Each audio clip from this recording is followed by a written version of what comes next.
Hey yo, what's up? How you guys doing? Hey, it's been such a long time since I streamed last. I think the last time I streamed was probably like November maybe last year, something like that.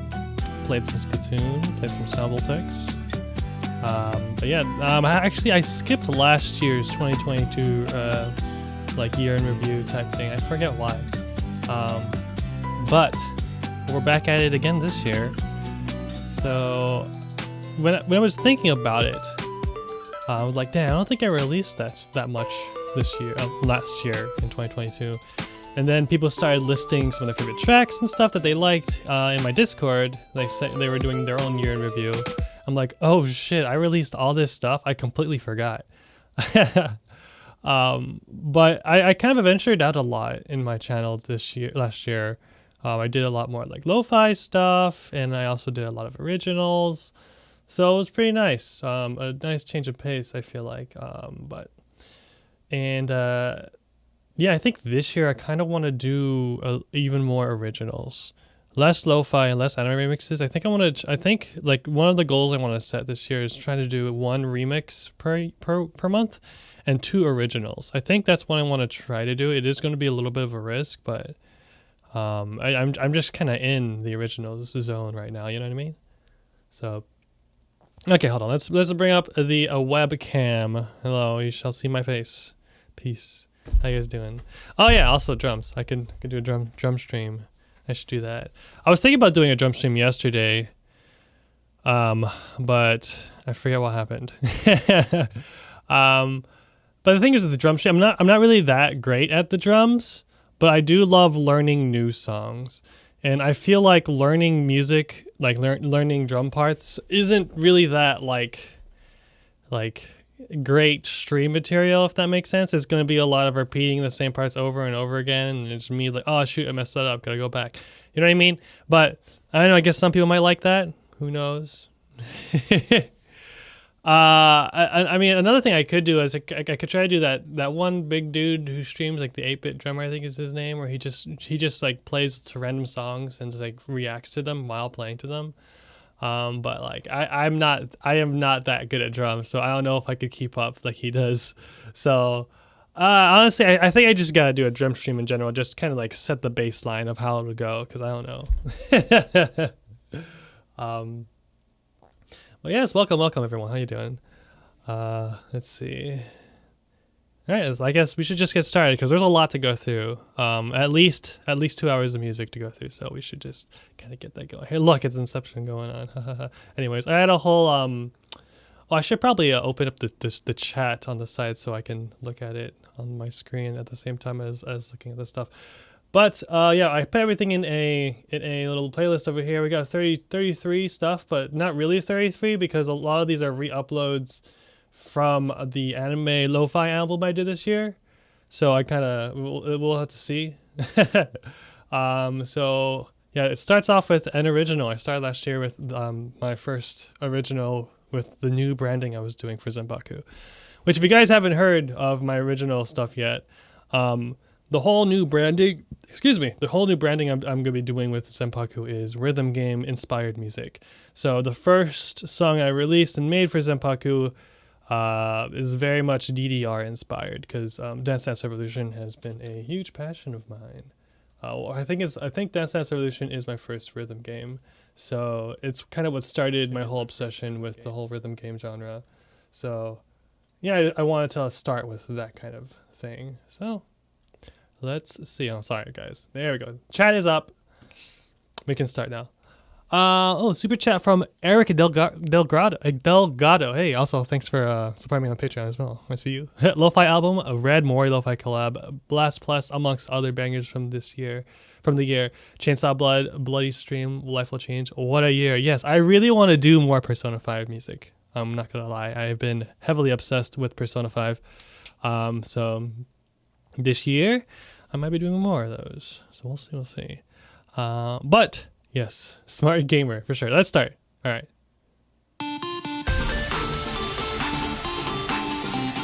Hey, is this too soft? I feel like it's a little soft. Let me raise it. Just looking at the levels on the mixer, it looks a little soft.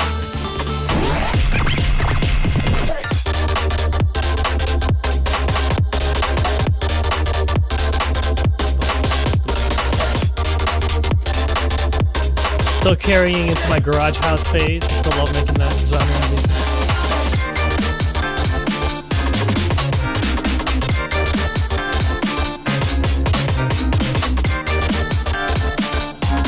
Well, yeah, as starting with originals, 2022, I made sure that I knew starting all over basically again, like having low music count and stuff like that, is just gonna be natural because I need to build my library of music so that it can kind of get me going with the brand and stuff. You know what I mean?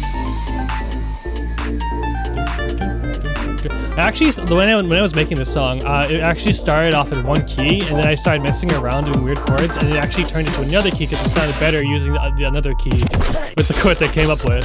So like, shit. So I kind of like started completely differently with this one, and eventually moved to another key that I didn't want to, but I ended up making the first chords bit, and the first chord structure I came up with made it sound a lot more interesting than it would have if I kept a different key. So that's pretty good. Turned out pretty good. So welcome.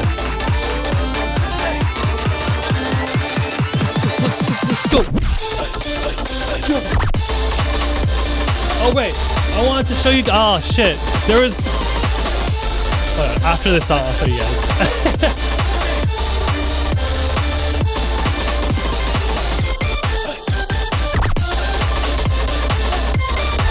Bring back the main melody.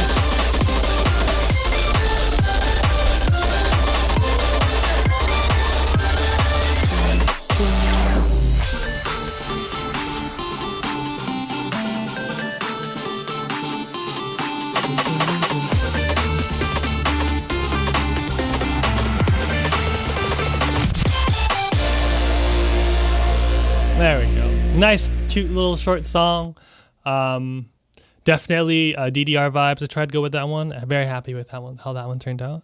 Awesome. Okay, so what I wanted to show you guys, hold on.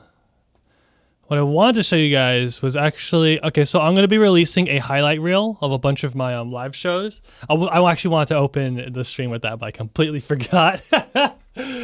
But I did a whole, okay, so I had a bunch of footage from a bunch of shows that I did in the past 2 or 3 years. From like a lot of shows in 2019 and a lot of shows in 2021 and 2022. And I put it all together because the last time I did a live highlights reel was in 2018, and the way I played live shows in 2018 compared to how I do now is completely different. And I needed to put something out there to let everyone, all the booking agents and like cons, know that I'm a different type of performer than I was back then, and I'm able to hype up crowds a lot better than I did back then. So I needed something to show that to start 2023 good. So I put together a bunch of stuff like yesterday, and I came up with this highlight reel. It's time to watch it. It is with our greatest pleasure to introduce to us. Spoilers. So we had to start. We had to start with Joey, the anime man, introducing me to the show. Because that's a good start, especially for people in the industry. Like, oh, DJ Joe got hired by Trash Taste? Wow, this guy must be pretty good. You know what I mean? So I needed to start with this. So I'm like, okay, we're going to start with the Anime Expo show because that was fucking huge for me. Huge shout out to Trash Taste for getting me out. So, yeah, let's watch it. It is with our greatest pleasure to introduce to us our good friend and amazing Such DJ, a great show. DJ Joe! I watched it. I love this song.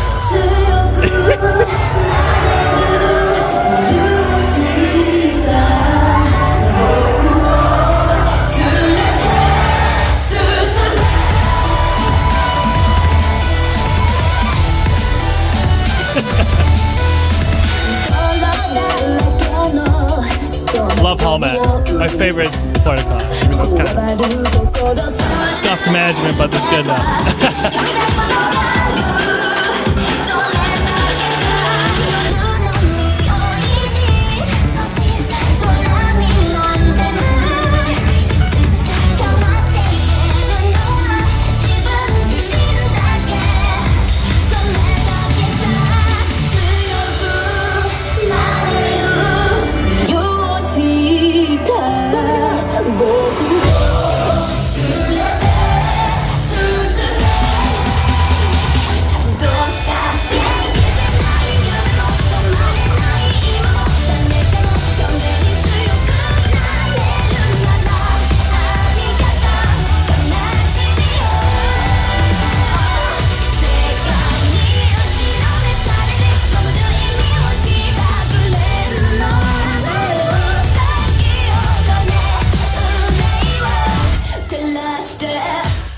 So yeah, I did a whole like montage for the first part, and then it's the regular highlights from each show. Yeah, that's always Gridenge is always such a good banger live. Everyone knows it.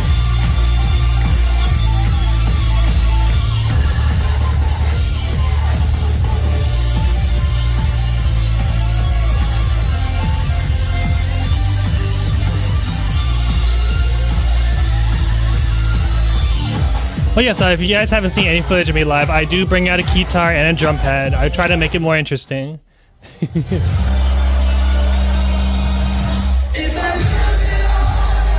Oh, man. Hey, wow, this song goes off so hard live.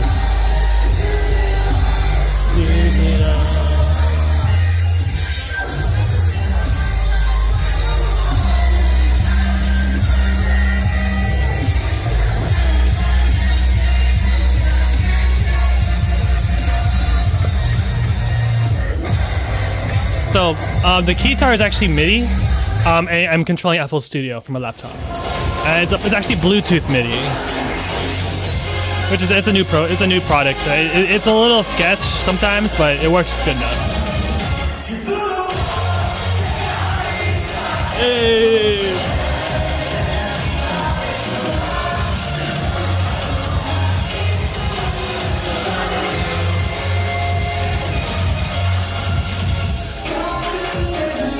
This is a Garage House edit I did.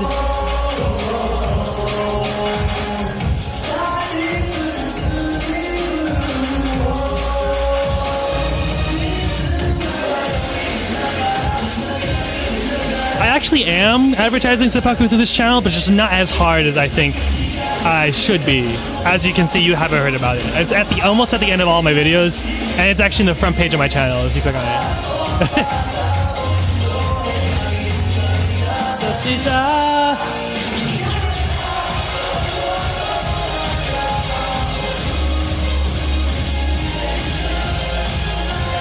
Oh, thank you, CL King. I'm glad your sister thinks that. Let's go, let's go. Sing it. Hey.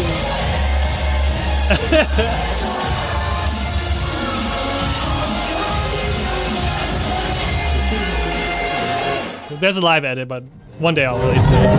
Oh, I think this year I want to try to release a whole EP of live edits. I'm gonna need your help with this one. This con, hold on. This crowd was the most, this is the best crowd I've ever played for. They had like unlimited energy. It was insane. Like MomoCon is nuts, bro.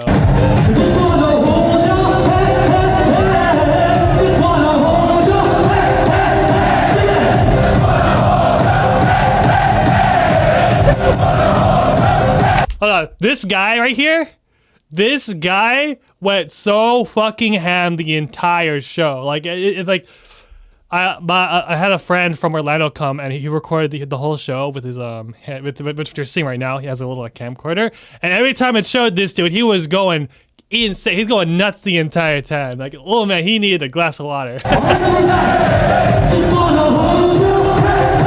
Going back to stop the loop. There we go, click the loop.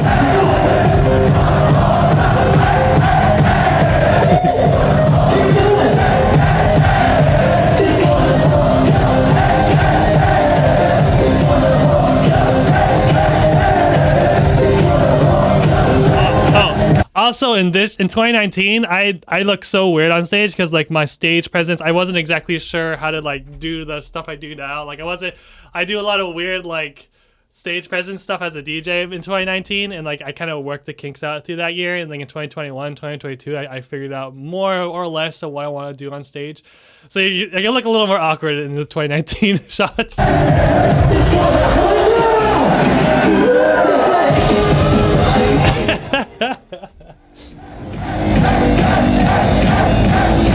Insane crowd.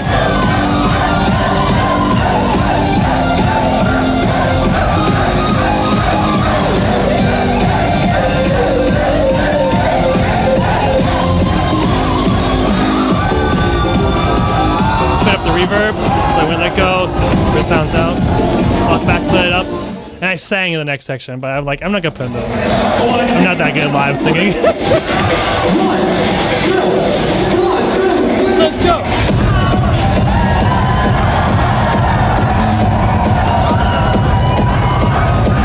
This song goes so hard live.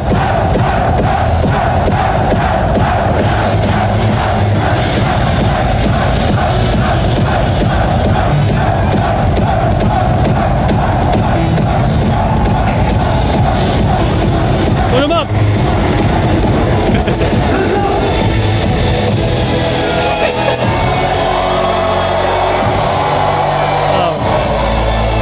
Literally next door to this place was where the Smash tournament was going on and all the rhythm games were. 1, 2, 3, jump!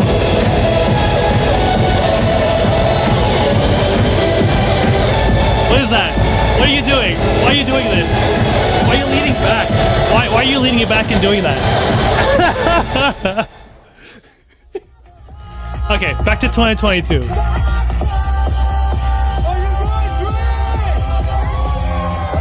It's the home con, baby.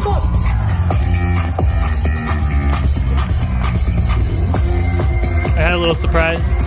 I posted this to Twitter already, so you probably see it. Hey. You guys haven't seen, I actually cosplayed as Joker during this con, so I had the mask, so I'm like, you know, I should bring this mask on stage. Let's go.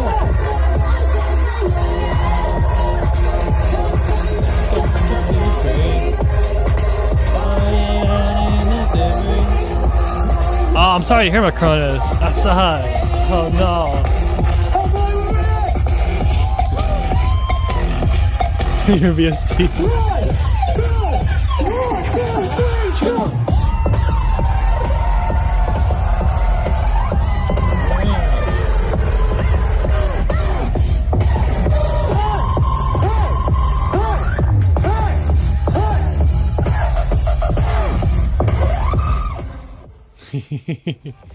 Oh yeah. Okay, so I did make a remix of Top Musica from One Piece Red. And basically I took the original and I filtered the vocals out using an AI program that filters out like different parts from the song. And I got some clean enough vocals to use. So I made this remix for the show, and it's probably one of my favorites I've done so far, but I can't release it yet because I don't have vocals yet for it. They are currently on break, and they're getting off break soon, and they'll be recording the vocals for the song. So here's a little sneak peek, and such a good. Okay, this song is so works so well with the drum pad as well. You'll see. It's so good.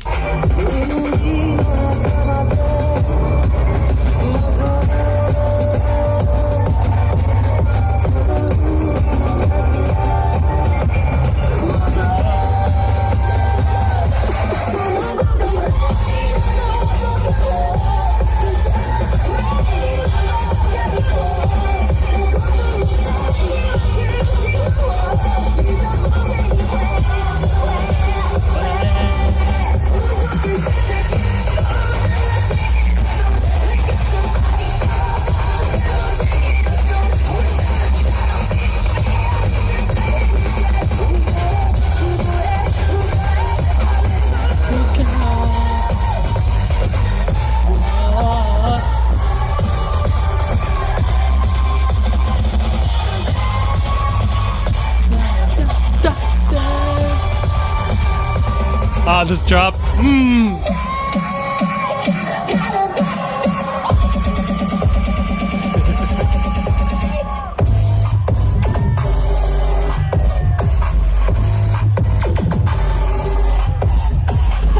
I bought those pants the day before, and they're still perfect on stage. So good.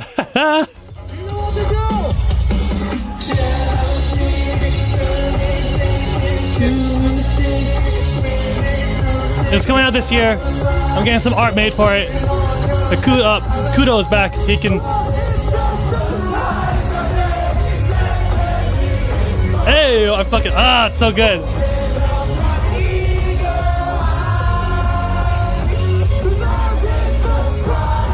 You can tell who the newer generation is, because there's like a group of people over here that just don't. They're just standing there so confused. Like, damn, that sucks.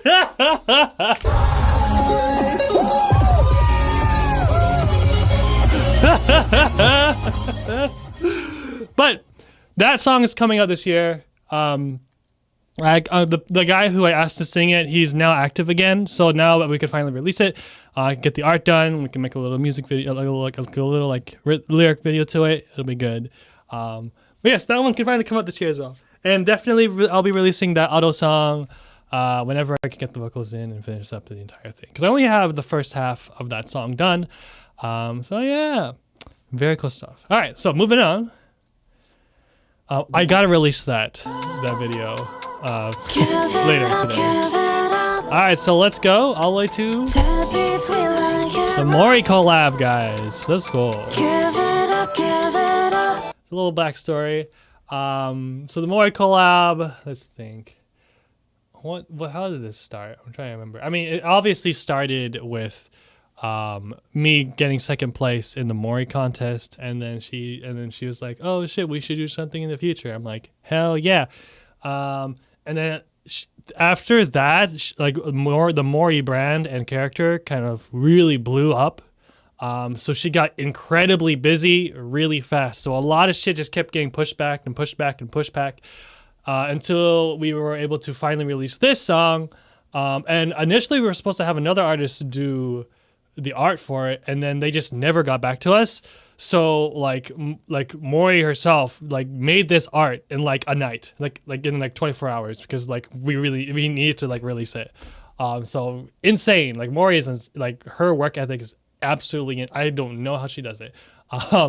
But yeah, eventually we ended up deciding on like a lo-fi thing because I was kind of like going through like my lo-fi phase, and she liked how I did a lo-fi remix. Initially, what happened was she saw this. Hold on, let me show you how this. I remember how it started now.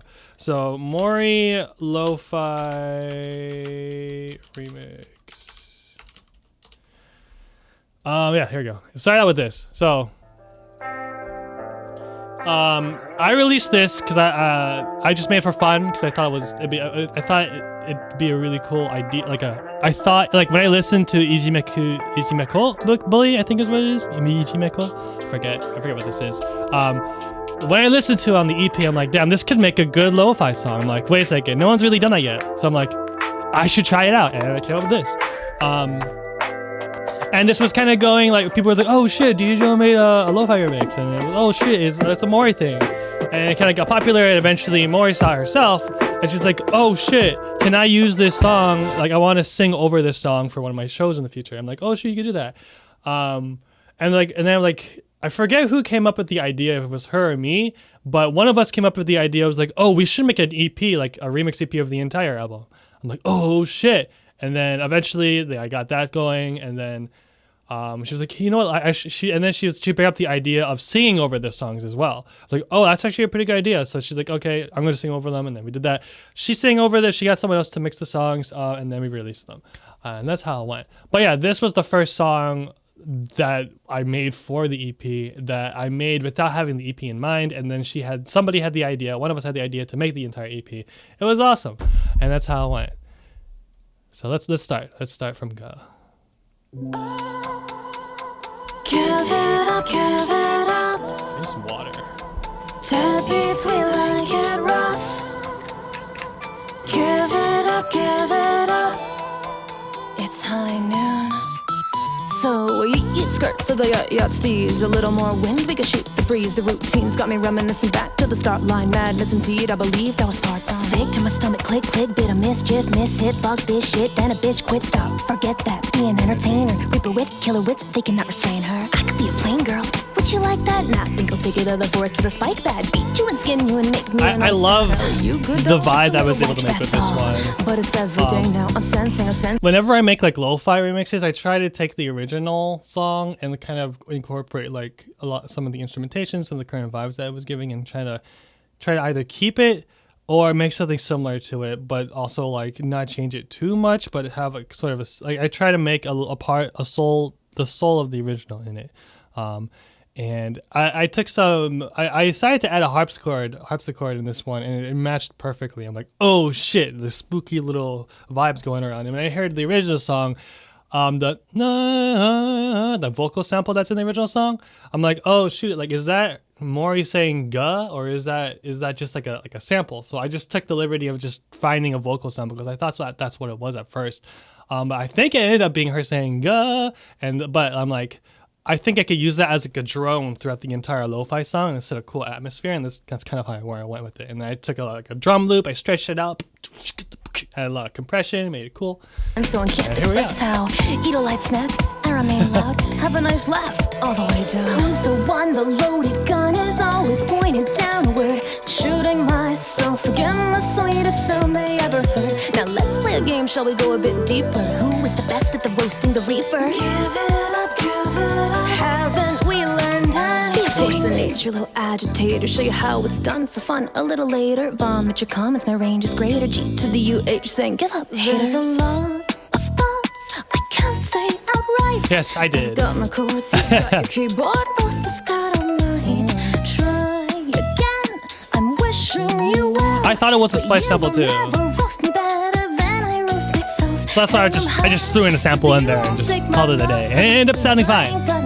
So sorry, I'm hardly just getting started. But why have you misplaced your life?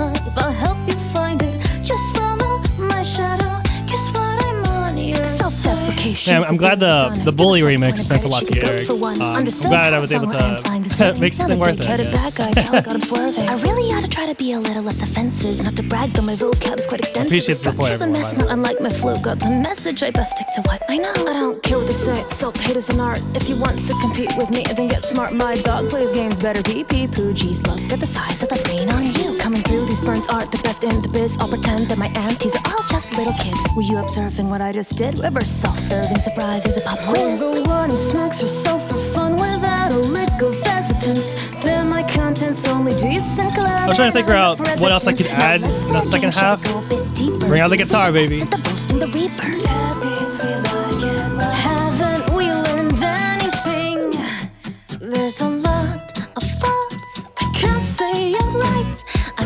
I've been using the same acoustic guitar. It's like a $200 Fender guitar that I broke the electronics in because when I pulled out the 4th-inch cable, it pulled out the rest of the electronics at the bottom of the guitar. So I'm like, oh shit. So you don't really have to have expensive equipment to make like good stuff. It's like $200-$250 if you find a guitar. And I just exchange the strings every now and then and they sound better.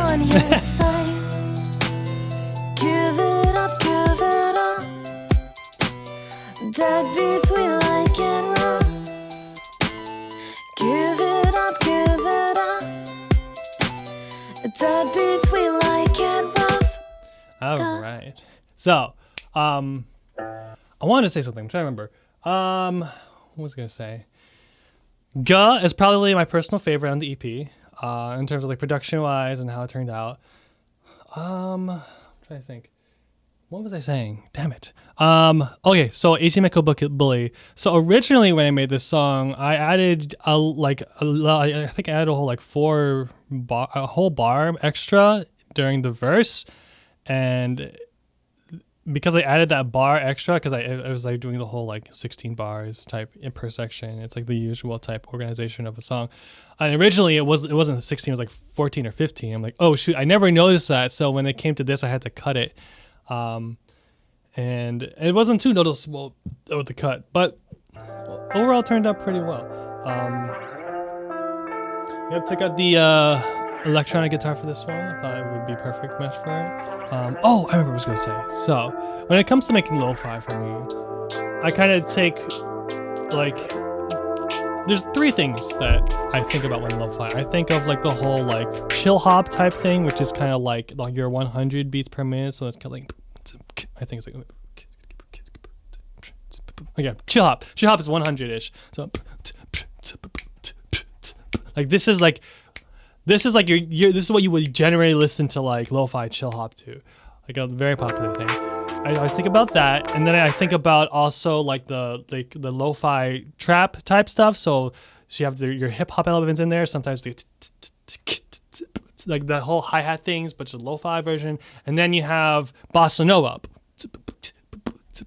that kind of stuff. So I always try to keep those 3 genres in mind. And when I try to make a lo-fi song, I basically take the song, I lower it by like 20 BPM, or see if it's close enough to like 120 or to like 100. Because like 120, 100 is like a good, I feel like it's like a good BPM for like lo-fi. Like 80 to 120 is like a good area. Not 80, like 90. So it's like 180, that kind of. Because 180, you can still get like that chill hop type of jam. So whenever I think about like an arrangement, I try to take the song I'm working with and see how much I can slow it without sounding too slow, but also get it close enough to the golden BPMs. You know what I mean? And sometimes if you can't, I just slow it down and just make a slower arrangement of it and just see what else works. Because at that point, it's just like when I think of lo-fi music, I just think of something that just sounds nice to listen to, that's quiet enough, you know what I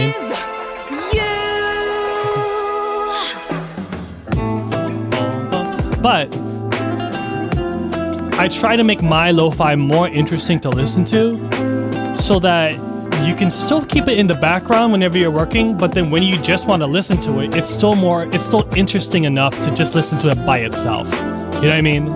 That's the goal of what I want to try to do with my lo-fi stuff. I don't know if I'll do more this year, but we'll see.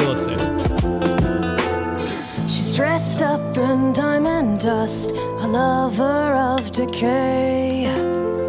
Coated lashes, soul of ashes, what more can I say? 踏みつけた兄の行列なんて気づいてないと誰もが思う。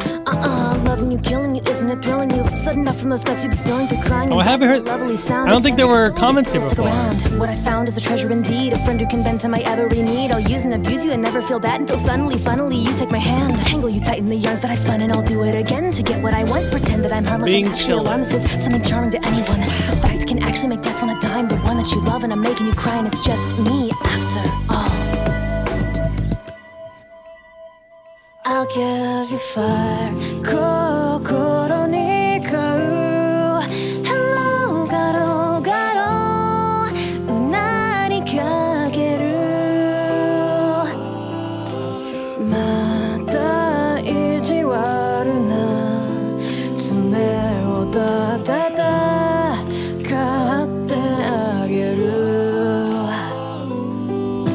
Haze you when the curtains finally close and the show's really over. If you glance into my past, it's just nothing new. So originally, when I made the song, I'll tell you it was all for you. I didn't have the vocals for Maury, so I had to put him in myself.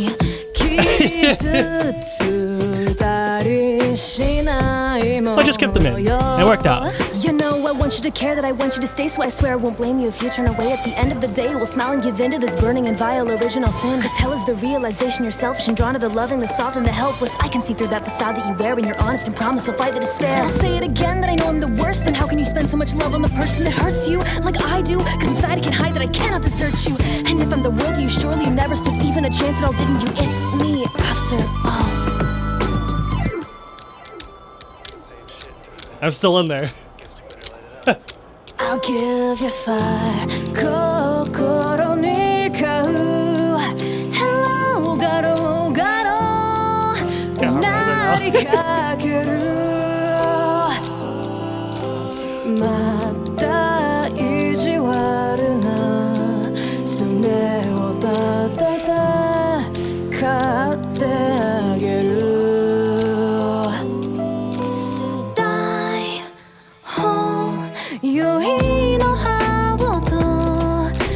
What a good song, bro. It's been a while since I listened to this. Don't be afraid. You hear those like ASMR clicks in the background? I've decided to like stop doing them as much because I can see how people can be like, oh, that sounds so weird.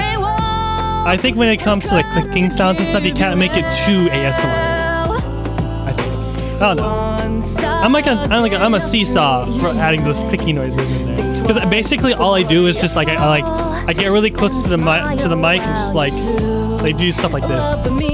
Just like take an object and tap on it to the beat. I get random stuff on my desk.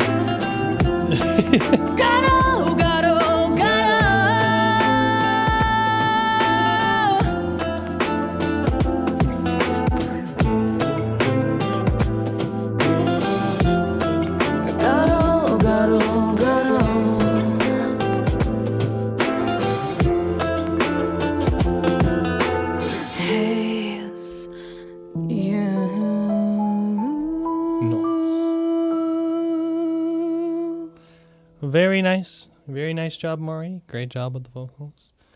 I'm glad I was able to get an opportunity like this. Hey, thank you so much, S. I listen to your songs all the time. Also looking forward to the future. Love you. Hey, thank you so much. I appreciate the super chat. Thank you so much. So Grim Reaper is a live streamer. 3, 2, 1, swing it. With that show that booming lady. Deadbeat swinging out out of control.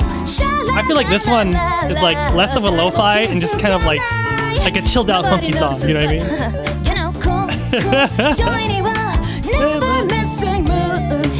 あなたの隣に死神がいますよ Yeah right Let's hit the crosswalk Let's talk Can you keep up? You're kinda keen and I look like I don't sleep enough For take you on the rendezvous We're bound to stray far I'm the kind to ease your mind By taking it to the graveyard Step out to the city But you don't know me Take my wits right with me But they don't know me Maybe feel like going psycho in the streets Sit it for later Instead I'll make a stylish retreat And hit go live Go high so flat Oh my no drive This guy talk about a misfire Leave it to misfire Spitting for cash I'll never be caught up again Right in this office of passion It's tough I never had a life to begin with And now I got to double the power to sin with But not like I'll complain Just laughing Just saying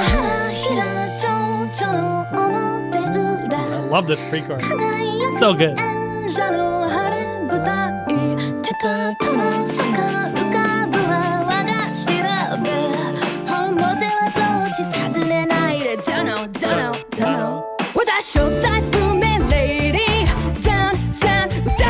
I gotta share this to Instagram.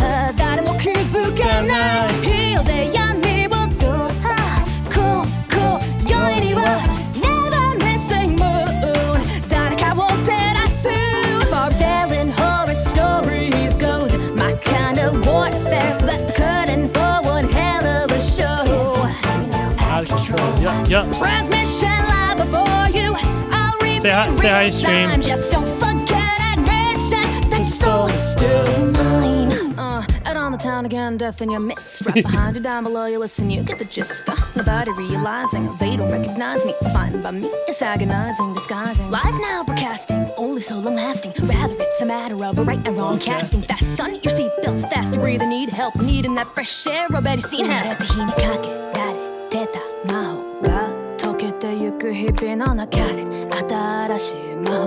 What do you mean? Do you mean me? って答えを自分で探してみ She said 好きに裏も表もない Have a great night 私を大不明 Lady ザンザン歌ってるシャラララララ誰も気づかない日で闇をとこよりは Never missing moon 誰かを照らす As far as telling horror stories goes My kind of warfare So, I was like,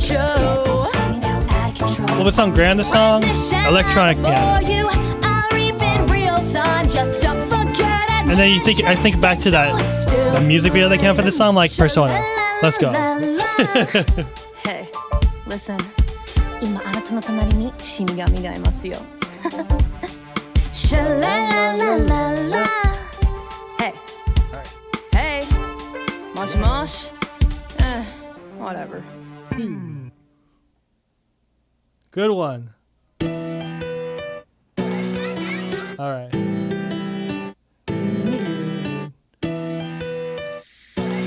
All right, has been posted to Instagram. Yeah. Sorry. The moon's rose in a crimson red, but roses got it with us, so I live forever instead. And now I can't get rid of all of these thorns in my Hey, head. Cortex, welcome in. How you doing? How you doing? I guess I live in such an DKB, bro. Lo-fi to lift heavyweights too. Do you have any plan to remix any other Holo music? Maybe? I'll bet my heart on the cards We'll see. because I trust me the least. Let it Precious amount, but I'm out. doing without it. Precious moments, my battles out it. Ephemeral, scream and shout it. The best I don't have any plans initially, but I did think about doing remixing some Suisei songs because I fucking love Suisei. Like, God, her music is so good, especially everything she does with Taka Inoue. I'm a huge fan of that combo. Oh God, what a so good. I see. Good job, Joe. Hey, thank you. I think out of all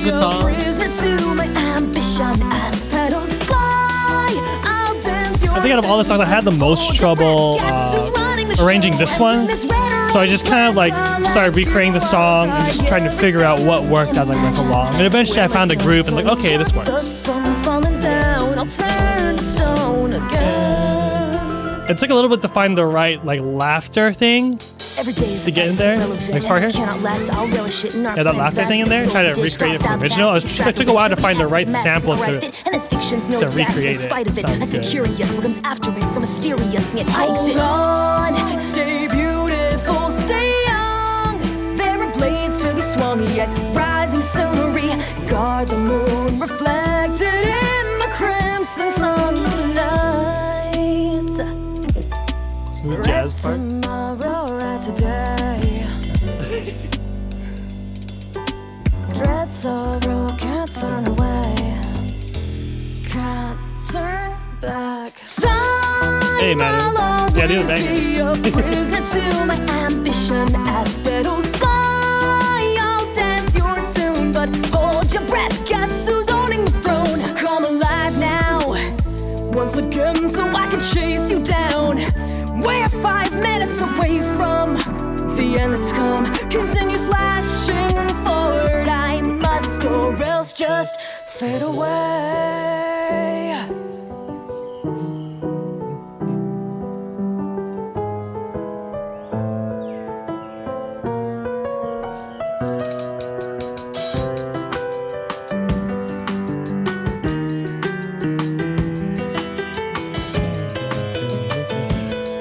I tend to try to, whenever I make lo-fi songs, I always try to find all the different kinds of piano since I haven't used and see if they like, fit well in the all of us. song. I'm never ending, gonna rob us. Like way deep down, and it's all because I kept thinking that reaping is all there was and is now. I gotta find a way out, escape how fate has a funny way of shaking the weak down. Am I gonna peak now? Future looking bleak, while somehow incomplete after all. Can't turn back. Time, I'll always be a prisoner to my ambition as petals fly. Oh, demo for me. And when this red or black, I'll ask you, was I everything you imagined? When my time's finally up, the sun's falling down, I'll turn to stone again. So come alive now, once again, so I can chase you down. We're 5 seconds away from the end that's come. From here on out, it's only just me and this bloodlust. I'd rather just fade away.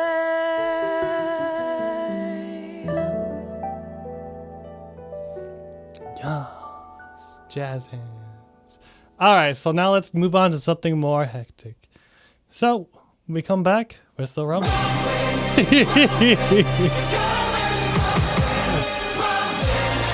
Okay, not usually a fan of lyrics of lo-fi, but dude, you managed to pull it off. After hearing how you think about music, I'm interested in your thoughts on avoiding lyrics. Okay, so interestingly enough with that project, I went into it without there being lyrics on them. And that's why there are 2 versions of the songs on the EP. There's the instrumental versions and the versions with Maury on the vocals.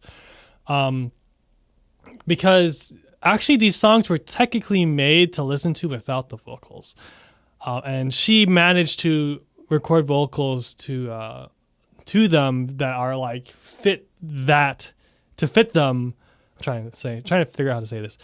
Initially, when I made them without having vocals in mind, and then she had the thought afterwards to be like, hey, I think it'd be a good idea to record vocals over them.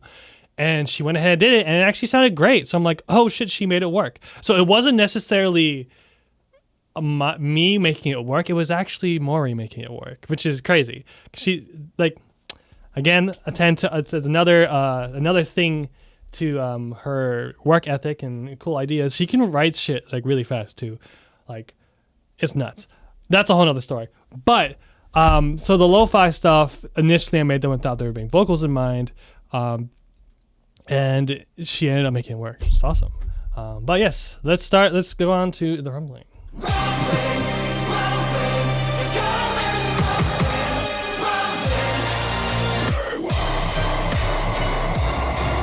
Uraga, bro. Insane guy. He's the GOAT, man. All I ever wanted to do was do right things. I never wanted to be the king. I swear. I'm proud of my vocals on this song. So happy how they turned out. All I ever wanted to do was save your life. I never wanted to grab a knife. I swear.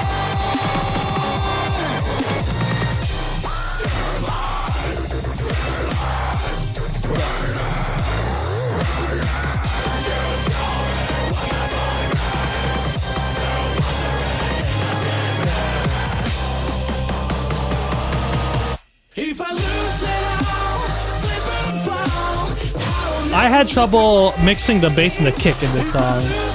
I just had trouble mixing the levels in this song entirely. Because when it came to the really hard, crazy drop later, the kick and the snare weren't as loud as I wanted them to be when it got there, and I couldn't figure out how to make it work without changing the entire mix to the entire song. This was a tough one to mix. In terms of volume levels, it was pretty straightforward with arrangement because right off the bat I'm like, I know what to do with this song. All I ever wanted to do is know what's out there. I refuse to lose without a fight.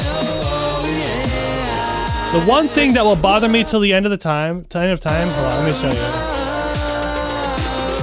We're just a young. All right, the one thing that will bother me so much while looking at this video is the words always go all the way to his motherfucking nose line and then right past it. It goes every single time. You'll notice that the words that come up, they go right past his nose line instead of ending right before it, which is where it should have been. I should have just made the font smaller, called it a day. But God, so annoying. Ignorant and innocent, like kids still from 1910.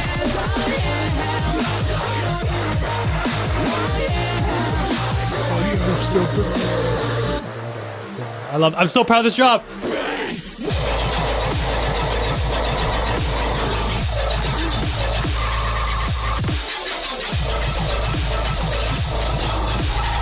Okay, so sound design part. So the high pitch, that was. I'm trying to remember what I did. So I basically slapped the vocoder on my usual bass patch like stuff effects. I slapped the vocoder on there and just like made a bunch of like weird laser noises and then kind of played around to get that sound. And then I took that patch and then I vocoded all of that over and then put a melody. I vocoded like I did instead of your usual like future color-based type vocoding you would do, I did what you would do for vocal vocoding. So basically I took the noises I was making and added a melody line using MIDI. So it would basically tune everything I did to that note. So it made this weird, all these noises I was making, and it made them melodic using the vocoder type thing. And then I used like a half 50, and I like did half the melodic stuff it was doing with the vocoder and half all the noise stuff, and then I glued it together with a compressor. That way I could take this weird noise I was making and make it melodic. So initially there was like it was just a bunch of fucking weird noise type noises, and then I forced it to become melodic using a vocoder the way you would use it, like Daft Punk would use it, but to a synth instead of like you would use it how color bass would work. Super proud of that. It's still on a note on there. And then I took the same synth and just and they made a melody with it instead. To make it really obvious is using vocal words. Ah, it's so good.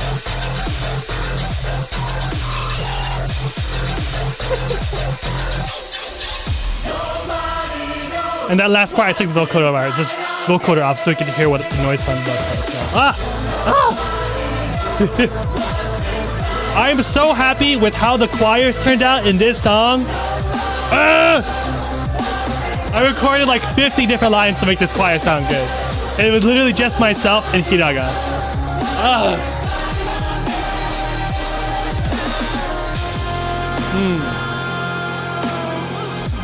You see, like, okay, so the dichotomy of being a YouTuber producer is you put in all this work on the song. Like I put so much work into this song, right? Like a week or 3 weeks work maybe, worth of work, and like depending on how the algorithm goes will depend on how popular it is. So it's like that's why I'm like fuck me, I'd rather just start making originals to get a core fan base who will listen to anything I release. That way, I could just pour my heart and soul at everything, and I could expect some kind of like similar following within each song. Instead of being like, oh, it isn't a Sword on our online remix, I'm not clicking on it. Even though you probably spent like a whole year to make this remix, it doesn't matter because it's not the specific thing I'm really into. You know what I mean? That's just kind of like how I'm like looking at it this year. I kind of want to take that step, push my originals more, and make one like super viral, like whatever. I look what's trending in the month, or just have whatever's on my backlog for an anime remix, do once a month, and do like 2 originals a month. That's the initial plan I want to do. So we'll see what happens. Hold on, I'm getting really hot. I need to turn the extra fan on.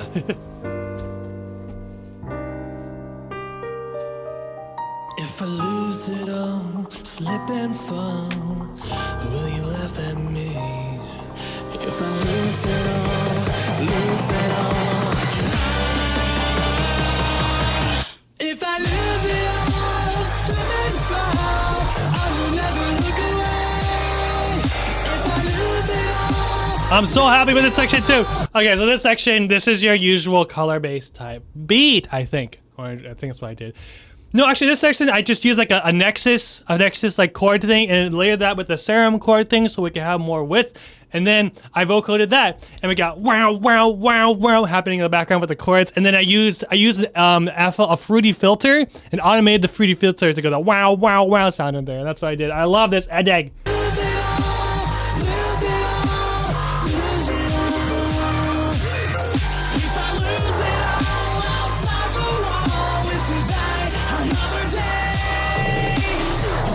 I accidentally didn't see the words down here disappeared. That's my bad. That's a bad video edit.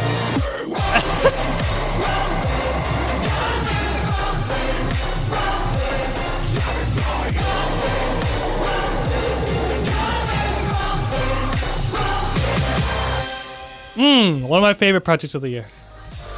Good stuff,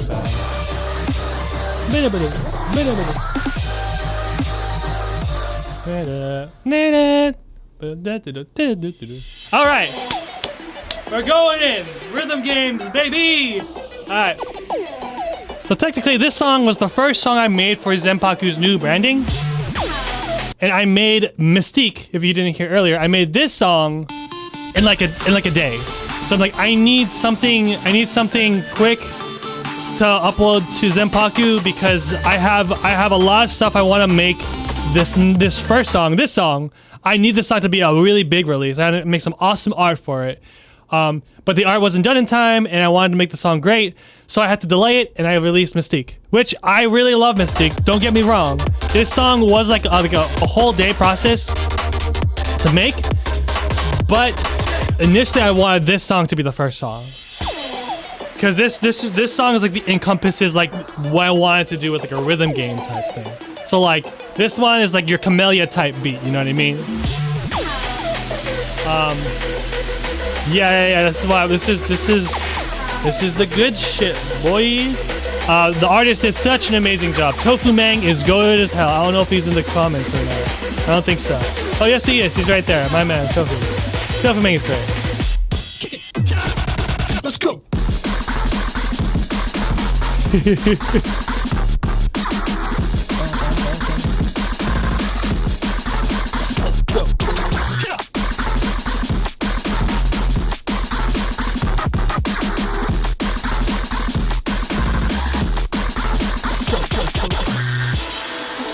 And we got Iridicia on there. The angelic voice.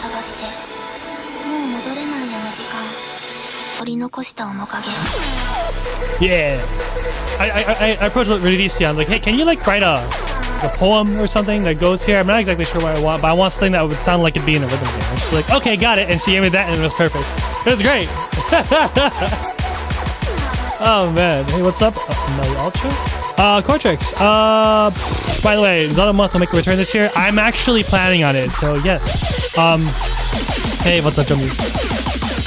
Let's go! Put him up!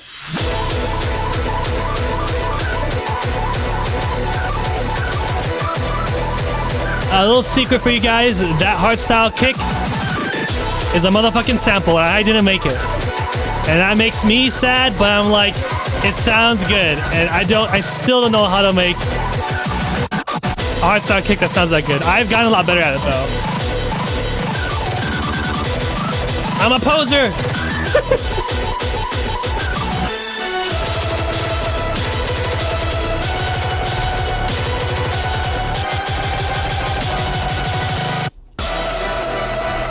Yeah, this is a fun one. I just went ham. That's all I gotta say. I just went ham with that one. Basically, I started the song with a little kind of a melody. That little ARP thing I started off with. I kind of started off with that. And it just kept building from there more and more and more, and it kind of went along. My whole creative process for making music in general is like kind of starting off with something else, and I keep building onto it with that current idea, and keep building onto that idea and build more and more into stuff like that. So, yeah. Wait, you didn't write your own DAW. Such a but yeah, this I did the whole thing where your usual build up here. Let's go. So the let's go and all the little things I added in there with the vocal things, I never really do that with my own songs. I'm not one to add like vocal samples like that in drops and stuff. That's just kind of not my style. But I wanted to venture out a little bit more and try to do that for this specific song, because I'm like, a lot of the really big rhythm games out there have the vocal sample things as a really big aesthetic in the songs. Take like that Scramble song. That's like one of the biggest rhythm game songs of all time. The something Scramble. Let's do Osu. I forget what it's called. So, Oshama Scramble. This guy. T Pazzo Light. This guy is like the rhythm game goat. Like what is this? He's like the what's that genre of music? Like the hardcore the J-core rhythm game goat. That's what this guy is. He has all these great songs.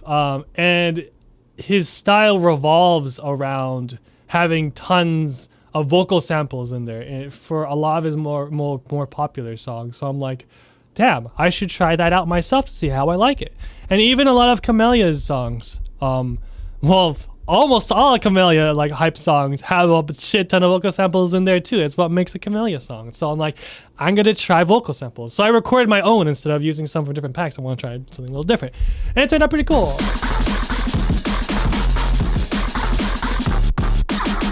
I didn't want to go too crazy. My first song, so I just made it with a simple drum and bass drop here with vocal samples. Well, not too many. See, all I did was just let's go. That's all I did. And then, yeah, I did that as well.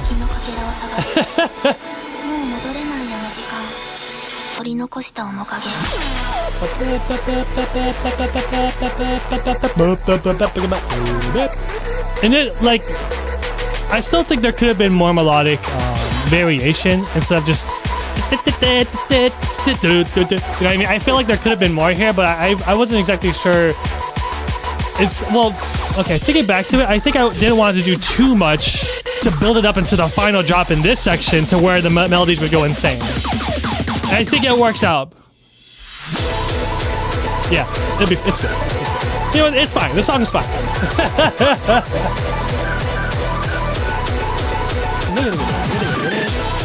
This is like my bread and butter right here. This kind of stuff, I love doing this kind of stuff. The harps and shit, and like all these synth runs and stuff. I love that stuff. That's my comfort zone.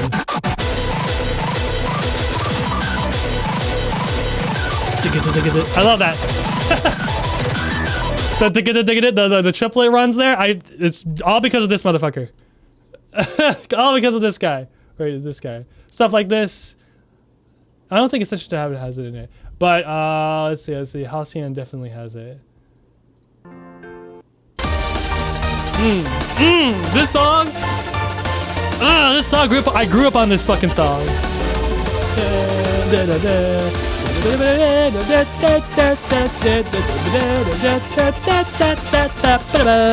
So good, bro. And then the whole triplet thing. I'm trying to remember where it is.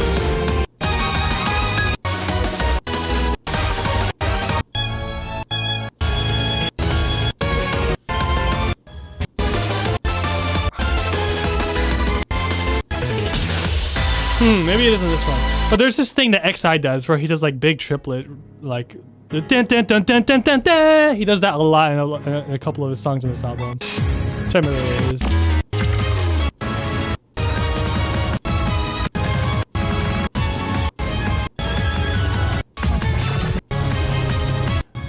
Man, I wish I would have wrote down examples of what I was thinking about, because like it's a very, whenever it happens in his music, it always hits really. Oh, right here.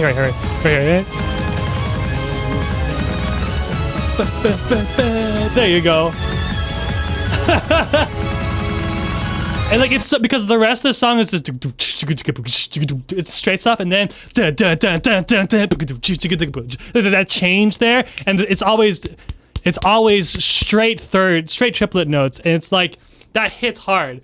So like I needed to put that somewhere in the song, and there we go. I put it right there. Granted, it's a lot faster.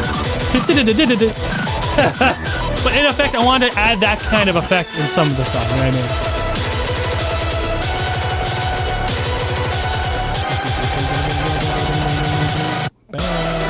House sounds good. Let's see. As a hardcore EDM fan enjoyer, you kind of anticipate the next sounds and track. Just me?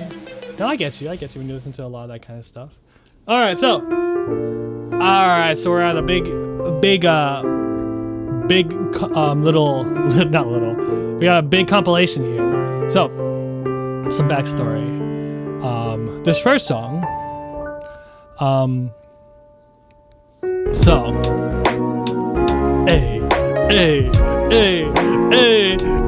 So this first one, Connect. Initially, when I remixed Connect as a lo-fi version, Connect lo-fi remix, I doubt mine's the first one there. But because I'm logged in as DJ, it'll recommend me my own video. So this is the original version of my Connect lo-fi remix. If I am being honest, this one kind of sucks.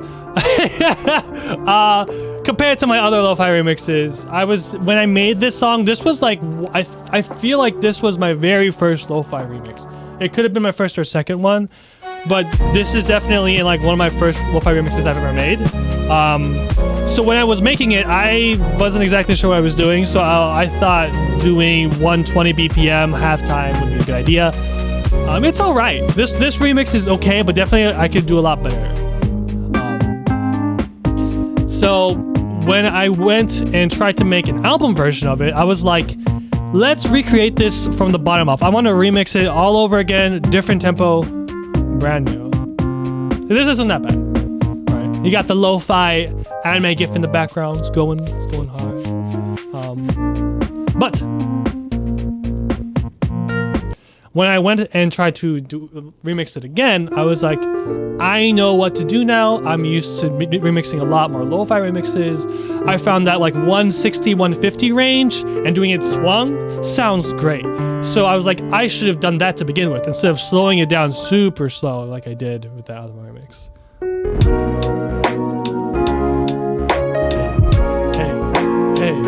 Hey. Super happy with how this one turned out.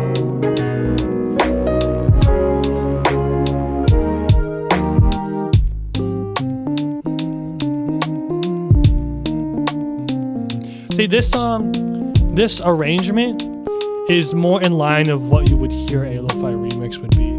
Compared to the last arrangement I did, it's not bad. It's just it's a little off the grain from what people would expect, and that can be a good and bad thing. You know what I mean? But personally, as a producer, looking back at that track, I cringe a little bit because I know I could do better to my standards. Some people prefer the other version compared to this version, but for this version, I knew exactly what I was doing compared to the one before. So I'm happy how it turned out.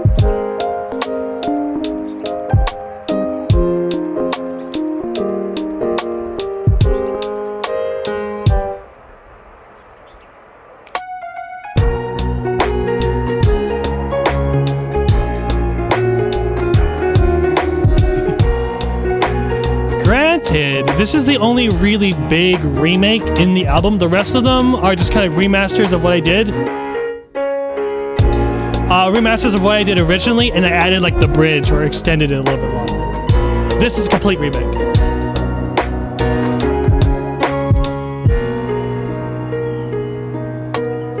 I was thinking about making this part longer, like adding the whole second verse and the bridge, but was like, let's do like a little outro of just piano soloing, just kind of like sadness and like airiness and birds coming in, you know what I mean? But for this part, I just like, let's make it a shorter song because it's like the intro song to the album. That was the way I was going about it.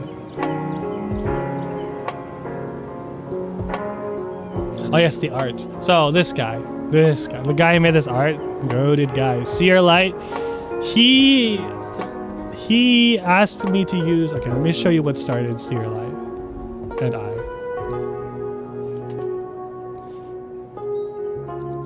Hold on, let me show you. It's years ago, so I'm not sure how long it's gonna take to find it. But let me see.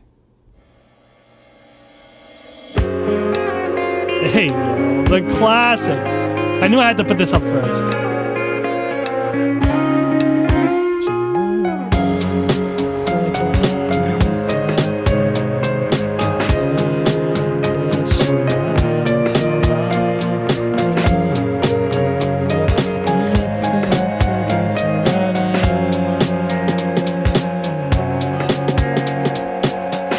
I've been thinking about doing vocal versions of these songs, but we'll see. It's definitely something different than I'd usually do. But fuck it, I'll do it in 2023, sometime in the future. Who fucking knows when I'll get to it, but I think it is a good idea for the channel and a change of fucking pace. I cannot find the thing that he did with my Zelda remix back in the day. Fuck. It's somewhere here. This is not it. We're getting closer. It's the Majora's thing. There it is. Okay, so this is how I first found out about Seer Light. This is okay. So Seer Light DM'd me on Twitter and was like, "Hey, can I use your Song of Healing remix? I'm making a cool thing." And oh, that's awesome. And then he made this. I'm like, "Oh fuck, this is sick as hell." And they just kept going and going and going. They got bigger and bigger. I'm like, "Oh shit, we have to collab sometime." And I had the perfect thing. Wham! Made this. I'm like, okay, I'm gonna be remixing all these songs from all these different animes. I want you to put different things from each anime in the room that she's reading a book in. It turned out amazing. You did a great job. It looked so great. It matches perfectly for what I wanted. You and JP want to forget this song? Hey. And thanks again to all the Lakeland peeps for coming to the show in December. All Matt. It was awesome seeing everyone. I love this solo.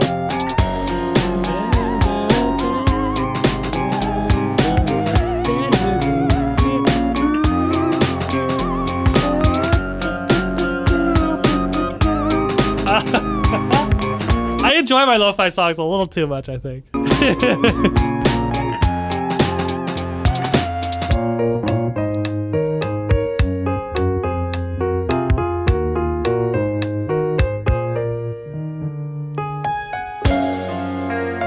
Oh yeah, you just know about Chronos? Yeah, that's sick. Yeah, so everything, well, some more than others are really obvious, but like, okay, this is a little not obvious. So do you see this cage over here?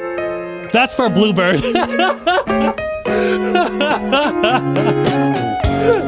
I was like, maybe there's a way to incorporate incorporate like one of the village symbols on there, but with this style, it's gonna be hard to form that within the bars in itself because, you know, it's a simplified style, so it wouldn't really work. So like, you know what, fuck it, let's just put a cage there and just blue fucking bird. Call it a day. Oh man. All right, so this is obviously from this little guy here is from Snafu. This is from, it's pretty obvious what this is from if you've seen the anime Gurren Lagann. There's the Rem ball chain. This right here is from Your Lie in April. It's the motherfucking finger from Jujutsu Kaisen. And this is from this song. It's the little symbol in the motherfucker's eye. Over here, that's Madoka's little egg thing. Over here, that is from, that's a little charm from Kobayashi's Dragon Maid. I think it's Kana's charm thing. Over here is the weapon from Inu X Boku. And down over here is a bunny suit from, you guessed it, Bunny Girl Senpai. I think that's everything. I think that's everything.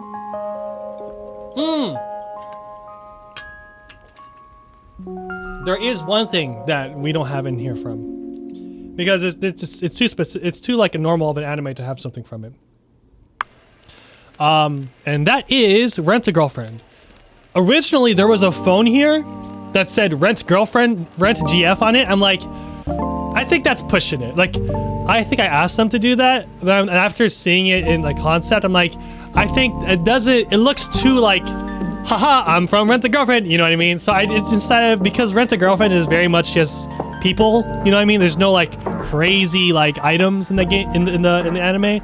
So I was like, I think having a phone with Rent the GF on it is way too like in your face. You know what I mean? It's way too obvious what I was trying to do there. It was like, okay, let's just take the phone out. So overall, I think just not having anything from Rent a Girlfriend here is fine. I probably could have figured something out, but I think Rent a Girlfriend is a normal enough setting to where there isn't really anything to put. So it's fine. It's fine. I gotta make another one of these.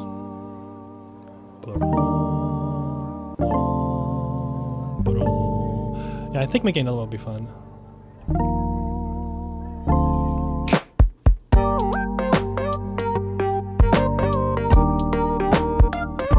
I think next we do like some from One Piece. Because like what I was planning to do for my next one was I would look here and be like, okay, which one of these can I expand upon and make more of? You know what I mean? And I definitely want to make a full version of the We Are remix. I want to make a full version of the Soul Eater remix. And I'll probably throw in like a full version of the Spike Family as well. Yeah. I think definitely those three would make the next one. Okay.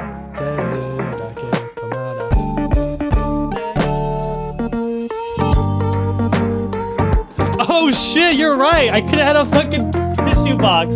That's pretty fucked. Oh, it's so funny. I could have had the fucking tissue box. Like, I should have replaced this box back here with the tissue box. That would have been perfect for the Rent a Girlfriend thing. Oh, it's so funny.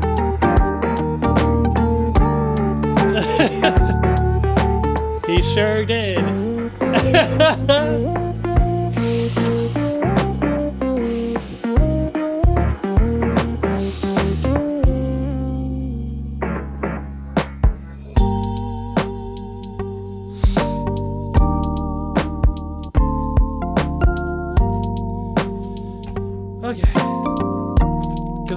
I was thinking the phone, because you know he used his phone to contact the Rent a Girlfriend and stuff, but I couldn't think of a way to make a phone in here that wasn't too obvious, as you guys saw. So I think overall turned out great. Okay, this is the new part.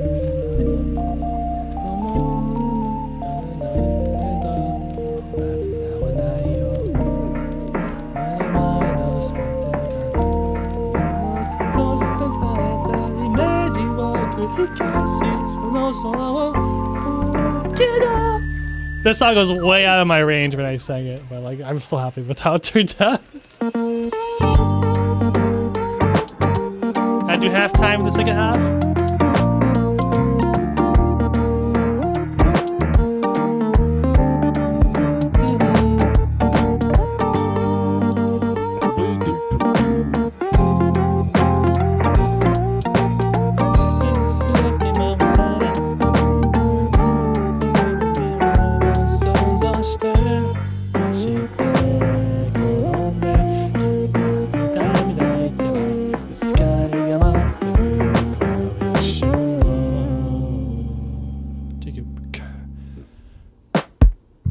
thought about doing some other One Piece openings like Hadonaka Days.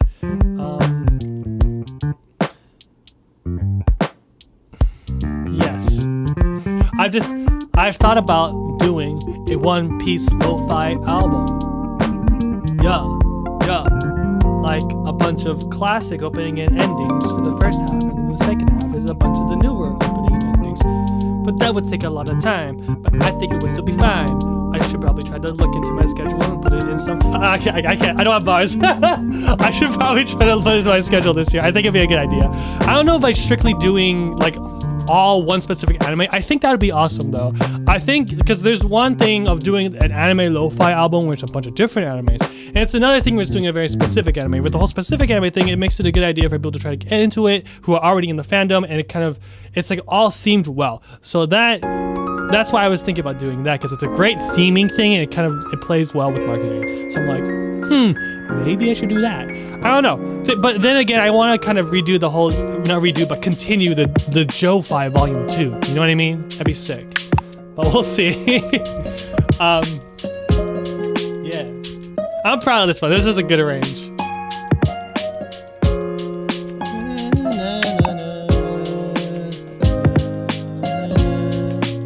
Yo, Zelda Lo-Fi month? I know the Zelda Lo-Fi has been overdone by now, because like there's that one goated Zelda Lo-Fi album that's really good for good reasons. But who knows? Maybe I might try it. I don't know. I love this song. So good.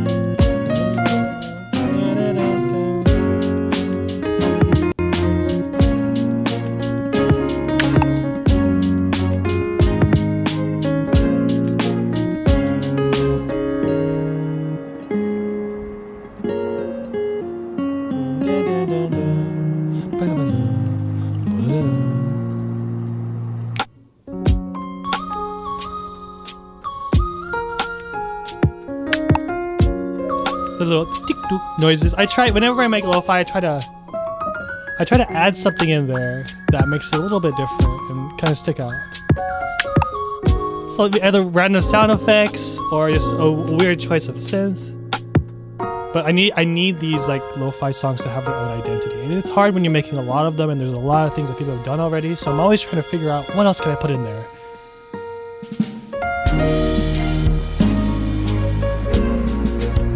Like this part, you hear that synth bass? The fucking like gritty, like saw synth bass I just threw in there, because like, you know what, fuck it, that'll be cool.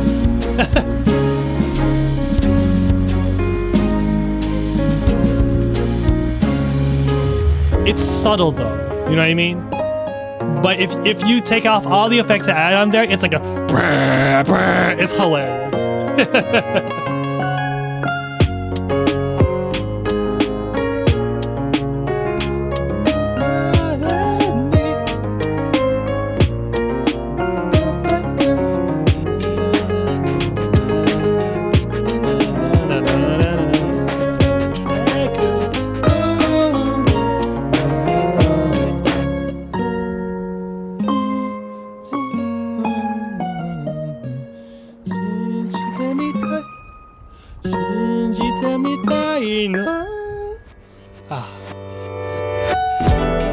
God, I love this song. This band is so good. I wanted to do a vocal version of this one. Like, I was planning on doing a vocal version of this one with my vocals on it. And I loved it so much.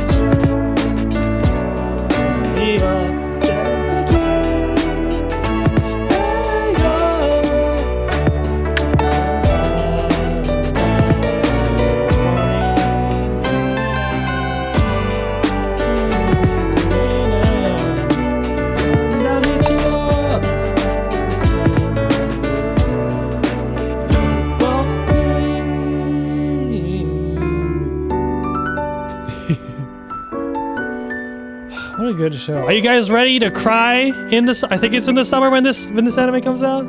JJK season 2. July, yeah. It's gonna come out during Anime Expo and we're all gonna cry. Cause I heard this next arc is gonna be really fucked up. I'm excited.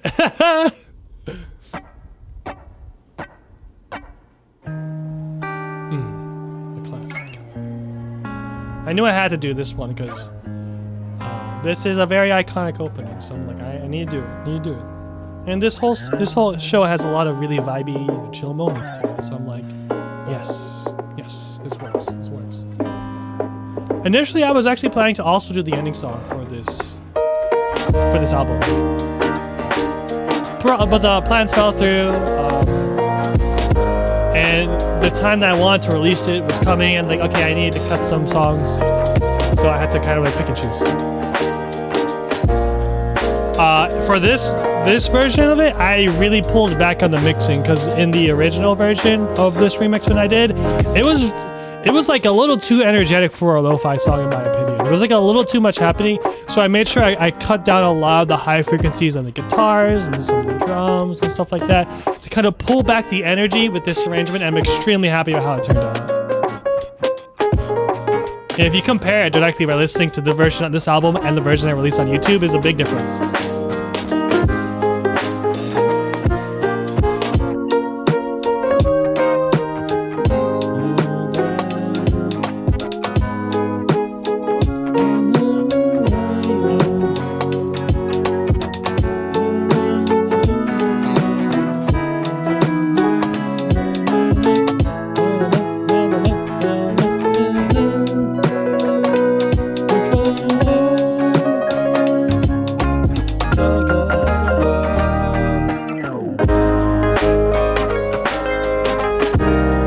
Yeah, exactly.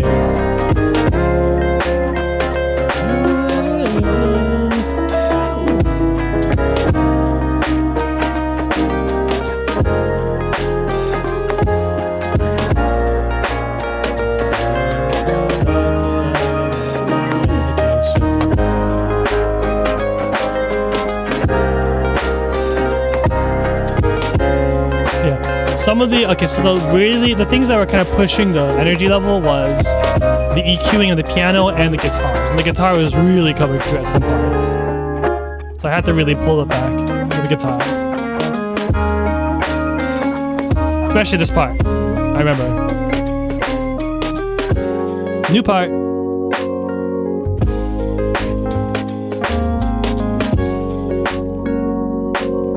I had some organs in there.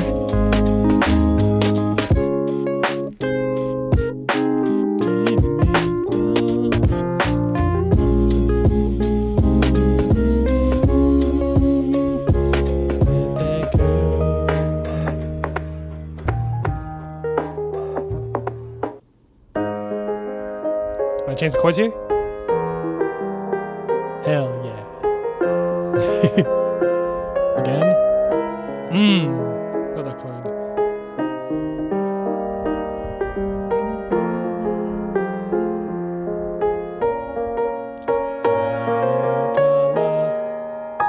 Let's go!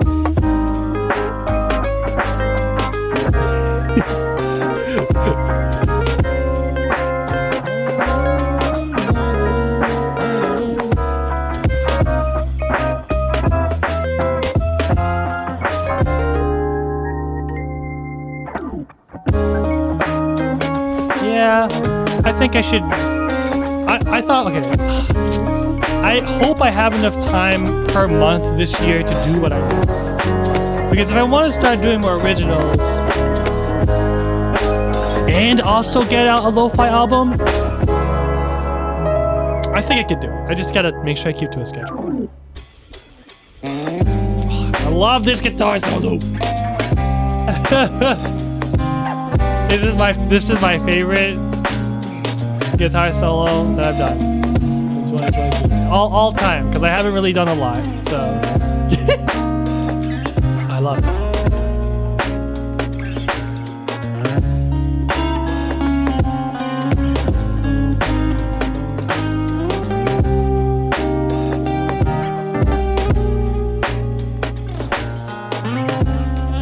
Damn, man. Listening to this, okay, I'm like, damn, I need to make more of it. I forgot how much I enjoyed it.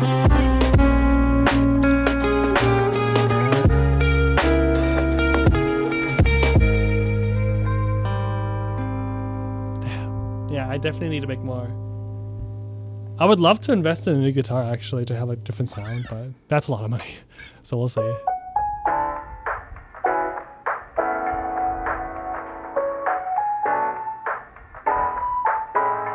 You know, I had to hit the classics.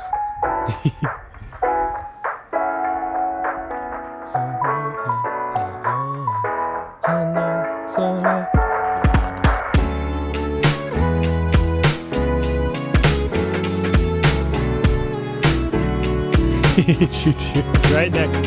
Right there. Alright, we got Bluebird. Everyone's favorite.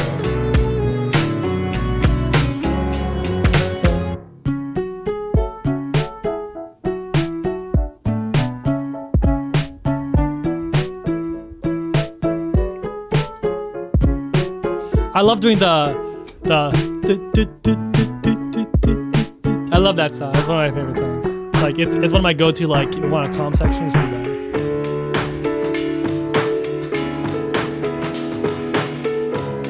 that. So for these lo-fi songs, I love just like going through random presets I wouldn't usually use, and for it's trying to make it work in the context of a lo-fi song.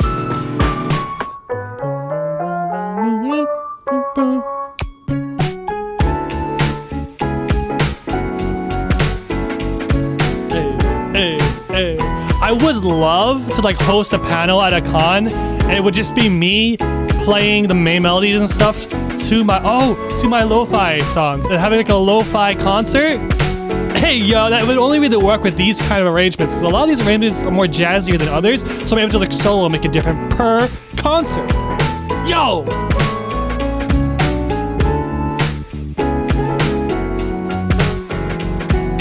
Coming to a panel near you, aka Anime Expo. Maybe I could see if I could get on that community stage. Yo, that'd be sick. Yeah, the stage that's in the exhibit hall. Yeah, because that's an open stage. Okay. The problem is bringing the equipment from Florida to LA. That's the main problem.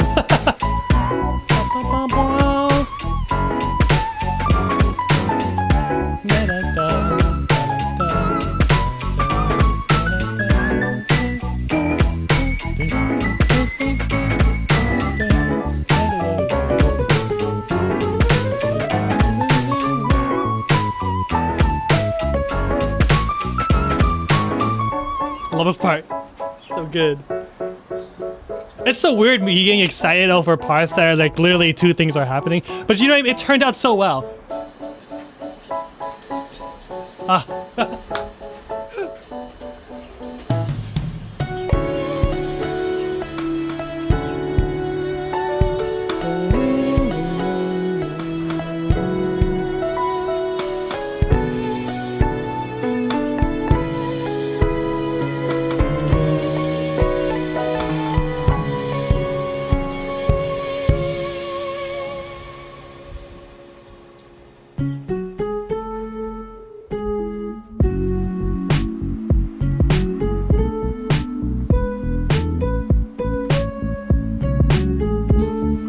I love this chilled out section, because like throughout the entire song I had all these different elements going on, and like at the end, the specific drum samples that I used and found, I'm like, yo, this would sound really good in a more pulled back section. So I'm like, I made it work, and like it turned out so cool. I could have done the whole song like this if I wanted to, but instead I just kept it for the end, and I thought it was a perfect outro.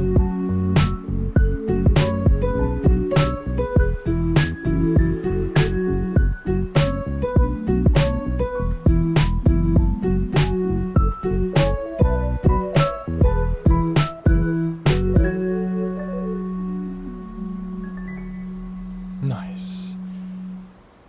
Man, I think doing a live version of lo-fi would be really cool. It's just gonna be like, this would really work well to like tour cons with. It's just gonna be really hard to like explain to cons, to be like, hey, so this is actually a cool thing and really nice, but it sounds weird if you say lo-fi live, because it sounds like people are just gonna go and sleep. But it's actually a lot of different things happening. Like, it's one of those things where I would have to do it first, film it, and then show it to be like, this is what I'm actually doing, and this is how we brand it. You know what I mean? It'd be interesting. Yeah. Oh, no worries, no worries, Thomas. We're just going through a lot of the lo-fi stuff right now.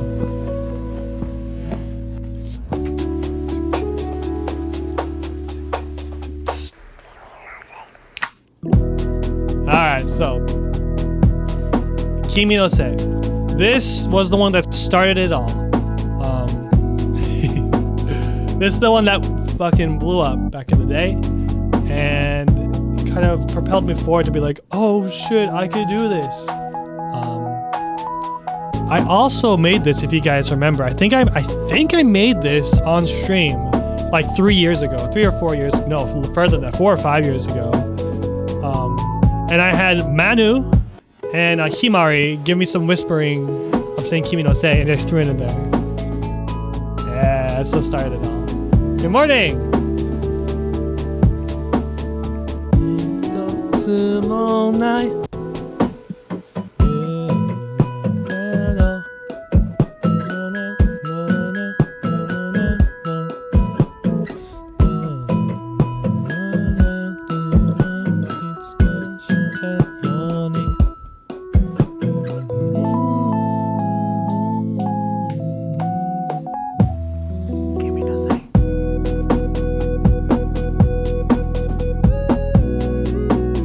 See, this is it's a very different arrangement, you know what I mean? It's not really lo-fi by definition and how what you're used to. But it's definitely a weird calm arrangement. It's not bad. I think stuff like this, like I kind of shat on my Connect remix that's kind of like this, but then I think about it, I think it's good that it's different like that, you know what I mean? Because it's still calming, but it's not exactly what you're used to, but it still does the job in a special way. So I think that's a reason why it blew up so much, because it's very different from what you think. Hey, refill light. Kimi no Se.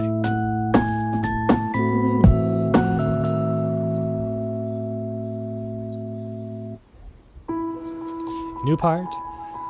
So when I went to remaster this, damn, it needed a lot of work. I'm trying to remember exactly the problems were. Actually, I think there was a lot of mid frequencies, like a little too much where it hurt your ears a little bit, kind of low mid area. There was a lot of that, and I'm like, oh, I gotta pull that back. And I overall mastered this a lot better than the original version.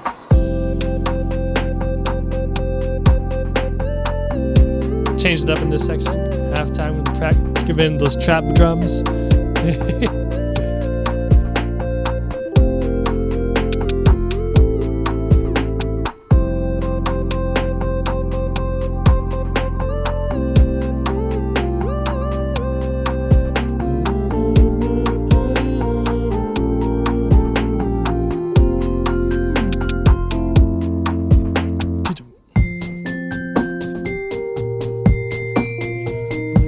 Like I said, this was one of my first lo-fi remixes, so it was definitely a lot of experimentation of what I can do. And if you guys noticed, I don't know if you guys noticed, but you see the little clock here? I think it started at midnight. And it actually goes up in real time. And I released this at midnight on purpose so that this clock would be perfectly aligned to everyone's clocks. I don't know if you guys noticed that before, but that's just a little small thing I added in there.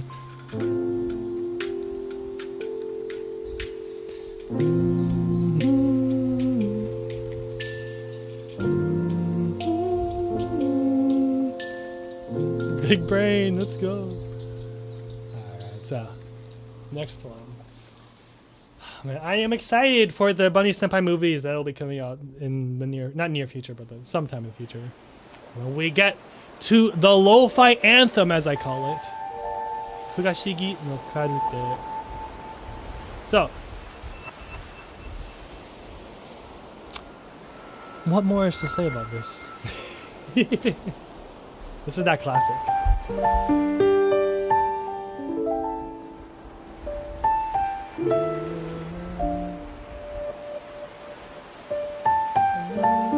Yeah, this is good.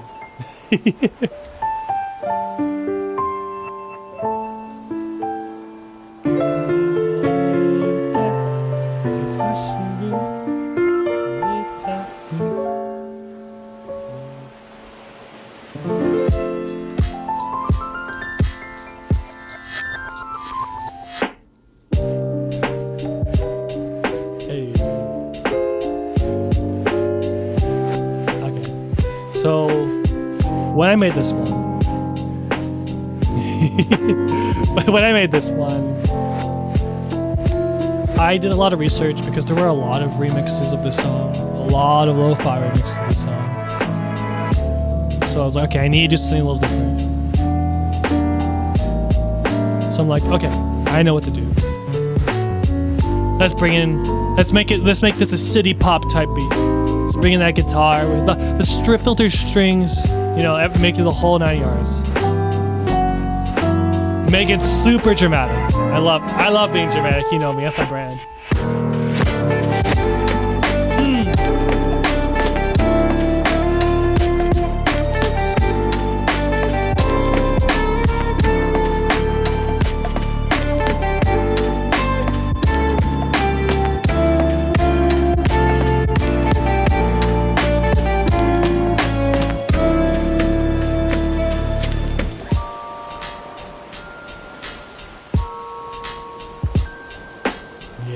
Algorithm loved this one. And funnily enough, I actually misspelled the title of this song in the thumbnail for the longest time. I think it was like a week or two, maybe even longer than that. So I fixed it.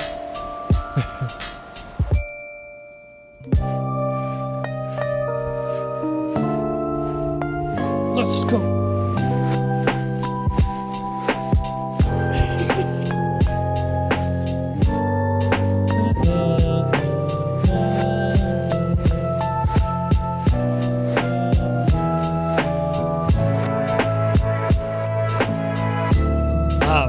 So that section of the strings, I actually did a reverse string thing to get that effect, where I played the melody backwards and then reversed it so it could sound.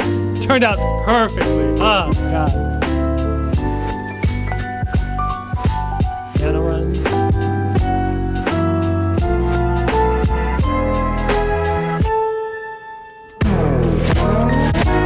This part goes so hard, bro.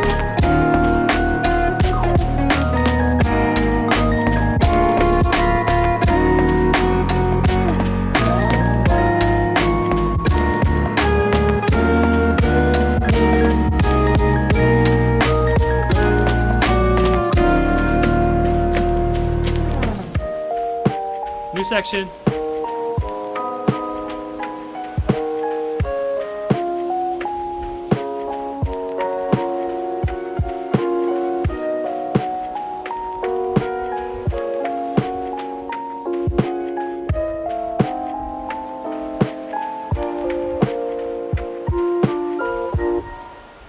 Okay, so this outro, I really loved the guitar section and I really wanted to make that longer. So that's what I did. I made it longer.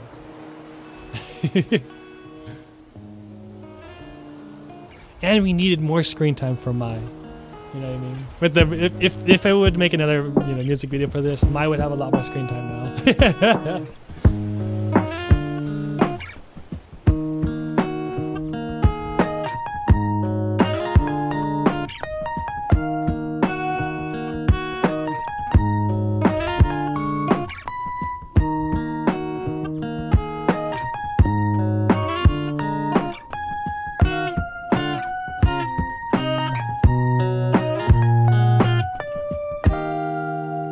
There we go. Certified classic.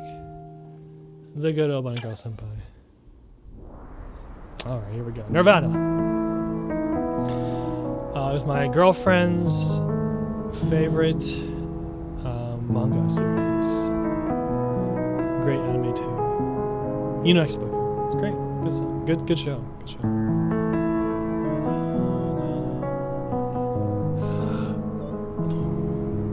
I don't think it was X Boku that was her favorite manga series. It was Hajime Mashite Kami-sama Kiss.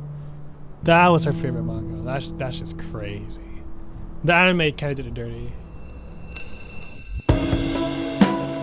But this one is also one of her favorite. This is one of her favorite animes growing up. X Boku.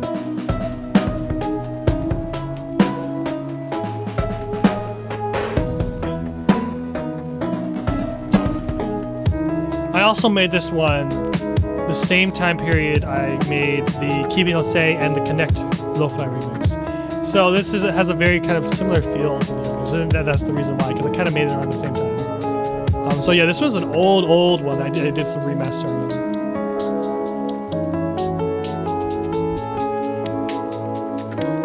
This is that deep cut that not a lot of people know. Let's go.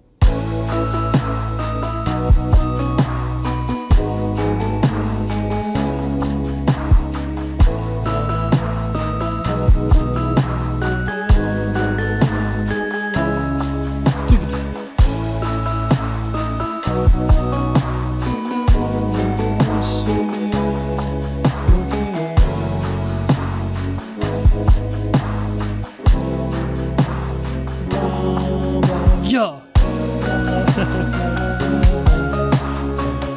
This would be a fun one to remix, I think.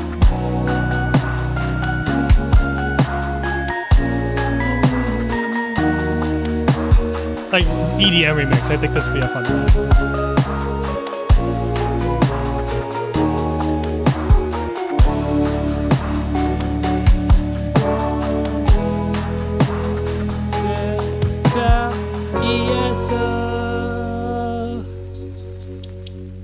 I found Enoch's book through Osu. Really?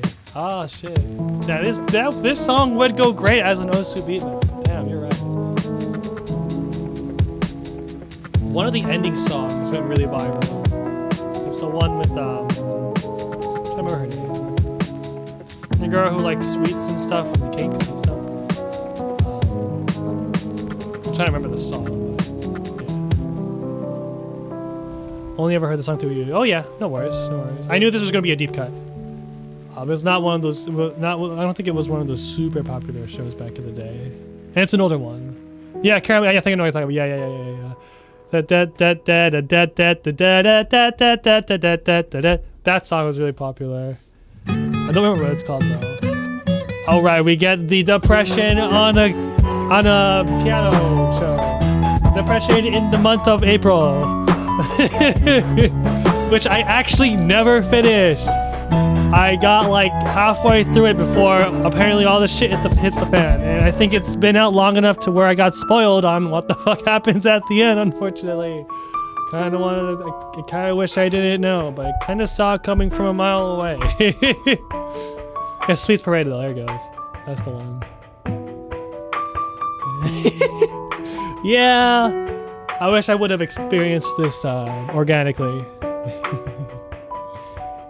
That's the most surprising shot ever. Give me that bossa nova.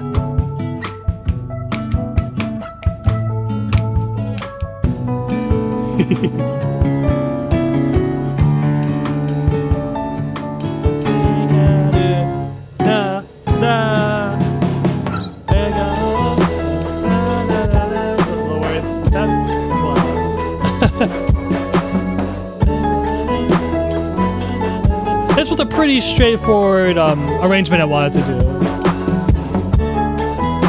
Partly because the show has such a big, dealings with the piano, you know what I mean?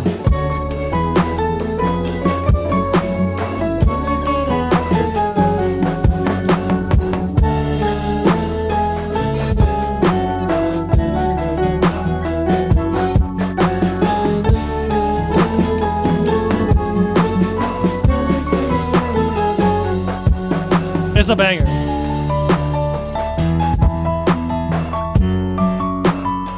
Have to figure out how to extend it here. Pretty straightforward stuff. I did a lot of experimenting with this one because I wasn't exactly sure where I wanted to take the extension. Classic.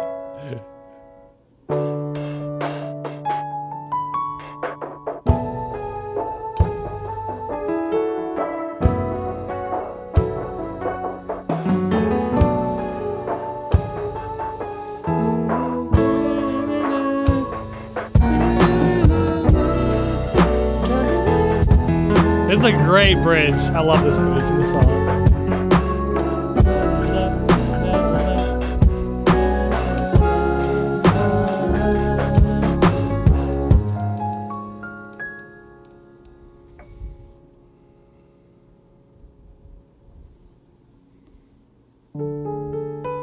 I see what I did. Okay. Yeah, it's been a while since this one. But I remember I tried a lot of different things with this, like, you know, doing things off tempo, off BPM, just kind of just going with the flow as I play it. Because I really loved the outro I did for this in the original song, so I had to figure out how to get to it.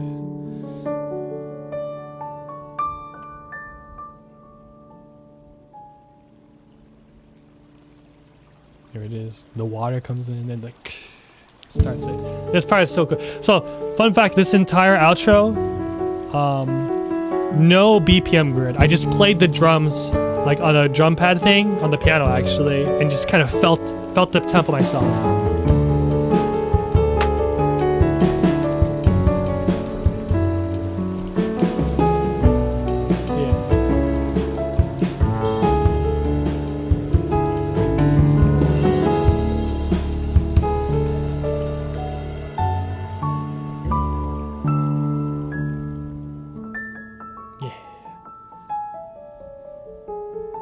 Super proud of that ending section. It makes me almost be like, you know, what if I made just original lo-fi songs? But obviously, if we're going the original route with lo-fi, it's kind of really saturated, you know what I mean? So it's kind of like, figure. That's why I like doing the remixes, because you can still get your work out there and do some cool things in it with an outlier of a marketing strategy of anime, you know what I mean?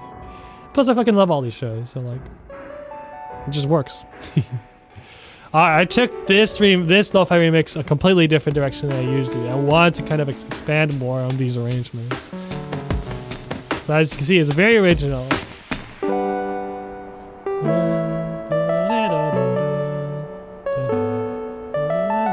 Yeah, I was just fooling around. I made this little melody line. I was like, ooh, let's start with this and just keep building it, and eventually introduce the main thing of Scenario Days, and they get hit in the face with it. Like, let's go! That's how I was going about this arrangement.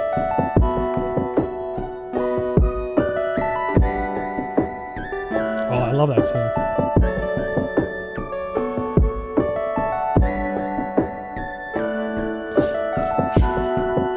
When you're looking for inspiration or ideas to remix songs, do you focus on parts you like, or do you work through the song as a whole? I usually try to work a song as a whole, like start at the beginning and go. That's usually how I do it. Or if it's a give or take. Most of the time, if I don't have any major ideas beforehand, I kind of start at the beginning and I try to make something, and I eventually come up with something, and then I keep going from there. And as I start building it, I get more and more ideas. The hardest part for me is getting my foot in the door, basically. So like once the sooner I start on something on a project, the more ideas I can get from where I start, if that makes sense.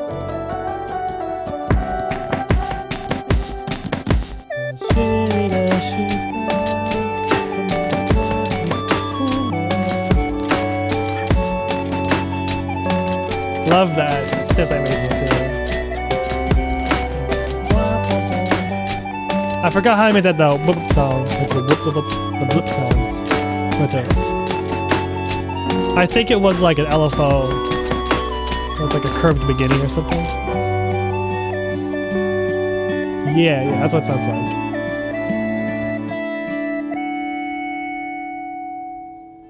So this section is it's like a whole different song. And I thought it was really cool, but definitely kind of out of nowhere, because like the first half of the song is Scenario Days, and the second half of the song is just kind of like this epic guitar thing that I did. I'm super proud of it, but I honestly think it's a little questionable for it to be in the song. It sounds amazing though, so I kept it in there. Listen to this, sick.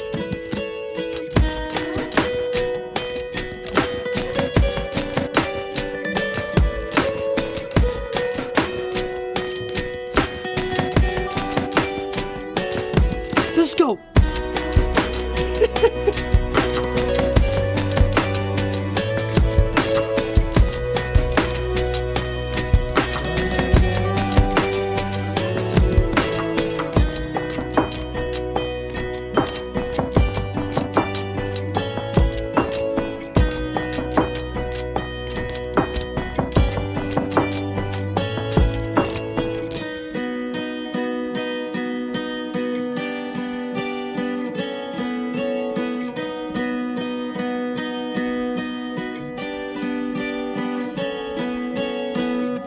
originally that song sounded a lot more. That part sounded so much more fuller than it did.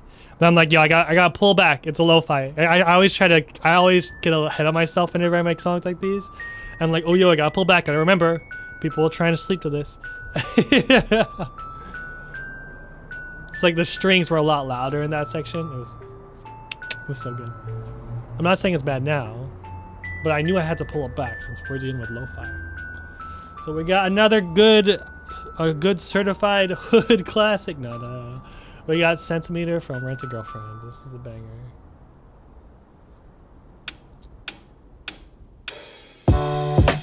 Definitely a choice show, but a fun adventure nonetheless.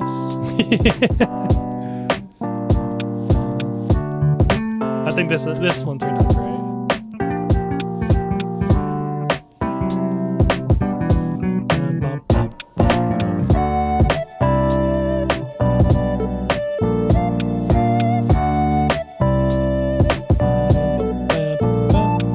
Oh shit, we got spam, baby.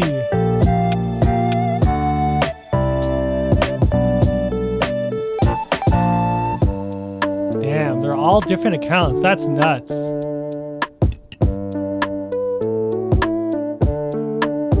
I gotta make sure I'm hitting the spam bot and not everyone else.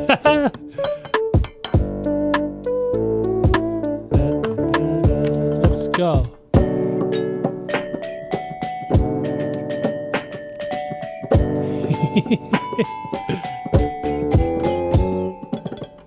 Oh man, I gotta use more random stuff in my room to make sections like these. And also the in the background is literally just me going like. It turned out really cool.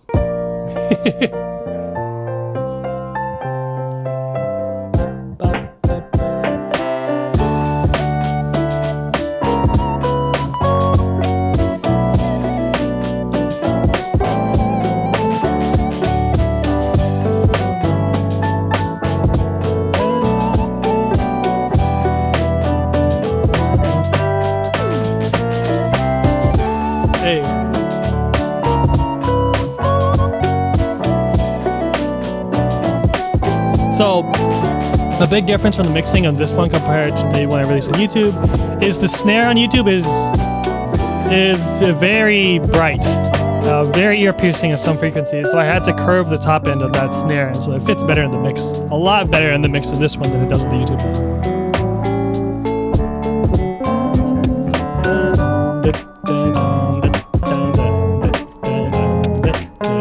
I love this section. It's so good.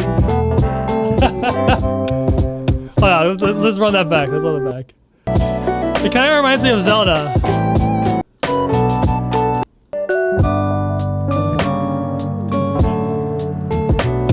I think that's where I got the idea from. Right here, right here.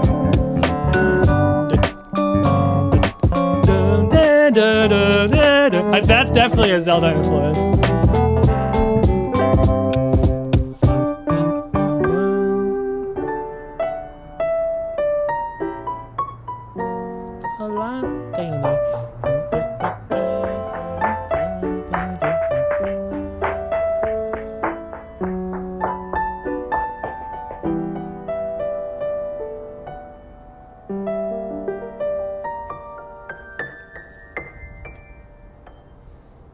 Oh, I love the second chorus I did. I remember now.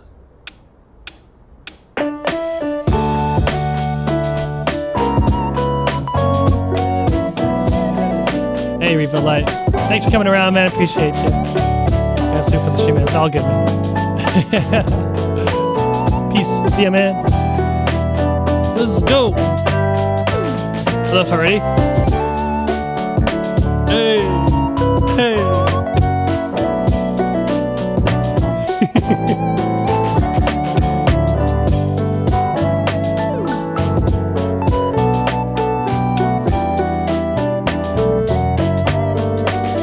Oh, I see. Oh, I got you. No worries. I get it. Yeah, don't worry. We only got three more lo-fi songs, let me check because there are some repeats in here from here. So let me take those out. So yeah, the Jujutsu Kaisen one, playlist. Boom. The Geass one.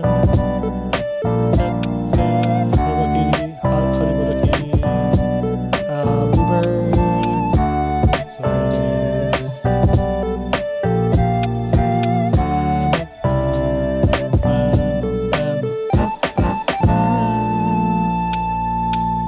let's go.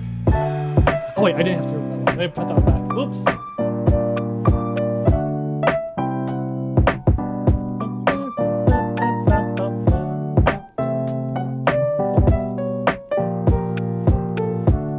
I love this piano ending too. So catchy. Oh, that's the next part.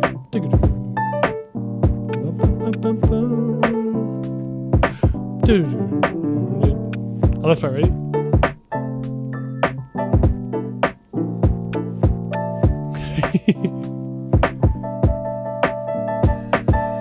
Love it. Hello, I'm new here, aka I'm listening to your music around for a year. Not a very active listener, but I love your songs, aka remixes. I saw you do it live and I thought to drop by and watch you say hi. Hey, welcome. Thanks for all the support, I appreciate it. But yeah, if I'm ever in your area doing a live show, I would love, to meet new people who listen to my stuff. It's awesome, you know what I mean? Let's go.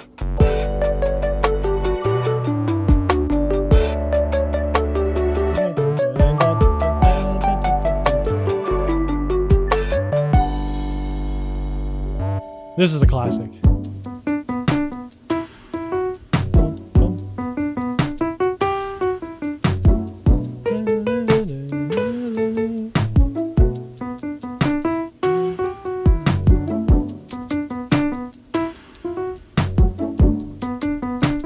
So, going into this one, I knew that the strings in this song were very iconic, so I needed to implement them somehow. So I thought doing the plucked strings there would be perfect for the verse.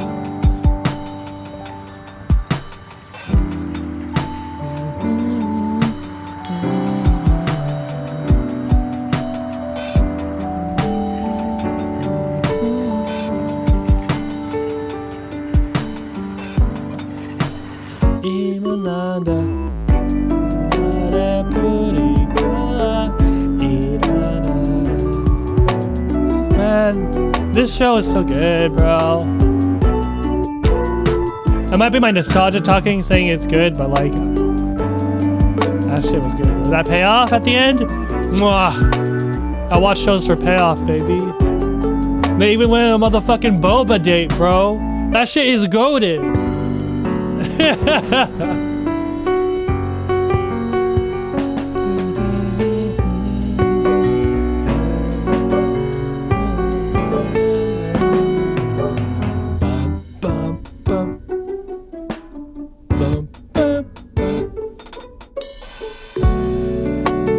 Got a piano for Christmas. I'm gonna learn how to use that. I want to be able to play that kind of stuff so much. Oh hell yeah, man! Piano is where it's all at, man. It's how it has a good basis for like music theory and everything like that. It's a great thing to learn.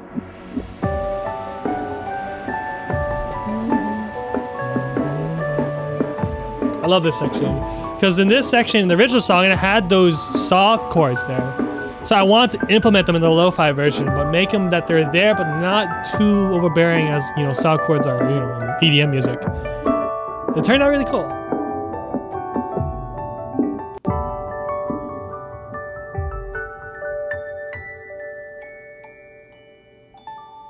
Yeah, I gotta make more lo-fi this year.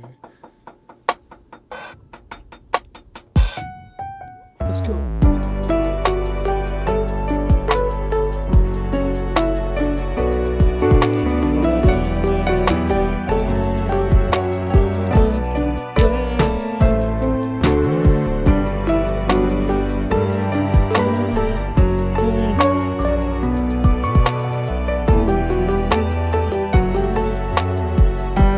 Life is good, hell yeah.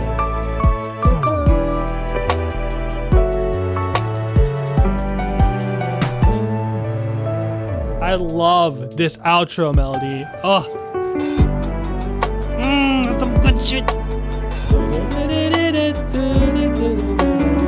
I knew I couldn't change this melody because it gets so iconic for this song. Oh, it's so good.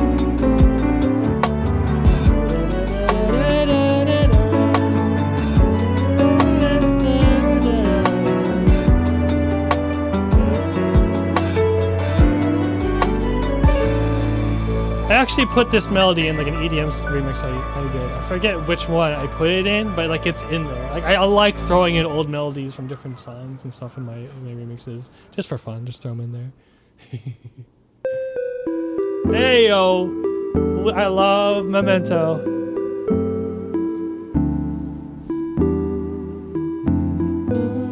Such an underrated song in general. Let's go. Hey.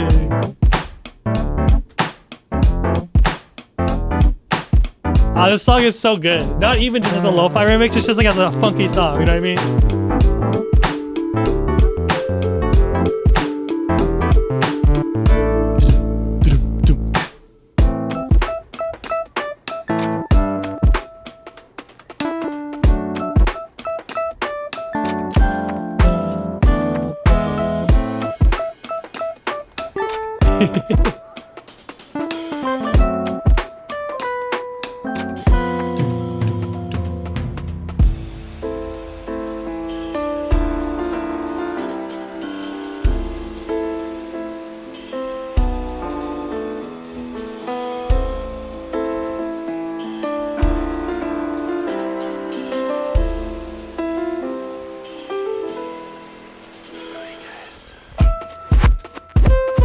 Hey. Not much to say about this one. It's just fucks. This song fucks.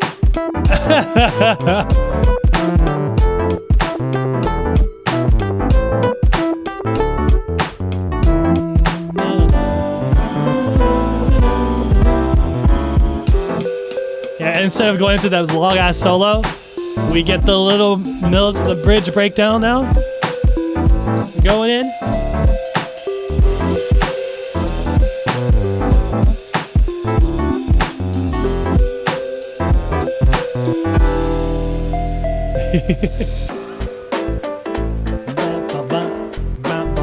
Oh, man. So good.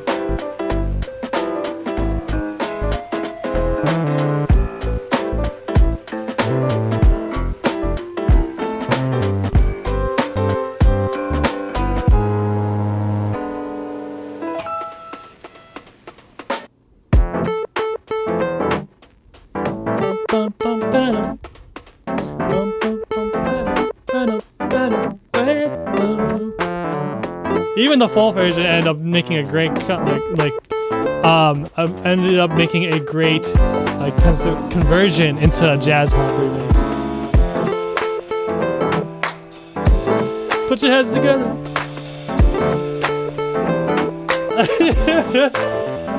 This would be a good ender to my lo-fi show. Eventually one day when I make a concept and bring it to a convention.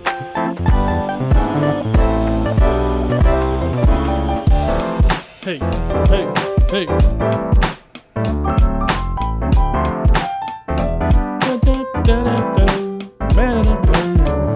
Yo, okay. Maybe I could bring my lo-fi show to a local con first. Just so I know that it'll do good, you know what I mean? And that way I don't have to lug a whole piano through like a plane, you know what I mean?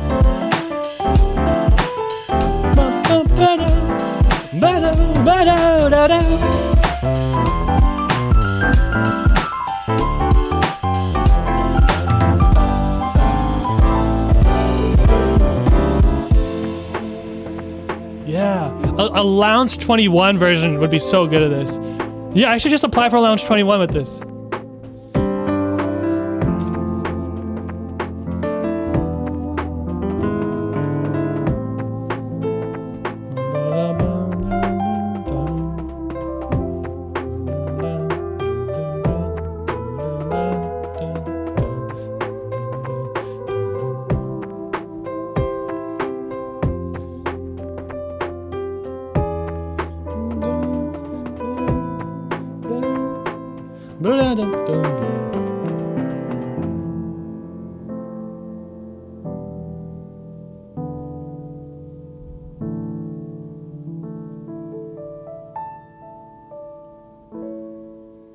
Yeah. What a great song. What's next? The last one, baby! Probably my favorite on the album. Styx Helix. Oh god, this turned out so good. This gives some fucking vibes.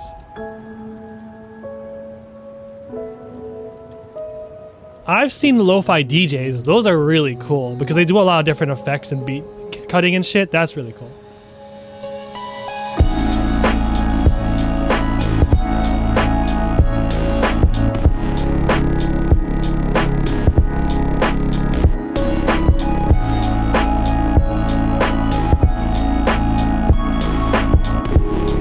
This is more like a cross between like synthwave and lo-fi. That's what I was going for.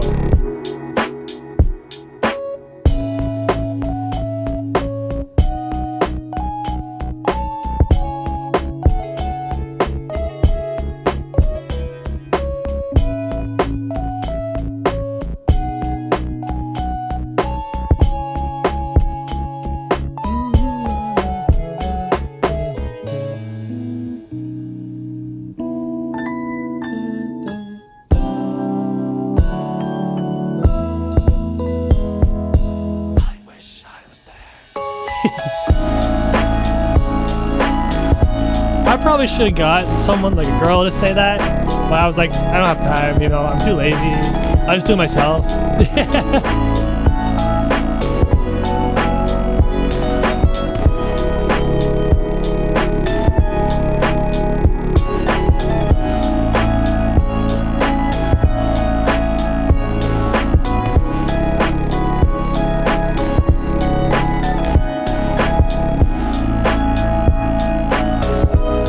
So proud of this one. It's like the perfect vibe for this.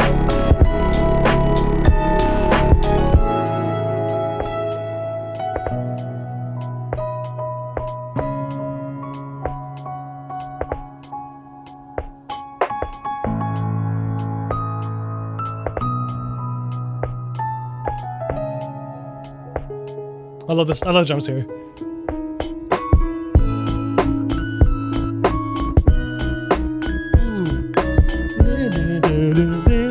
Oh, damn, bro.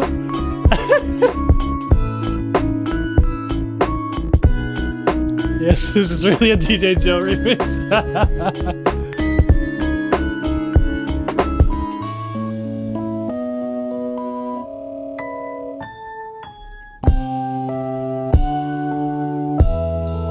Are you guys ready? Everybody fucking chill. This part's actually pretty intense. It's so cool, bro. I love the atmospheric section here. The big pads that come here. It's some of my favorite parts of the song.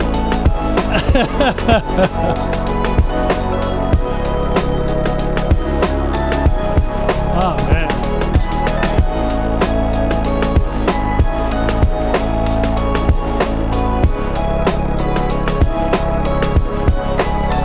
She got 100%. Look at that.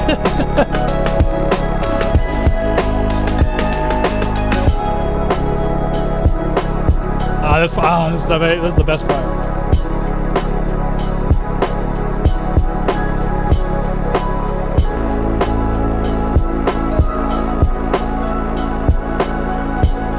Here we go.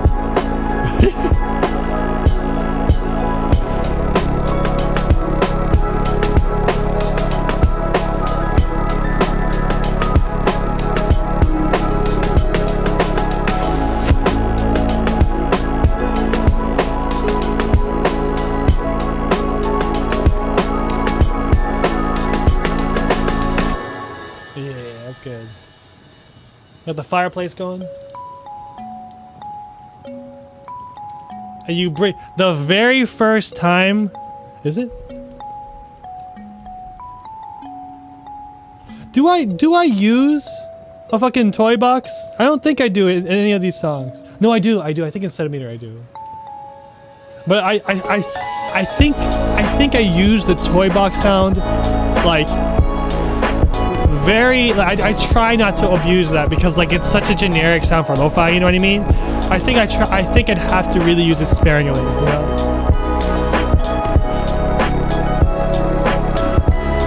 The less is more type, specifically for the toy box stuff.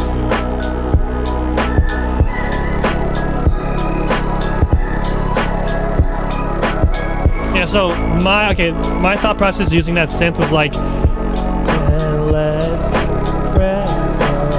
was because the original song had that really like phasey sound effect on the vocals, so I wanted to use a synth to kind of emulate that. I think it worked out perfect.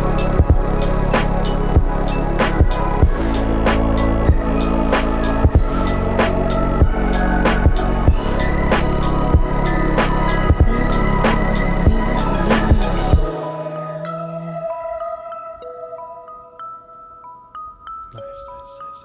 Great ending to the album. And it's also the longest song on the EP. It's like 5 or 6 minutes long. 1, 2, 3. It's like about 5-ish minutes. Ayo! Joe 5 Volume 1 into this fucking disaster.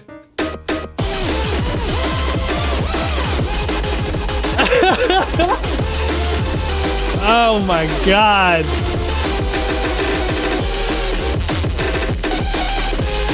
What have I done?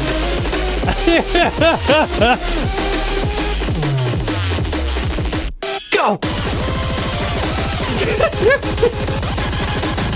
Oh, I had so much fun with this, but I literally made this in like 2 hours. I had like 0 effort. It's pretty bad.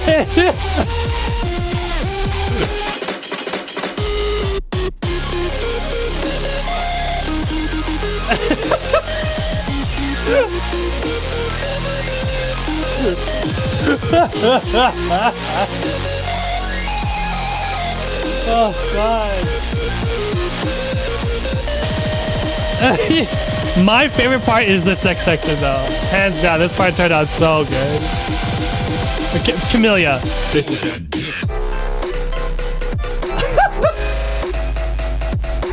I fucking love that section.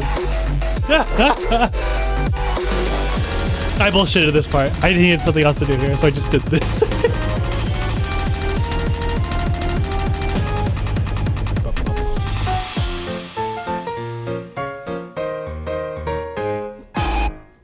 There we go. That's the best song of 2022, guys. You heard it here first. Oh man. Okay, so I gotta figure out what I gotta do this year. I had a couple ideas, but I lost. Every time I have these good ideas, I need to write them down. So we'll figure it out this year. We'll figure it out. All right, so now we move on to an original song from Senpaku. So this one is called Halogen. I've always loved this type of aesthetic. And yeah, my friend Polycarp, he makes a lot of really cool, like tech-looking, like futuristic art like this. I thought it'd be perfect for him to commission him to make something similar to this vibe. And it turned out really good. So yes, Halogen, Senpaku original. Let's listen. This song is super underrated on my Senpaku channel. Please check it out. Compared to the other stuff. Oh, it's not Polycarp, it's Polycore. That's my bad. He changed his name. Polycore. With the K-O-R.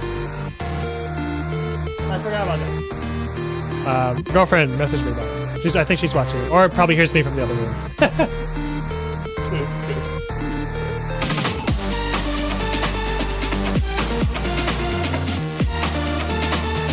Yeah, virtual self vibe, baby. I'm so proud of this part. Ready?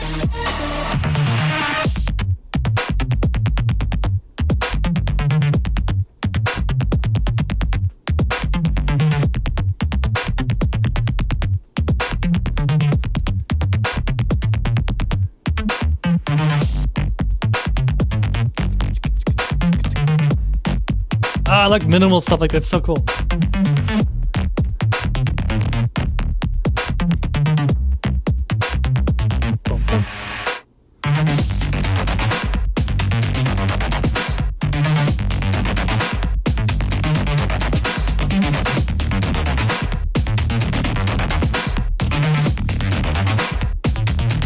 Bring it in, bring it in.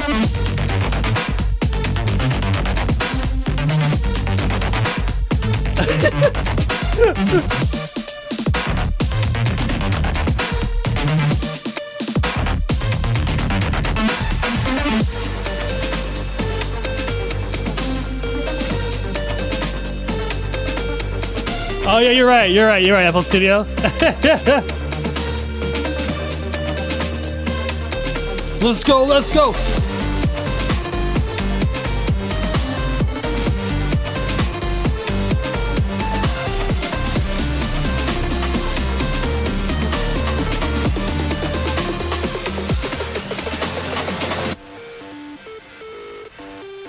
You guys ready for this shit?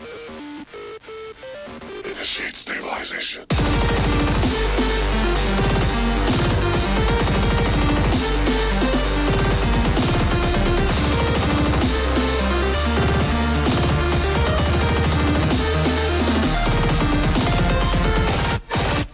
Hey!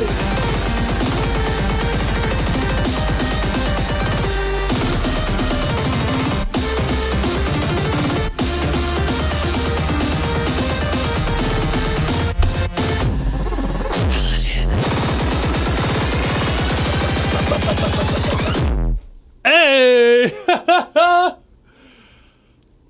One of my favorites. I'm super sad that one's like didn't perform as well, but it's only a matter of time, boys. You know, I'm working on the originals brand, and eventually they're gonna stumble upon it after it gets bigger through all these other projects I'm doing. It's gonna be good, guys. I wish I can show you guys the song I submitted for the Archaea Rhythm Game Contest, because that song is hands down the best song I've ever fucking written, and I can't show it to you guys because I might win. I'm not trying to like jinx things or anything, but I'm so fucking proud of that song. I can't wait for them to either reject me or say I won, because like I really want to share it so bad. Anyways, 2023 is going to be a great year for Zenpaku. I promise you this. So that song that I submitted to Archaea probably won't be released until like the fourth quarter of this year. Let me see. So Archaea 2020 contest. Let's see how long it's. I try to remember when. There it is. All right, so the Archaea. Okay, I just doxed like a million people. I'm just kidding. So the contest before the current one that happened. It started on July 23. Hold on. Where's the ending? Where's the due date? I can't read. Hold on. Okay, September 30th, right? So September 30th of 2020 is when they concluded. When they announced the winners, Archaea 2020 contest winners, we are proud to announce it took them all the way up into May of the year afterwards.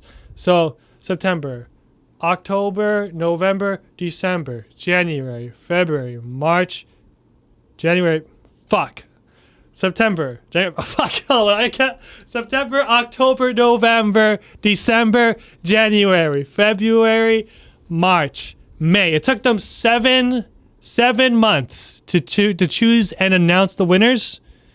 So we got until, hold on, when was the last one they did?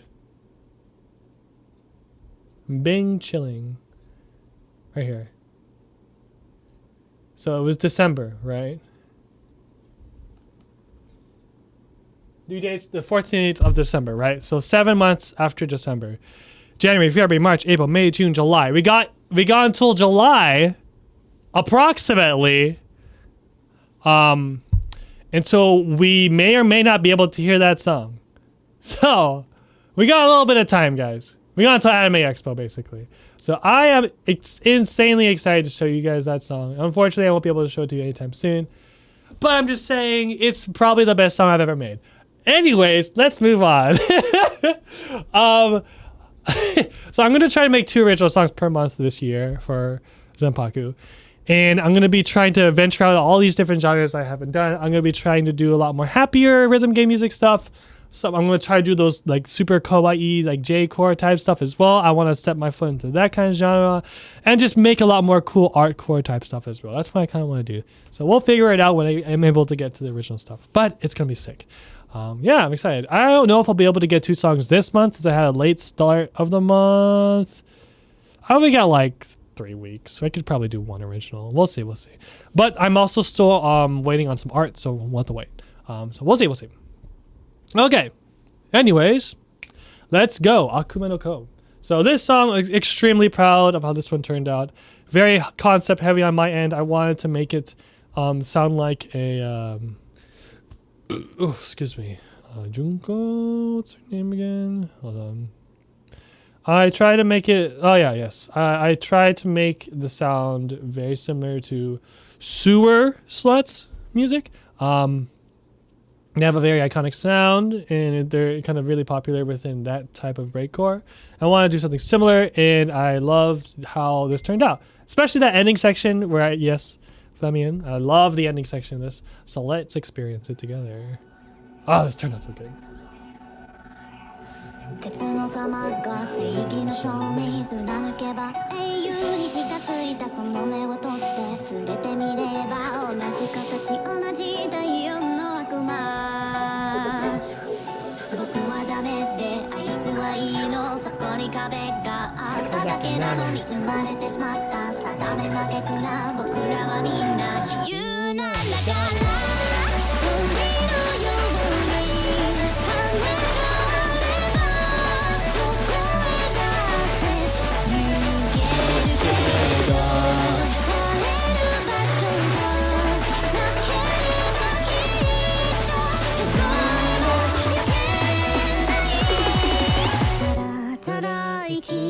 The vocalist fucking killed it, man. Shiki's amazing.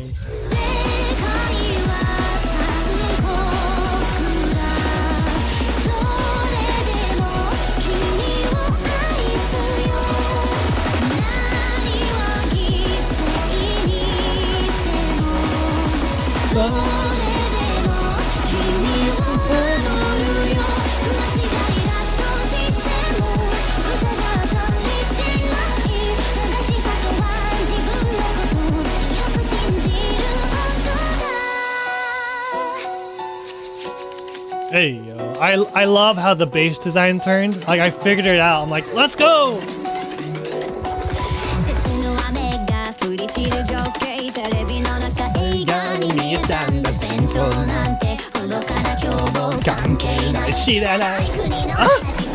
I love this song.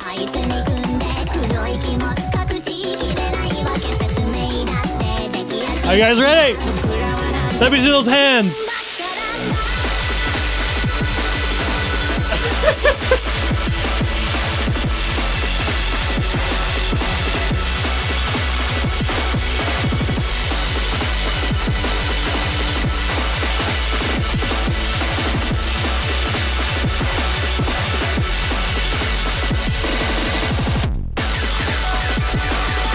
Oh god, let's go.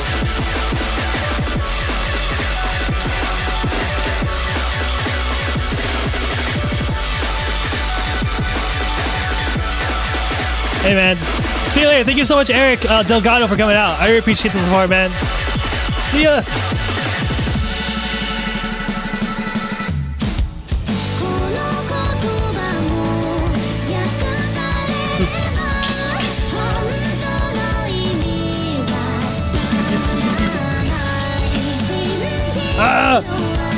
I'm a fucking sucker for this kind of stuff, man. That's why I put it in there. Hey, what's up?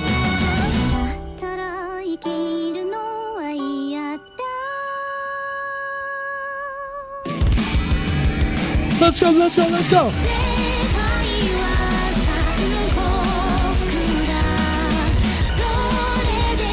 Oh, I love this part.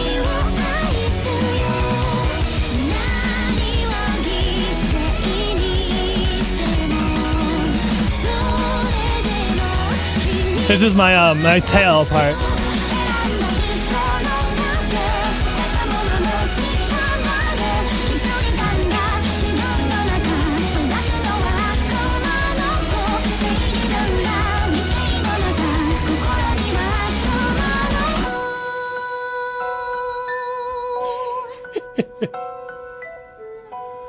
All right. So that ending section, I was like,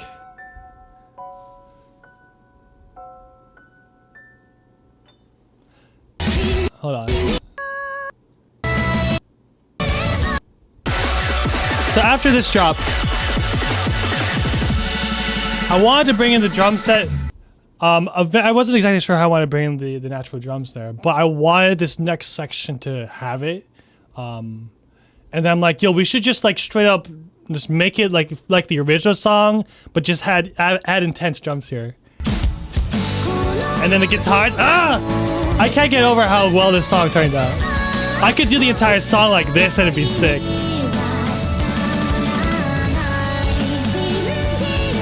Oh my god, bro.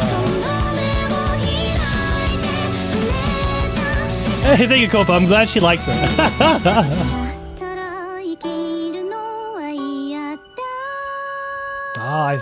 I see Rainbow. Oh man, so this section I needed to do like just a pure rock, synth rock song. Because if you guys ever heard Tail before, Tail, what's the name of it?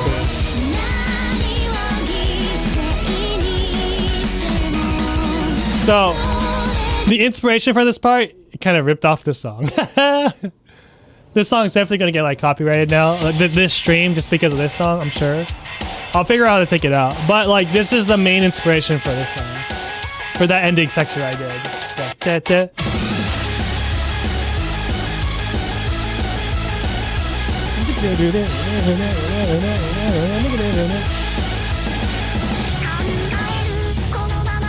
But yeah, Omoi does a lot of songs like this.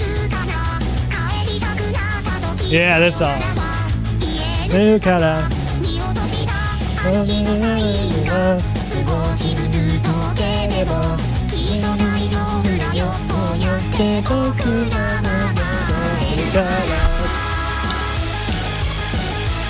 get the idea.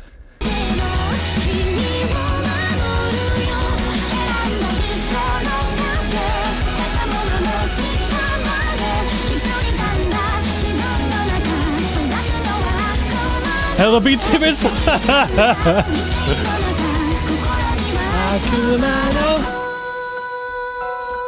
Yeah, if this stream does get like blocked and stuff, I'll make sure that I'm sure there are ways to take the song out in the editor, so it will be available eventually. So no worries, guys. Yeah. My brother's complaint about my remix of this song is right at the end. The last piano isn't loud enough. I mean, that's fair. It's really quiet. And he likes that last piano. I'm like, I got you, bro.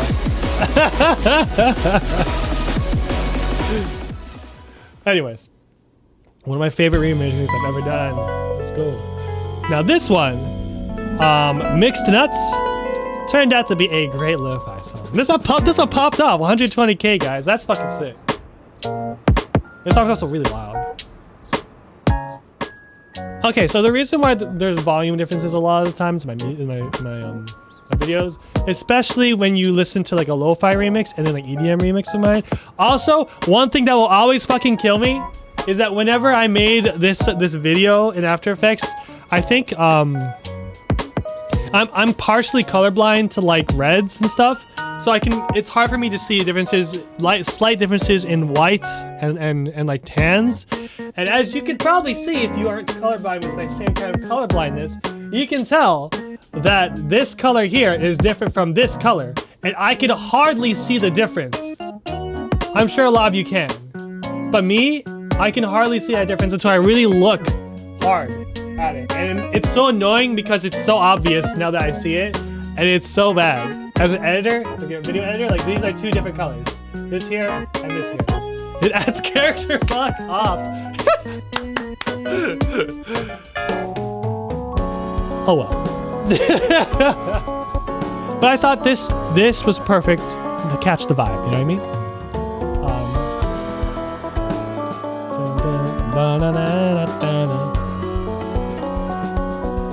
I'm definitely gonna make a full version of this later. Turned out really cool. A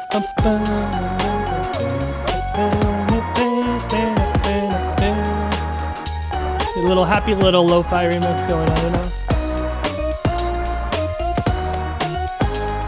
So, when I initially made this song, I looked up all these different lo-fi remixes of Mixed Nuts, and like, there are a lot of low effort lo-fi remixes out there, especially with songs like this that are very kind of melodically and like syncopated, like very melodically complex and also like rhythmically complex. It's hard to like make like a fast job version of this, and like when those people who make the lo-fi remixes as soon as it comes out, like those type of arrangements only work with specific kinds of songs, and this one was a really hard one for people to make it sound good. And I noticed that I'm like, I could be the first person to make it actually sound good. Not to toot my own horn, but come on, guys, you can't always just try to be the first one. You got to add a little bit of level of like of quality in there and speed. You have to have that equilibrium between speed and quality. You know what I mean? So fucking gotta get a big brain in this fucking world. I'm just kidding. Sorry. I'm just saying. I should really try to do more lo-fi remixes this year, because honestly, they don't take too much of my time to do. I just have to be proactive about it. Because I'll also go out of the sync and then I'll stop making them, out of sync of doing them. Like I kind of did the second half of the year, but I'll see what I can do this year. You know, never say never. Bum, bum, bum, bum.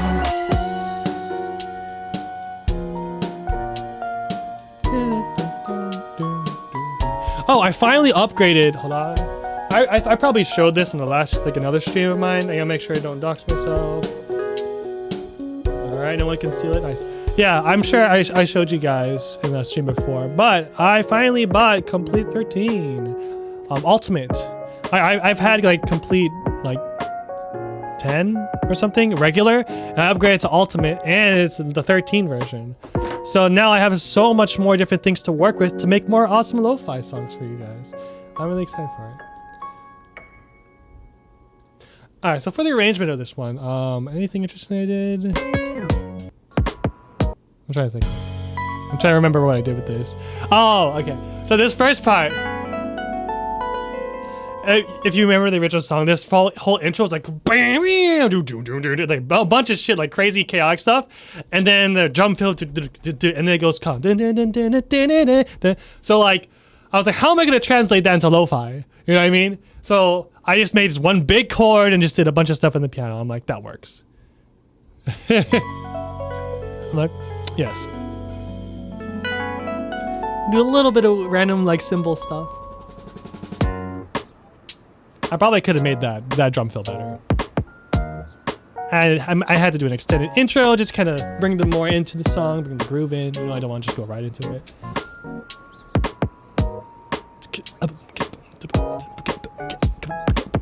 Yeah, the thing that was dropped from the truck and I randomly picked up.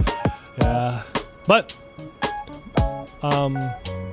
it's pretty straightforward arrangement, honestly. I didn't do anything too crazy.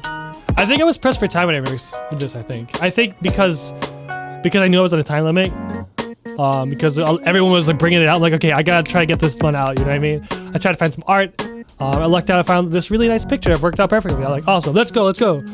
Made it. Finished it up. It's good. This song ended up being really good too. Oh shit, that's a good idea. Yeah, my dress up darling. I should actually do a remix of that because that's perfect. The opening's perfect for that. fucking Skyward Up since you cosplayed from it. Hell yeah. Definitely do that for sure. I need to write these down, bro. Okay, hold on. So, Joe-Fi Volume 2. For sure, Spy X Family, OP1 Full, Spy X Fam, Ending 1, because that ending is already lo-fi in itself, so. Oh shit, we gotta talk about Kindle, Spy X Fam. I wanna do the second opening too, because that's a banger. Damn, that's already a lot from Spy X Family. One Piece, opening 1, and let's do some other One Piece opening something. Oh, actually, One Piece Red, Film Red. Yeah, let's just like from Film Red. And then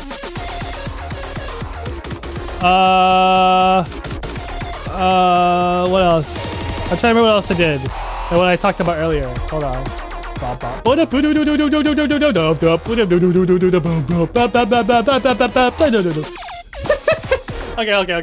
We'll do that list later. Oh, right. We literally just talked about it. Dress Up, Darling. Dress Up, Darling. Opening. That'd be good. Maybe the ending.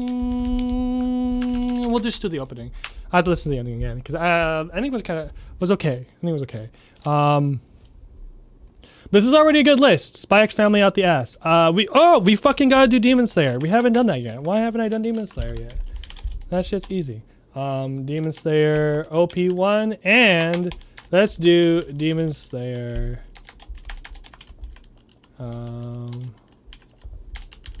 OP2. Yeah. Easy game. There's a lot of things we could put in the room from Demon Slayer. Okay. Anyways. Let's see. In Kindle. So this in Kindle is I think my most successful Zenpaku song probably. Minus the Demon Dice one. I think this one turned out really amazingly. I had to pull. I wanted to do a crazy 240 BPM song because I have never made a song like an original in that speed yet, and like I gotta do something. So before we listen to this song, I gotta show you guys some other music that was inspired by it. So let's look up Mission Sound Voltex. This song is insane. I love this song so fucking much. It's really cool. Yeah, we'll do the one without the background. Well, yeah, fuck it. Put the background in there. Okay. This song, this artist, amazing. So one of the main inspirations for in Kindle is this one. So let's do it. This song is so good.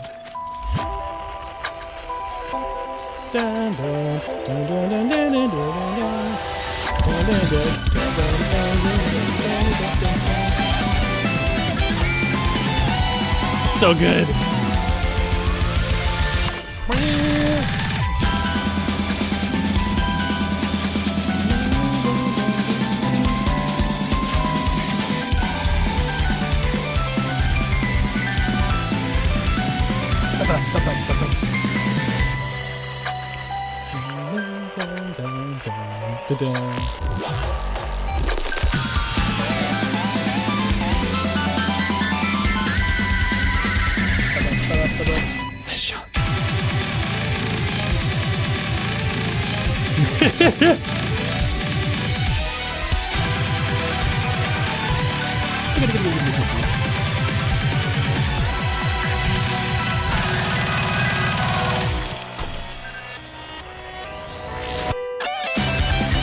Rainbow light.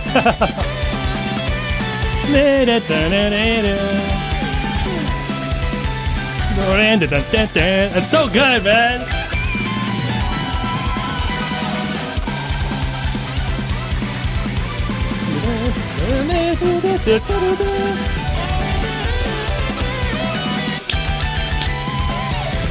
Oh, it's so good.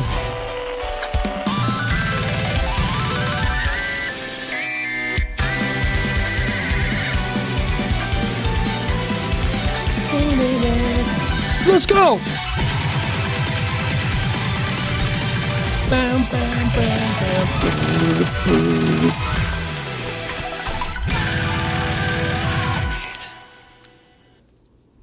So yes, there's a lot of similarities between In Kindle and this song. If you've heard In Kindle, there's a lot of parts that I took major inspiration because this song is just such a banger. But you know, obviously, main inspiration, not directly copying. You never want to do that.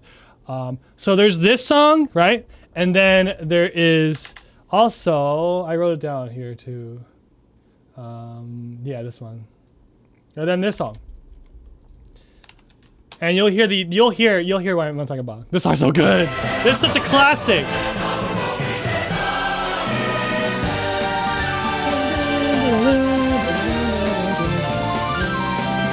But hold on.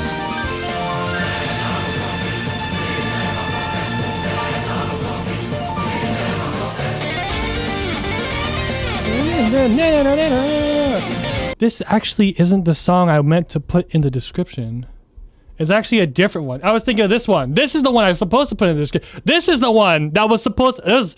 Ooh, wow. I caught that fucking months late. Oops. This is the song that was supposed to be in the description. That last song is fucking sick, but this was the main song that was actually... that was the main influence to this song. Oops. Anyways, this is the one that do be very similar to what I wanted to do.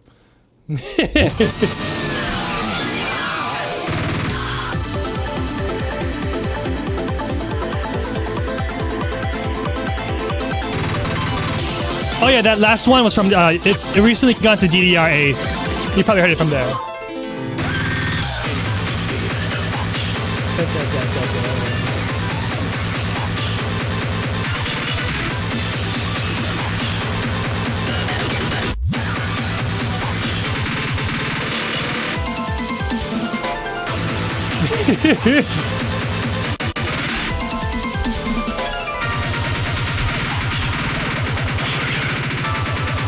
See this section here?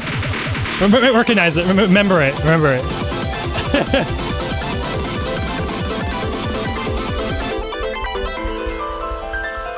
You got the piano break. I totally ripped off this next section.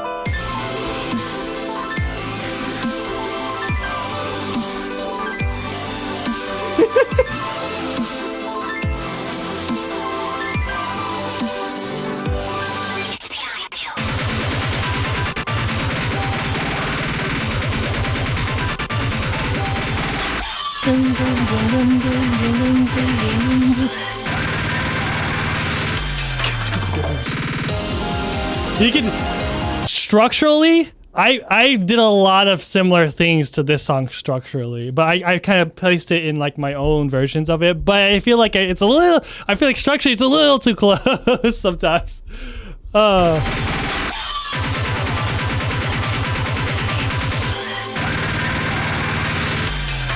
Let's go. We got the outro, the climax chorus here.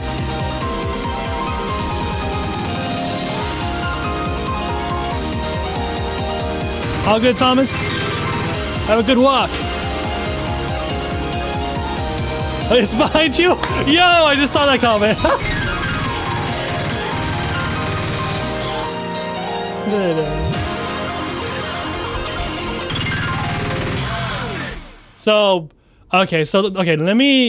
I'm gonna play it in Kindle now. It's definitely a mix between Mission and Illness Lilin. So here we go. Huge shout out to Vertigris for bringing this character to life.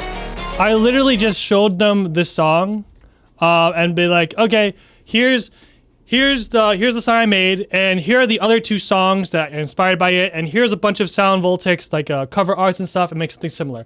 And they pulled through and made someone very similar to what was on the Mission Girl and stuff like that. And in general, their art is really very vibrant. I love the colors that they use, like how like the different colors pop out, like especially the blues. This shit's nuts. Like that hair, man, that's crazy. Look at that color pop. That's insane, bro. Like I love their work. It's really cool.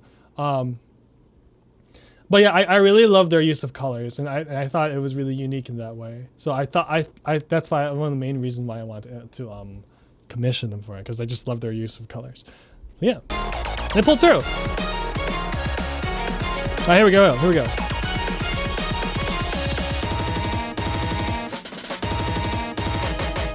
Actually, shows power.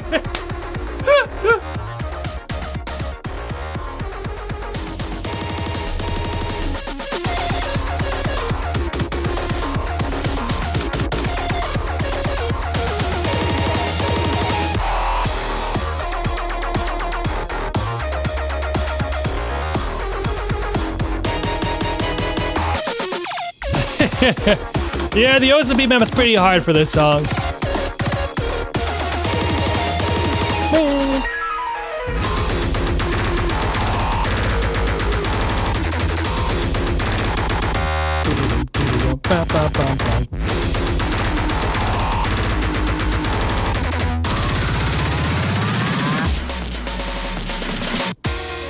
There she is!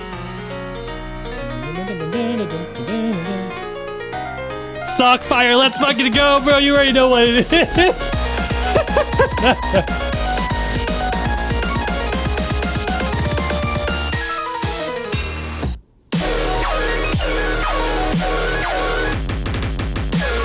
So yes, this was...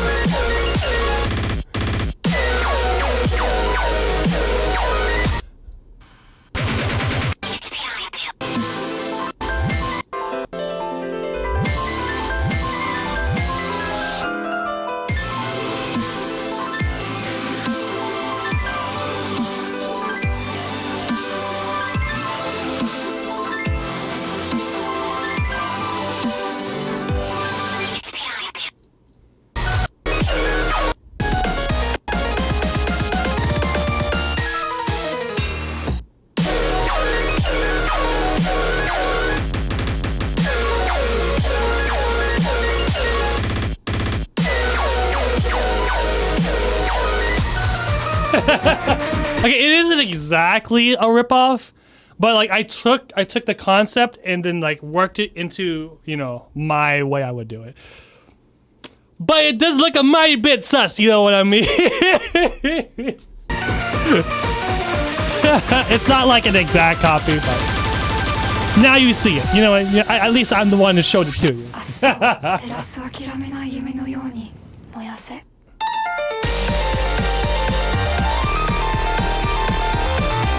Valley killed it.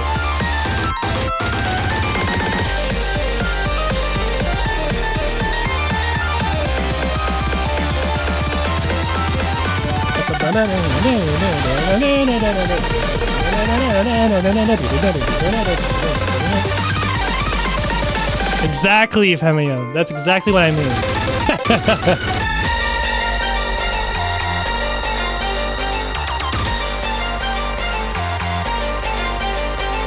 I've heard Revola, it works well.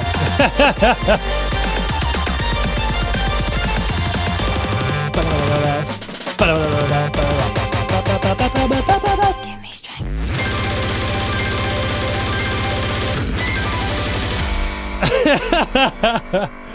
Yeah, so of course, the entire time designing this song and composing it, I had, you know, a beat map in mind. I was like, okay, how would each specific part work as a beat map? You know, what would they do here? What would they do here?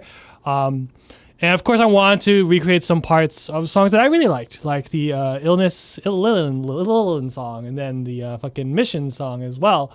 Like, just the overall, like, I need to make more songs like this. Like, this song popped off so hard and I'm so proud of it, and like everyone really likes it. I gotta do more. More is coming on the way, but I don't want to just release songs like this. I gotta make it grand. I gotta make music videos like this, you know. I gotta make a really cool character. I gotta brand it really awesome, you know. Gotta do the whole 9 yards, and this was not cheap. And I'm not necessarily like, you know, oh, I can't do too many of them, you know. Obviously, I have to spend some money to get some good ass shit, you know what I mean? But that means I can't do too many of them, because if I want to keep it to that high of a standard, I gotta cut. You know, I gotta not do it as often because I don't make that much money. To just throw it into like a $2,000-3,000 project like this, like, you know. Yeah, it's crazy. Not that it wasn't like $3,000, but it was like a good amount of money. It's like I can't spend that much money per month. You know what I mean? So I love this song a lot. I need to make more of it. However, I don't want to just release songs like this unless they're really good. So you will see more. The song that I submitted to Arkea it's in this alley. I'm super. Oh God, I can't stop talking about that song. But yeah, super proud of this song. Really happy how it turned out. And this song was also, fun fact, let me show you guys. You've probably seen it already. But when I was announced as a featured artist for Osu, which by the way, I'm a featured artist in Osu. Hell yeah. Hold on, let me find the featured artist page. There we go. Look, guys, look, it's me. That's my face. Yo, that's crazy. There I am in Kindle down here. And this tells stuff about me and what I've done. And yeah, we have official B-maps as well right here. So if you guys don't know, Affliction, this one was also, oh, sorry, that's really loud. My bad, forgot. It's louder here. So yeah, if you want to, you can play Affliction on Osu. Here we go. There's a whole bunch of different difficulties for you to try out. You don't always do the incredibly hard ones. And you can also play in Kindle, which ended up being really successful here on Osu. There's a freaking 9-star rating, baby. That's what we're talking about. That's what we're here for. With MREC on top, baby. Fucking let's go. So that shit, MREC playing this and like setting such an insane score on it just opened doors for me. That's nuts, bro. But yeah, having the opportunity to be a featured artist on Osu is fucking nuts, man. Like it feels great. This is like one of the things that I've always wanted. So I'm really happy I was able to pull through. Let me find it here. Lily Peachy featured artist. Let's go. 2022. Where am I? Where did I go? When was I? When did it happen? I'm trying to remember. Featured artist. Stadier to makes Millie. That's nuts. Loved. Wait a second.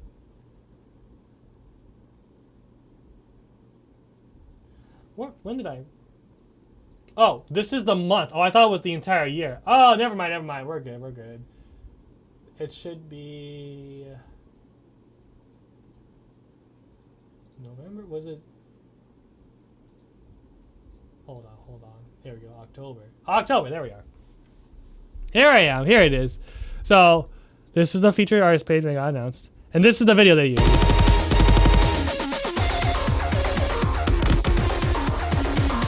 They literally put MREX play just as on the front. He is insane.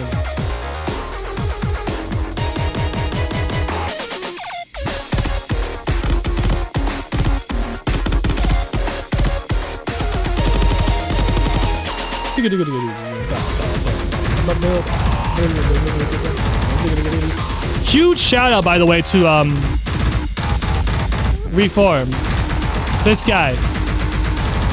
He hosted both the map sets for In Kindle and Affliction, and put all the different contacted all the people to make the different difficulties. Huge shout out for like making of this whole set. It's nuts, bro. High quality stuff, man.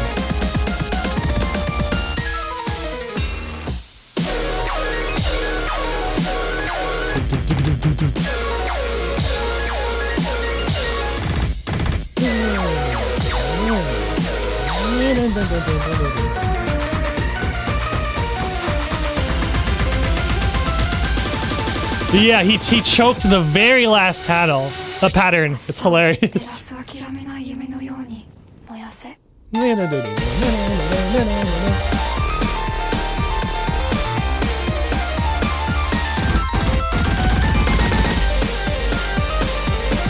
guy's nuts, bro.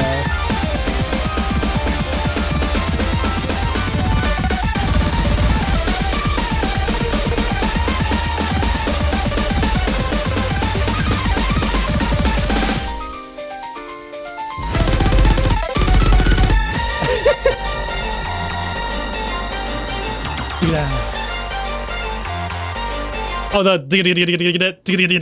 is from this.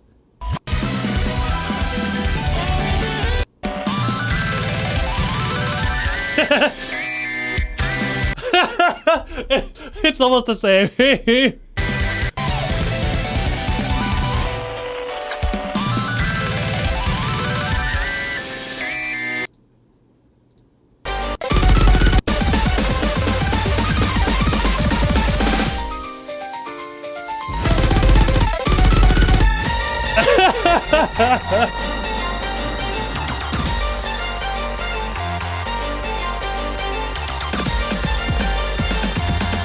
You see where I'm pulling the influences from?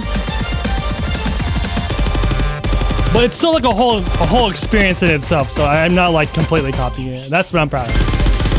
This right here, ready? Watch. Ah, he lost it right at the end. Rest in peace. Rest in peace. But yes, we'll eventually get to this guy, the album, the debut EP that I did, which is somewhere down the line here. Damn, this stream's going on for a bit. Okay. So, all right, let's hide that. We don't need that in this here. Okay, so the bot, not the bot.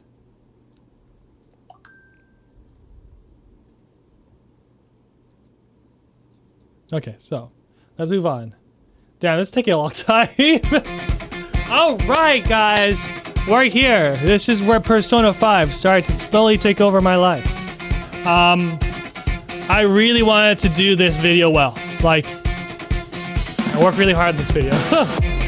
The only assets I didn't create are the stars in the background and the hat, obviously. And also the cut-ins, like the right at the beginning, right here. This little cut-in animation that comes in. Right there. Yeah. So these cut-in animation stuffs were actually open for use. This cut-in animation and the star loop over here. Right here. Here's a star loop that I use. This guy named Craig Tiplady. And here's the cut-in animation. Good stuff. Shannon vocals are insane. Okay, so let me start from the beginning. So, what I wanted to do at the beginning was just recreate the guitar. I tried my best to recreate it, but I didn't have the right guitar to have the specific sound. And then I was like, okay, what do we do next? What can we do next in the song? So I want to do some of those like where you just the backspin is, oh shit, what kind of drop is this? That's what I want to get through here. And basically you have a bunch of bass in your face. We take all the guitars and we glitch it up and do a bunch of shit to it. And I really like how this came out.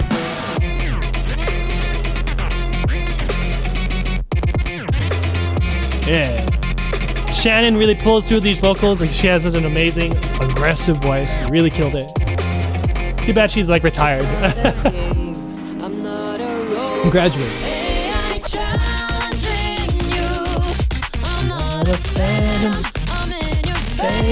I actually toured this song for quite a bit in 2021 before I released it. I held on to this song for a couple months. Mainly because I wasn't sure how I was going to do the video. And then I was like, you know what? I'm just going to make the video myself. And this is what we came with. Really happy with how it turned out. I made this entire thing, this thing here. I basically drew shapes in After Effects and added the wiggle effect on them. And I also drew the shape of this guy up here too.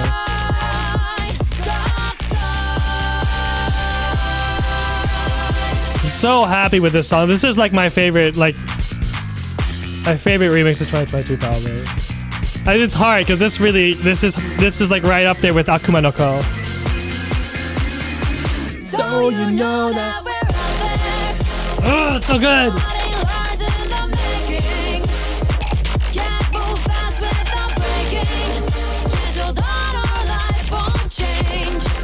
Let's go, let's go.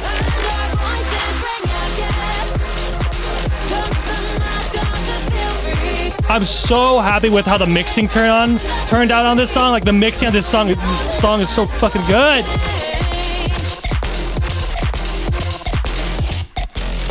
Are you guys ready?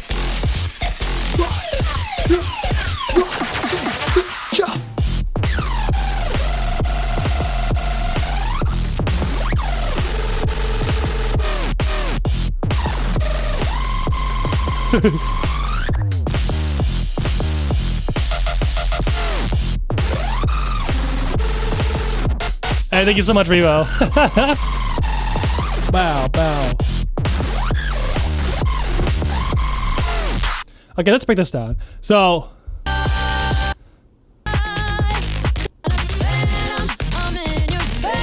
this is your usual just DJ Joe garage house beat. I wanted to have the strings in there, build up, be really big, and then stop. Just like the usual kind of big build to like stop into like big bass type thing. I made the creative decision to get rid of the strings here and do blocks instead. I kind of wish I did something else, but I think it ended up being alright.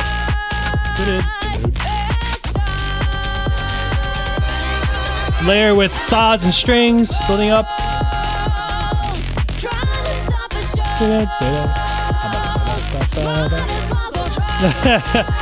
It's all good, fam. Alright, so here I just want to recreate the song. Just do the bass rock down there. And just fuck up around with the drums, go crazy with the drums. Have fun there. Bring the organ in. Bring out this drop, no one's gonna expect it. So you know that we're out there. Bass design. Vocoated serums chords.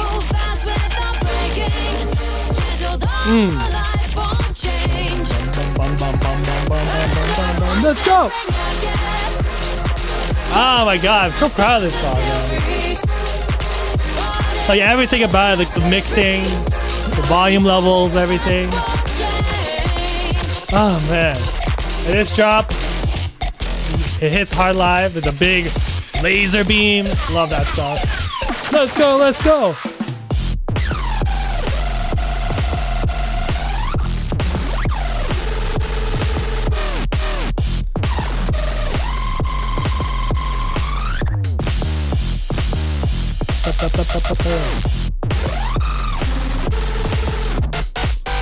I love that specific like chord synth. It's so good.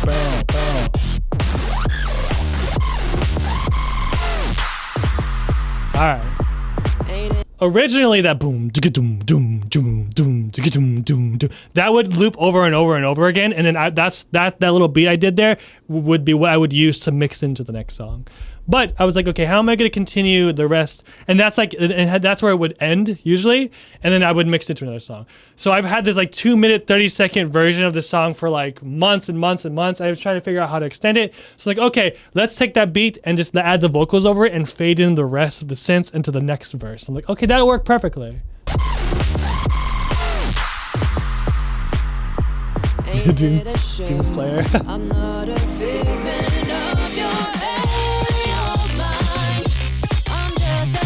I'm so proud of that bass synth. It had the vibrato on there. Sounds so good.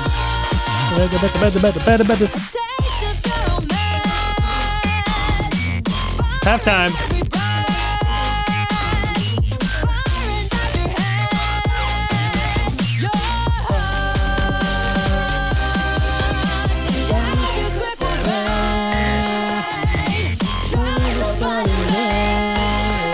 Oh, it took a long time to figure out how to make this little bouncy thing like go into random places here.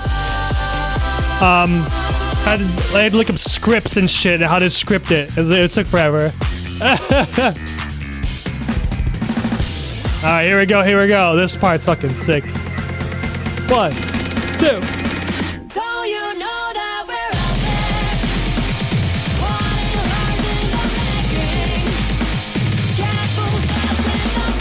So the concept here was to have the kicks, hold on. You can actually see it, what was going through my head in the visualization. So here. You see how the kicks like are in this area of the bass, of like the bass area, and then over here is the sub that's right below there. So the concept was have the kicks in the low, like the lows, mid lows area. The bass and the low mid area, and then have the subs inhabit like the low bass and sub area. That way we have the thump still coming in, but then we have the bass of like the sub in there just kind of staying like strong, and here like this is the chord we're on. You know what I mean? So the sub was supposed to guide the mix, and the kick was supposed to be still have impact in there, but not be the main focus. I wanted the sub to be the main focus. It turned out all right, but I think it got the point across. I think it was good enough because the kick, I think it sounded great in the end. So there it is.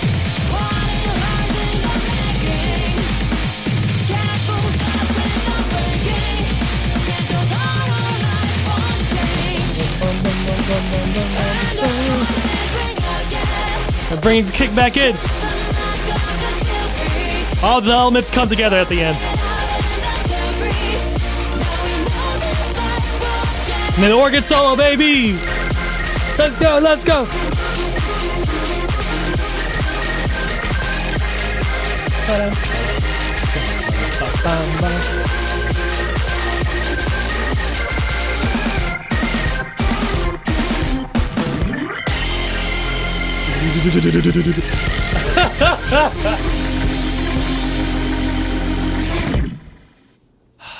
Yeah, this song turned out so good.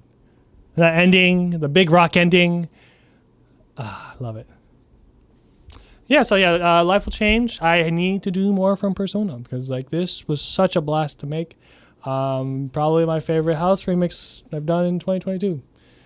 Oh man. Because like Akuma no Ko is so good, but it's like a completely different genre, you know what I mean? It's really awesome and like dramatic and like edgy and shit and like super emotional. And then this one's just like unlimited party time, you know what I mean? It's like it's like this one's hype as fuck, you know what I mean? I feel like they're two different sides to the coin.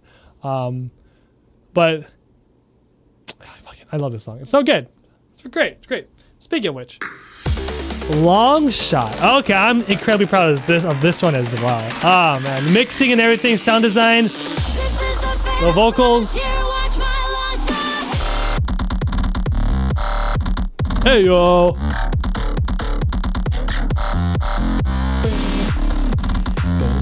Yeah, this one's great.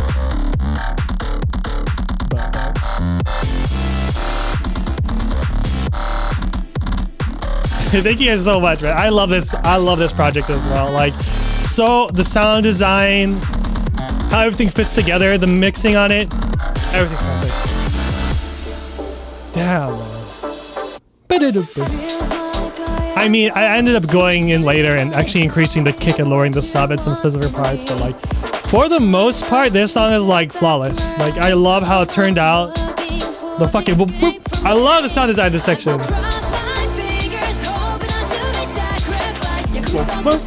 So good. Oh hell yeah, man.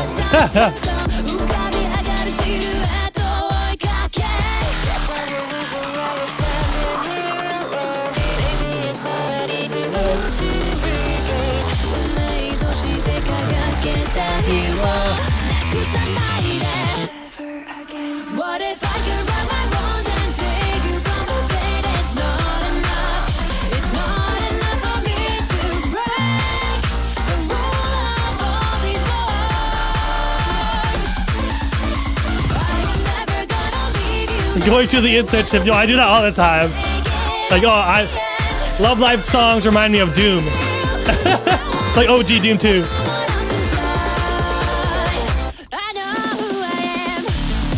Bring that classic JoJo back in.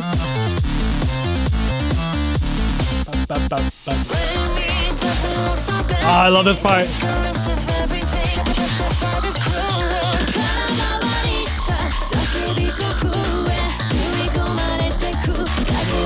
That 303, baby? 808, I mean. Was it? The acid synth. I forget what it's called. Ready for the time to come.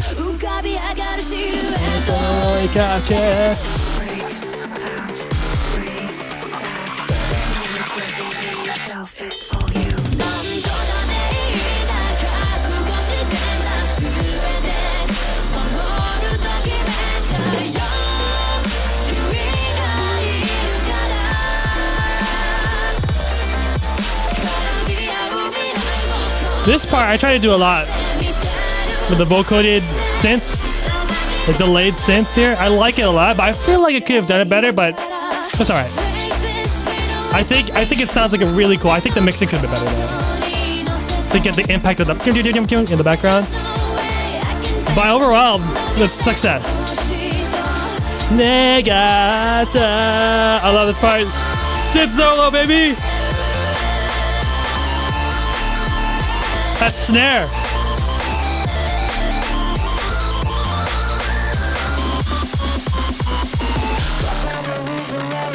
I was like, I love that snare. I can't just use it in that section. I bring it in later. What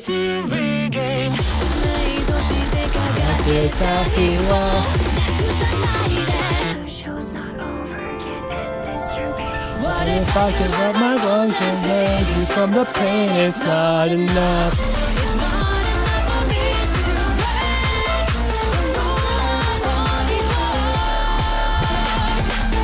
There it is, that snare. I bring it back.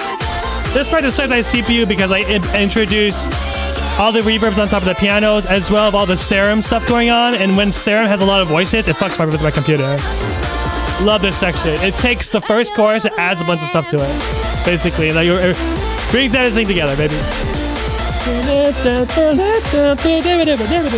Love the drums. It's that snare from before, baby.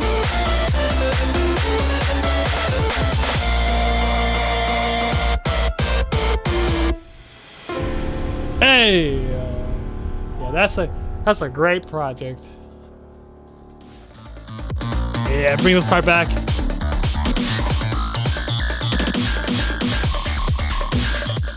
Ah, man, I love that. Okay.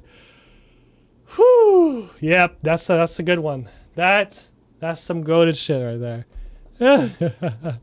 I saw a tutorial that you don't need more than 7 voices per serum, and it still sounds good. Oh, really? I overkill it every time. Best part at the end, being brought back. Yeah, that snare.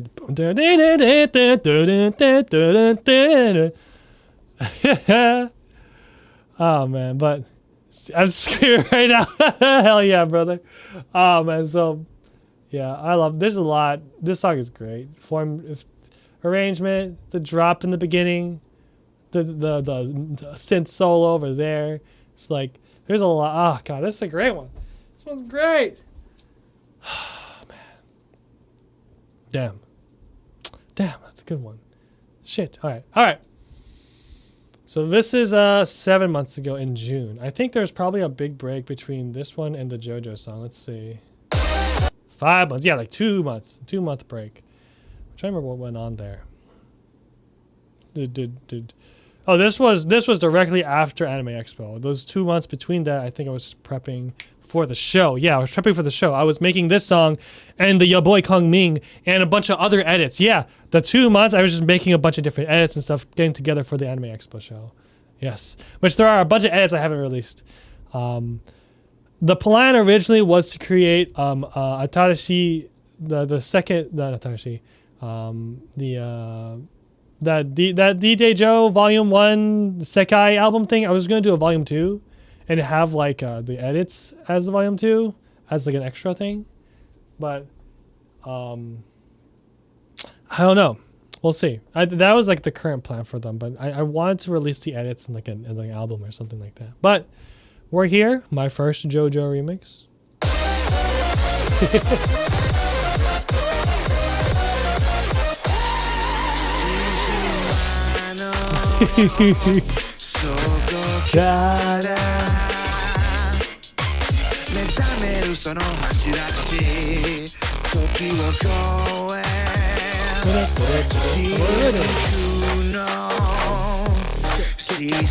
I have to wait till the drop to see what you're talking about for that offbeat drop thing. It must be just the garage house swing. No, I get it.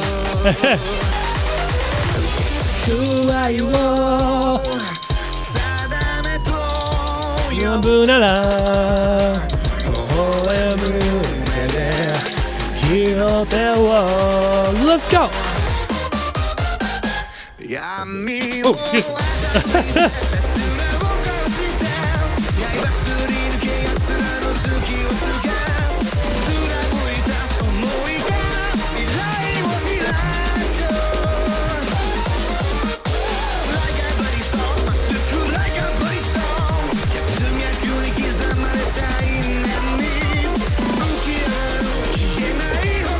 I want to get that neuro bass in there, man.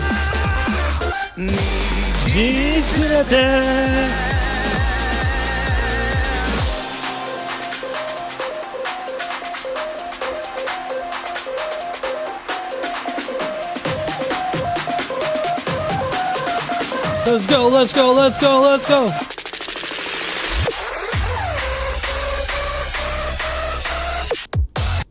Alright, so the reason why that kind of sounds empty to build into the drop is because there's supposed to be a JoJo sound there that says Imada and then Nani and then it drops.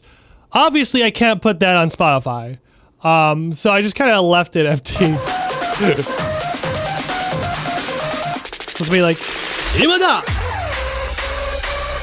Nani? That's how it's supposed to be.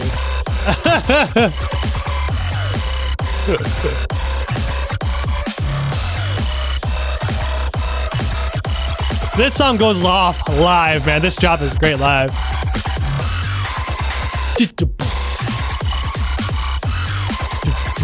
Oh, I see what you mean. I see what you mean. Now it's that break beat feel, man.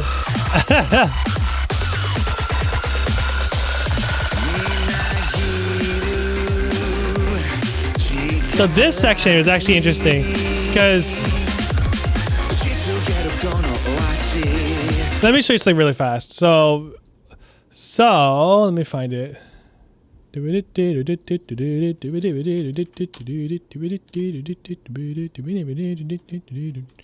Where is it? There it is, by stream.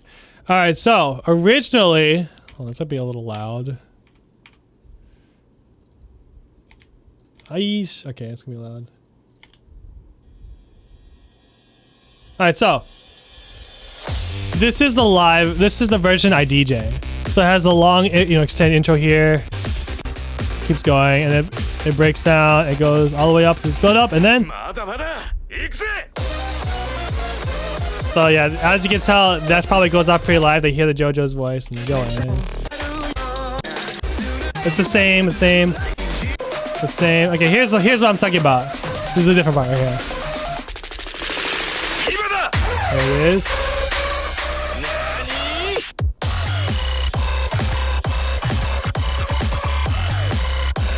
Right.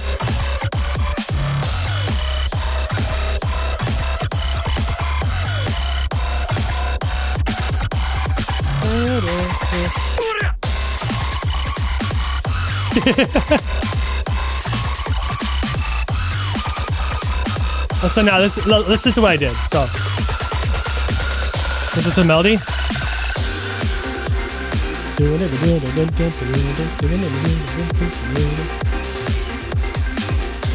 Alright. This is like a really good section here to mix in another song slowly.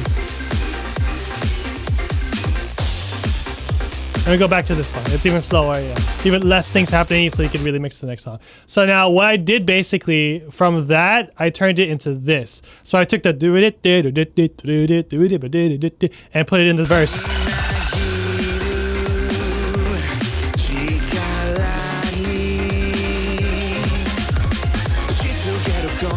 Yeah, so I basically took that extended outro and turned it into a verse.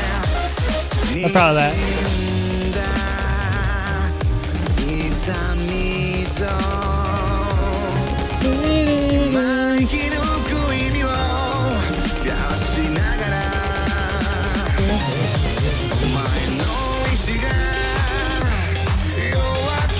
I like this part.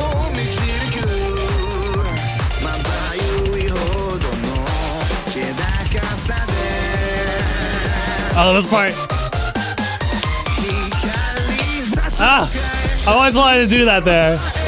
Or it just keeps going.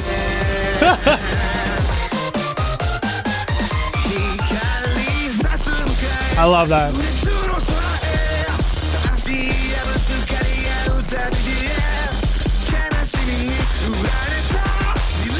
I love this second chorus. 1, 2, 3, let's go!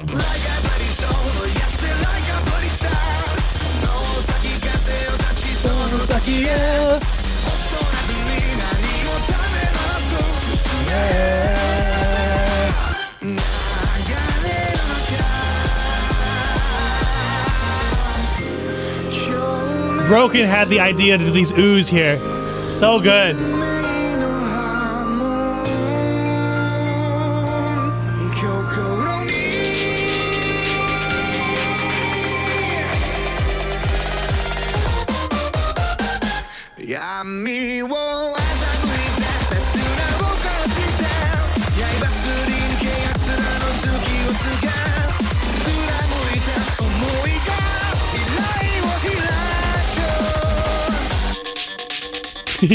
Your good old Nexus ARP.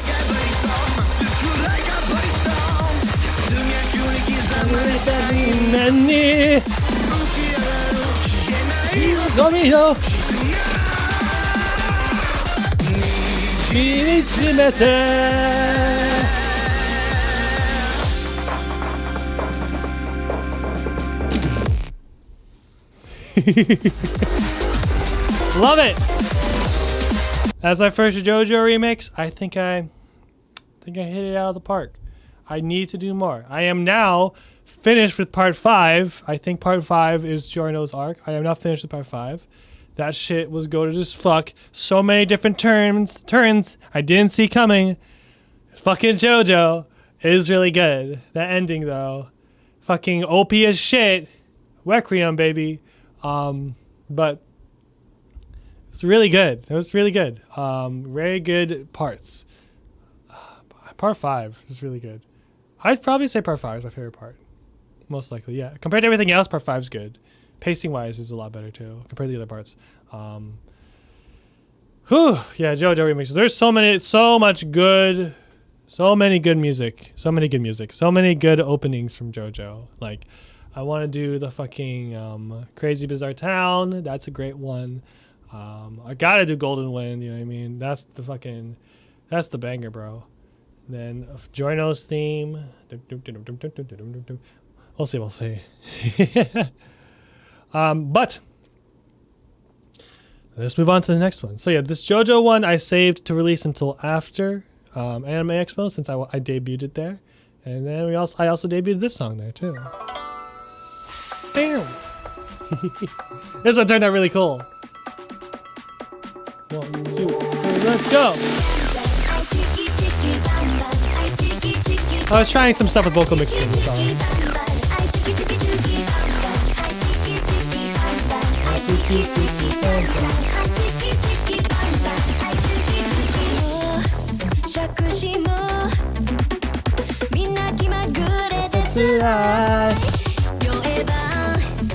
Take it out.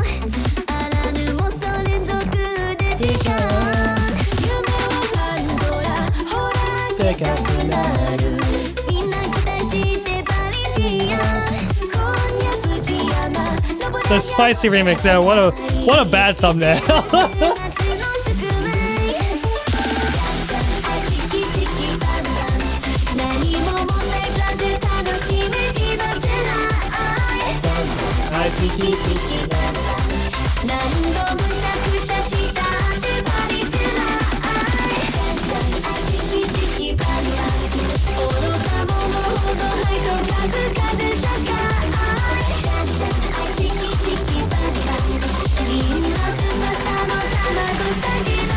The Joe, that's the fucking I was planning to try to do the whole thing, but I was like, I'm not coordinated enough to learn this fucking dance, and I was like, nah, I can't do it in time. I wanted to do the whole thing. It was cringe. Let's go.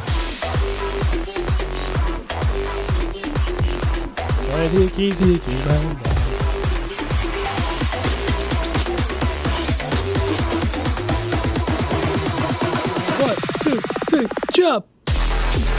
Yeah, there she is walking on the fucking visualizer. Let's go!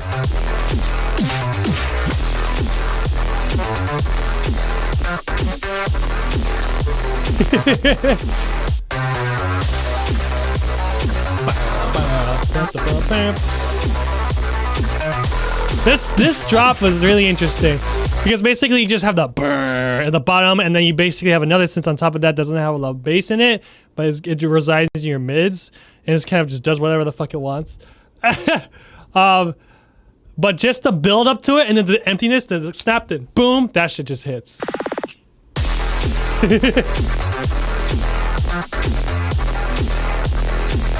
Yeah.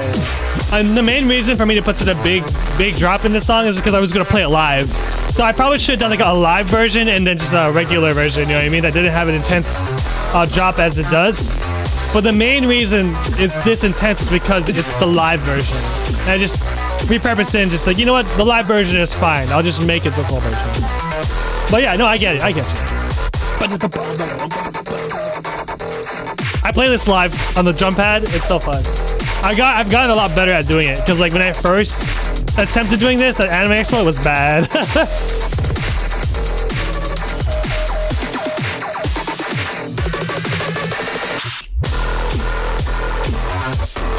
I love this part, so good.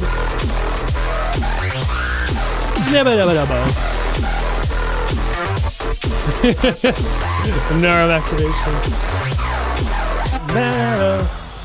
And we're back in it.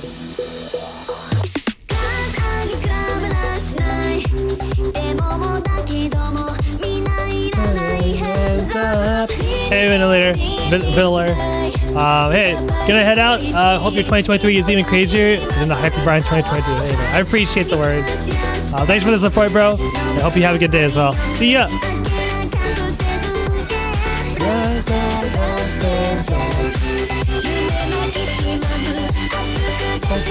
Oh yeah.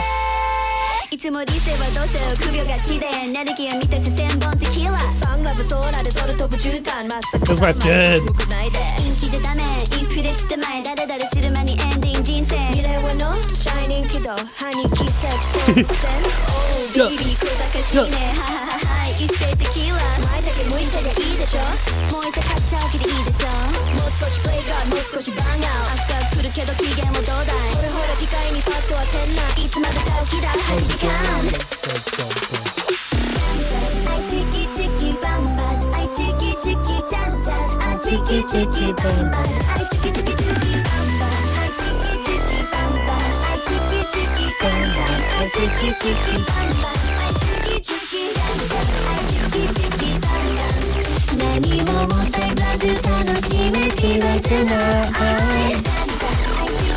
Yeah, I'm proud of how the chords here turned out. That was definitely in like the full flow. I'm gonna put a vocoder on everything. This is where I'm like, from here on out, I started putting vocoders on everything. Like a lot more than I usually did.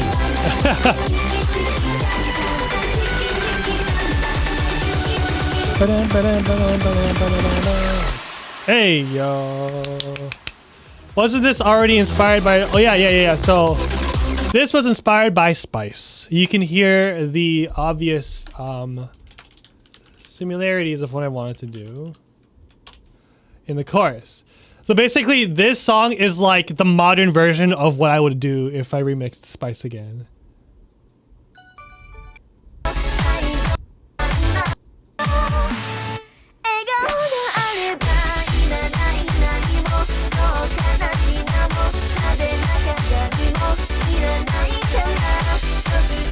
And it's the same person singing.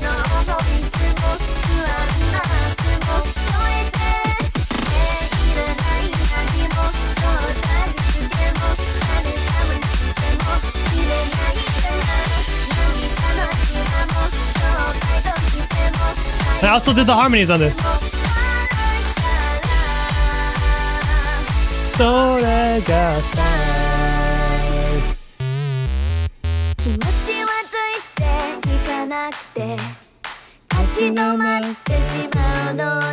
It's been so long, bro.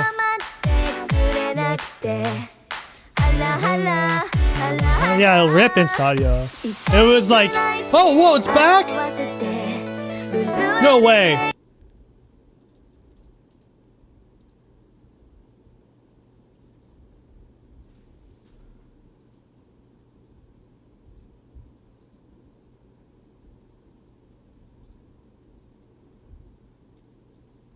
No way, it's back.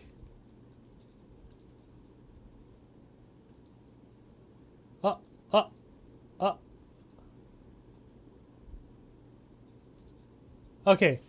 Maybe it's not back. Okay, the page appears, but nothing happens. Like, I can't play it. Damn. Okay, never mind. False alarm. Aw, damn, I got baited. That's crazy. But like, hold on. Maybe the old files aren't there, but I can upload new ones. Hold on. This is interesting.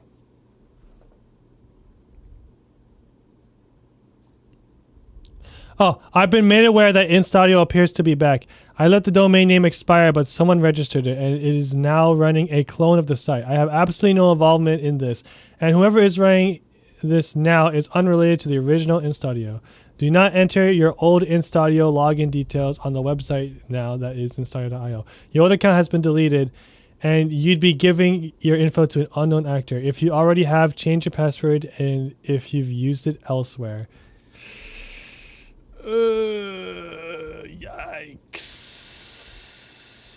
All right, very cool. I hope me pressing that download button didn't install a tracker onto my computer or some shit, because that's pretty cool. We definitely got debated with that one. Well,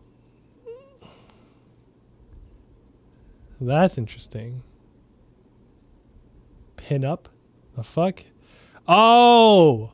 It goes to a casino. Okay, it's someone trying to advertise like an internet casino thing. Damn, that sucks. Well, the more you know. What a time. Okay, that's weird. I should probably update all my shit to take that off probably. Really hope not live on stream too. Okay, so anyways. We back. Sorry, I was loud. We're back with some lo-fi, guys.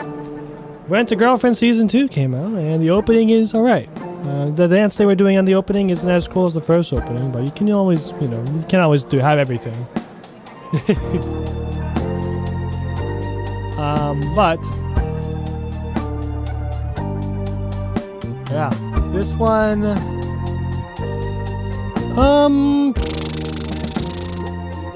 I like how it turned out, but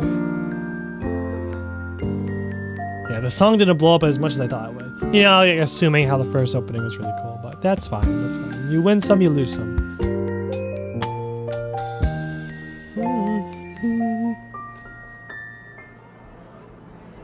But yes, here we go. Here we go. I used a new drum set here.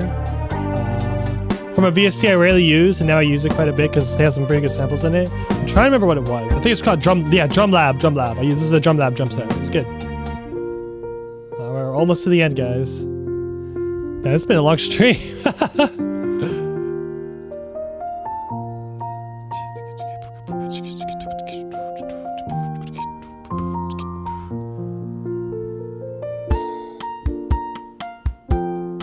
Nice synth here. Yeah, I love how I arranged the piano here. I'm proud of it.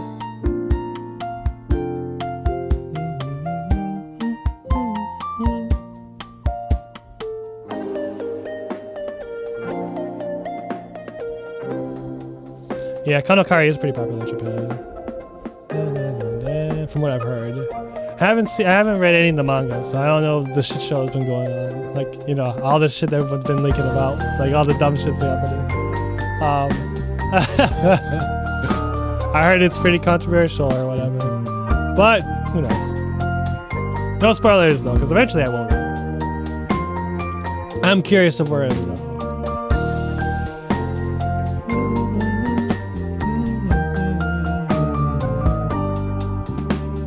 It just drags? Yeah, that's unfortunate.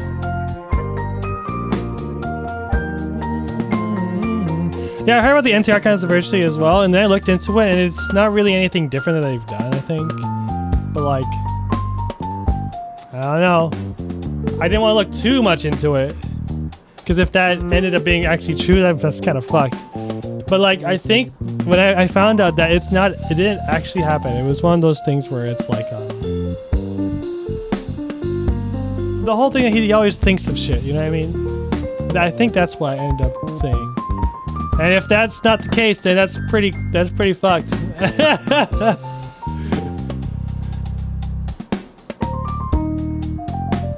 Yeah, exactly. Because it actually, I think it was taken out of context. I think it was. Yeah, because like he floated to the fucking boner thing, and he was in the pool. Yeah, I think that's it's dumb. Yeah, it's definitely out of context. But it's a good meme. Yeah, the NTR is like exactly. It's the usual rent-a-girlfriend shit that happened. I think it's the scene of him in the pool is what makes it hilarious. And it makes it like ridiculous. Oh yeah. Because what's annoying? Oh yeah, that makes sense. Just enjoy the memes, exactly.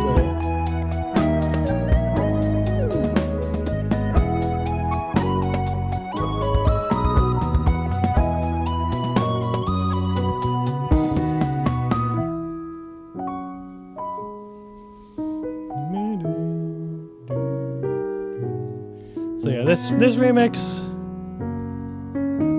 I'm just happy with how the piano parts turned out. This since then, everything overall is a pretty solid DJ JoJo lo-fi remix. Nothing really crazy. I changed the font I used in here. I'm gonna be using I don't know if I should be using this font down here, because this font is what I used in the anime lo-fi videos, and I was like, maybe I should keep that specific font for the lo-fi stuff. So I'm like, no. It's too late now. I already used it. So now we get to the hype remix. Let's go. I'm really happy how this one turned out. This was cool.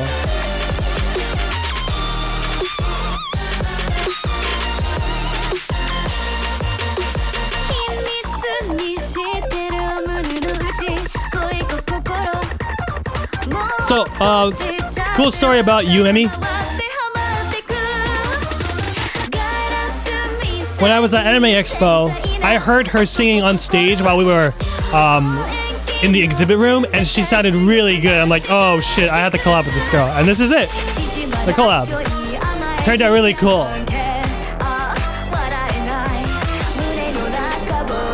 She has a great voice.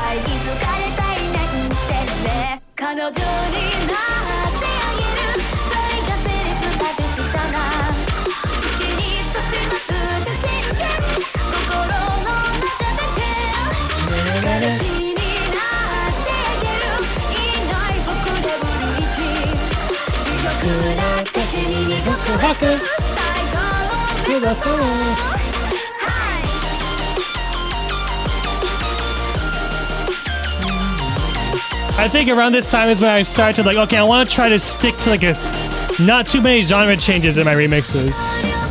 As I say, and it goes to the fucking this part. Yeah.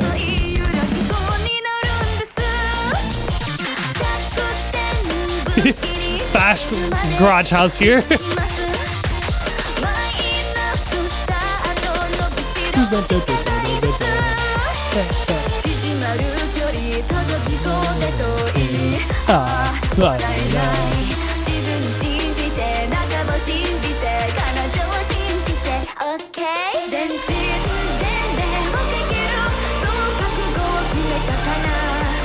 Bro, Thomas, what the fuck? That's crazy.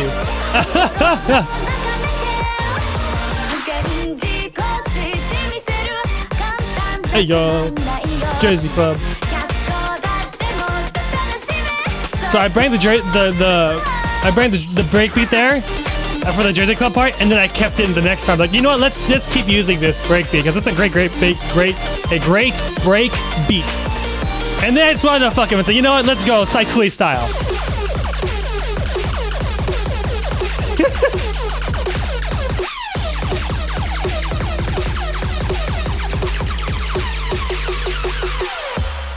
All right, so the main inspiration for that part is PA Lamb System.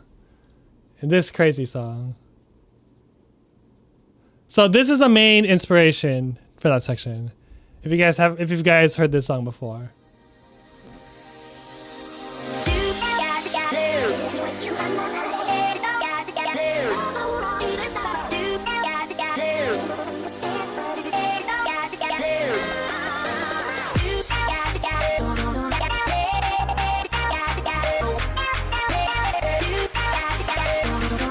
This music video is nuts too. You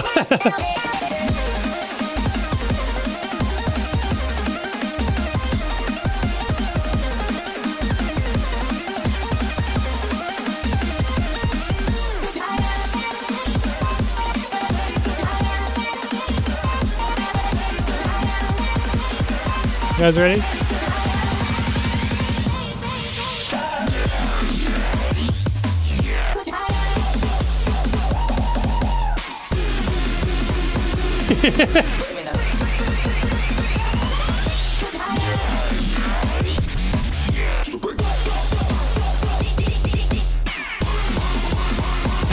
The music video.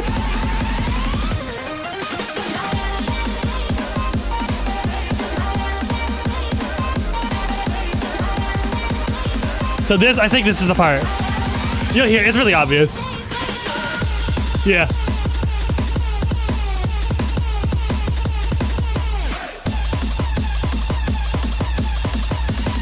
And then here it goes.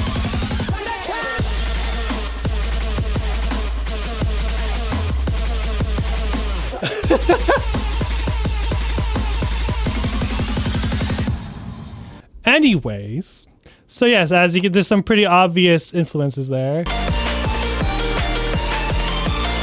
Let's go.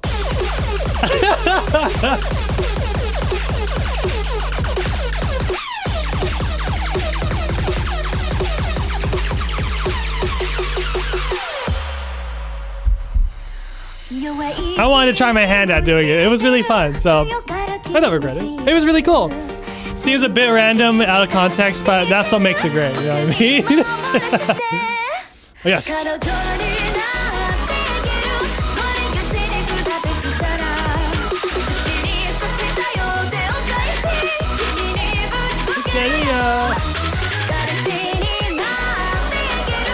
Deep cuts for days, hell yeah, man.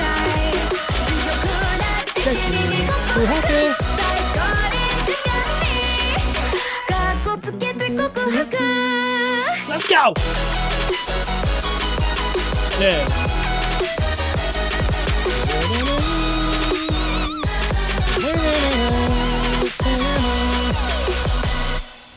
There we go. That's a fun one. A nice little song I did. Took a little bit to make it, but I think overall the end product of it was really cool. Nothing too crazy, like out of nowhere for what I would usually try to do. Nothing like crazy shit like fucking like long shot, how all the different things kind of fell into place perfectly, and it's like I tried a bunch of new things and they're really cool. But this one I just want to kind of like go back to like some more simpler arrangements and kind of like make it future based. We're doing future based, and that's why I wanted to try to do just one genre this time, as much as I can. But let's move on to one, which is not on storage yet. I just never did it. And we don't have the full version. Oh, I've never made the full version yet, so I need to. Also, let's see that. This is good though. The kick mixing on this is pretty sick. I feel like still it's a little loud at points, but I tried something new with the mixing of this song.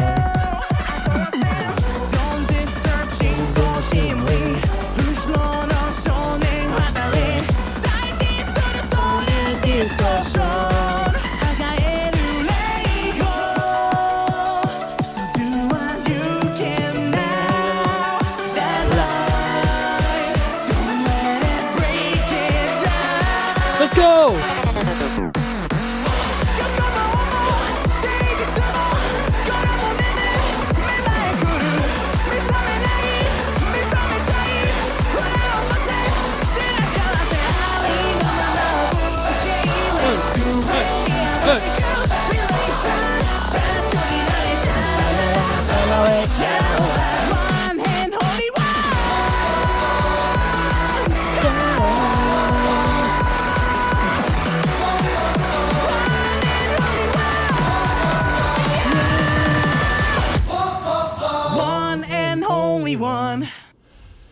Banger song, banger series. I'm still like halfway through Mob Psycho 3.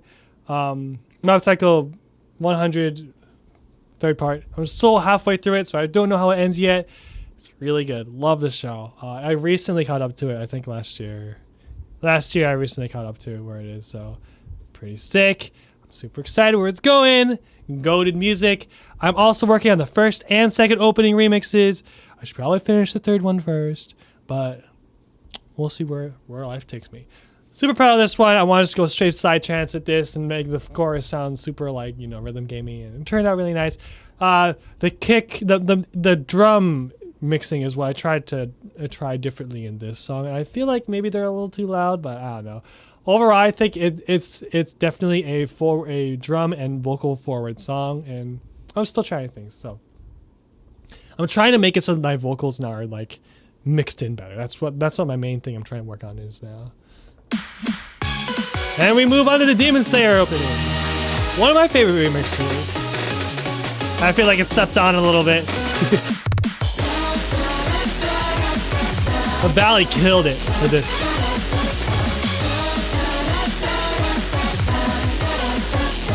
This chorus area, the choir sound turned out so good.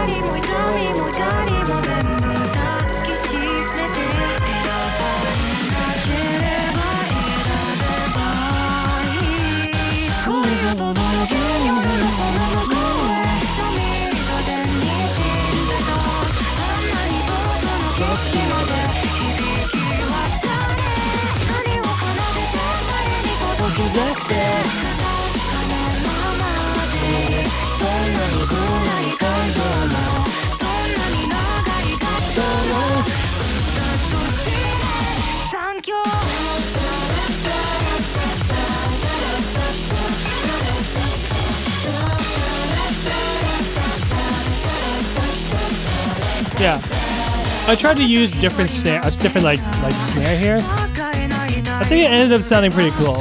It matched with the vibe I made around the song, so I made it work.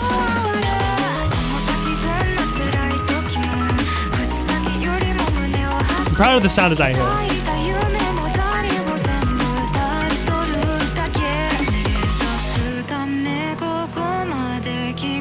This drop though.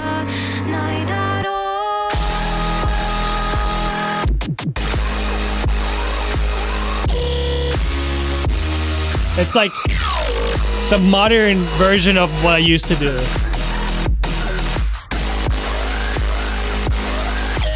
Hold that part.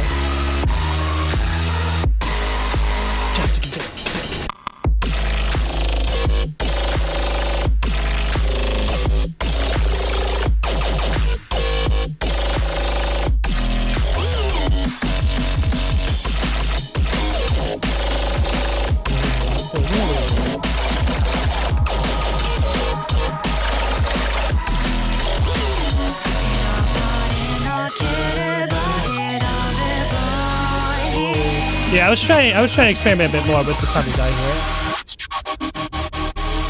I really wanted to do that here. With the back and forth panning, I love that shit.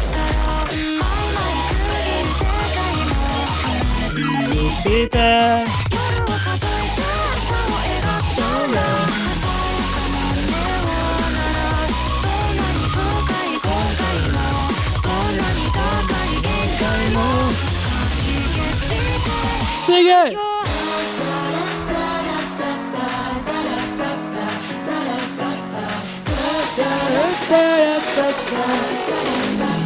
1, 2, 3, let's go!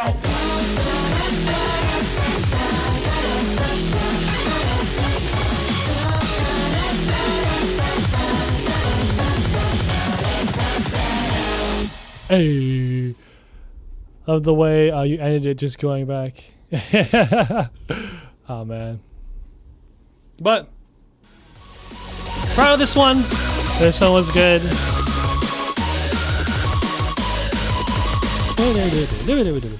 Yeah, proud of that one. I think it turned out really cool. With this one, I took the approach of an old DJ Joe styled song and kind of modernizing it. And that's how I went with this one. Oh yeah, proud of how it turned out, and I think it's great. let's move on. We're going to Splatoon, baby.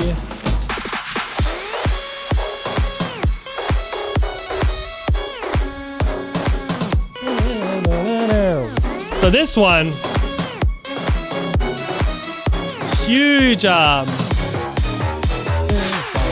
influences from bassline music that I've been listening to on SoundCloud and stuff. The big like Japanese EDM scene.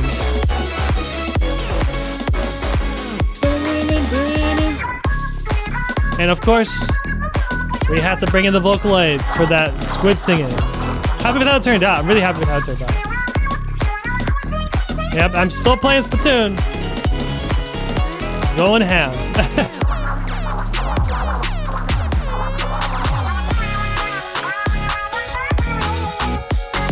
Big Man, that's the guy. Still not the best, not my best Big Man impression, but I think it's alright.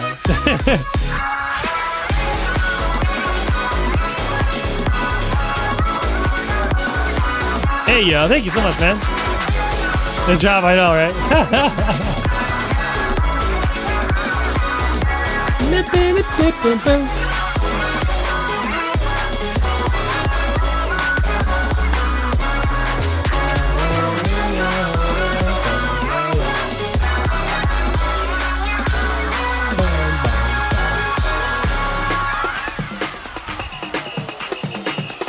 This part's sick. Good build up. Are you guys fucking ready? 1, 2, let's go.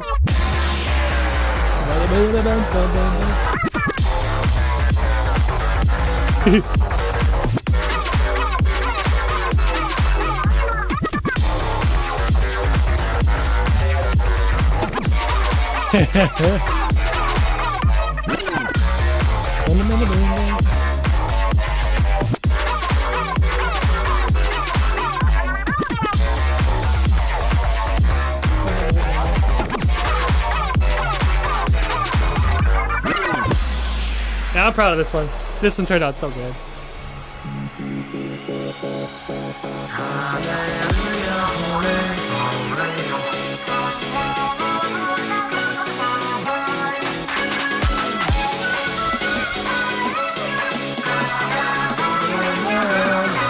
Let's go. But yeah, I was going for like a Vogue House, Bass House, Garage House, bassline remix. With all those put together into one weird thing. Super happy with how it turned out.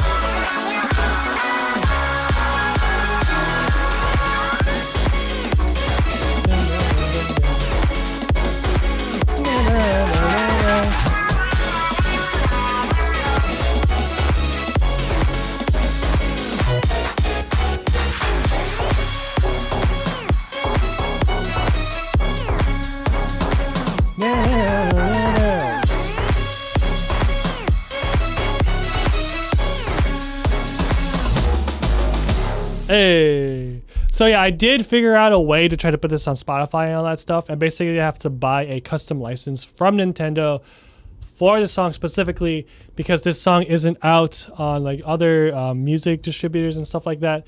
I'll have to like buy a separate license for it. And it isn't, I feel like the amount of money I spend on the license will balance out by the money I make from the royalties I make back from it. So I feel like it'll be worth it, but I'm still doing a little bit of research on it. I did forget about it for a little bit, but if I am putting it up on Spotify, I want to make a version of it that is a little bit longer, has a little bit more parts, because they did sing this song live at a Nintendo like concert thing, and they added some extra parts into it. So I want to try to put those extra parts into this arrangement. It'll end up being like a 4 to 5 minute song now, and that'll be pretty cool. So we'll see. I'll have to make that this year. It's been great.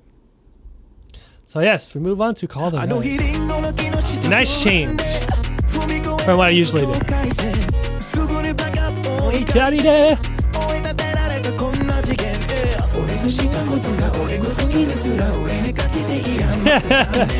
Yeah, man. Appreciate it. It's a good show. I only watched one episode of it, and I like the vibe a lot. I have to really watch the rest of it.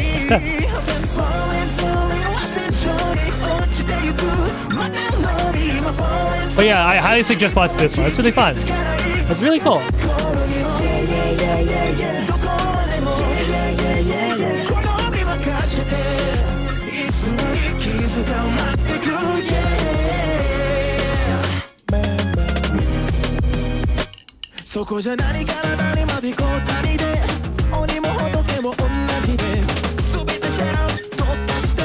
Yeah, it's pretty laid back for the big themes it has going on this show. It's really well done.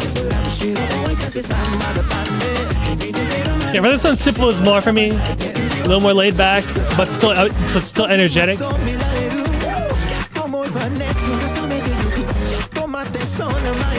Aruvin really killed it. Amazing vocals, man. The classic Aruvin.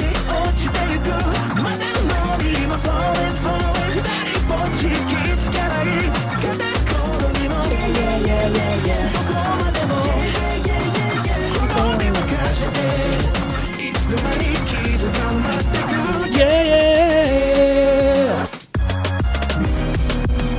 2, 3, 4.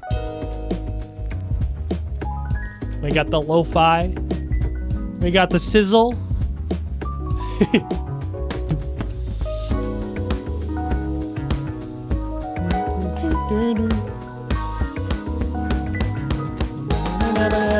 Let's go.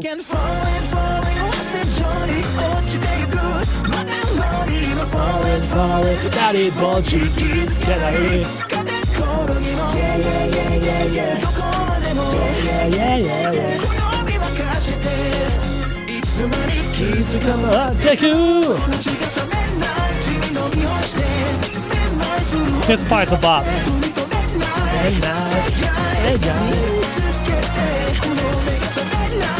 Boneless. I enjoy those wings, bro. See you later.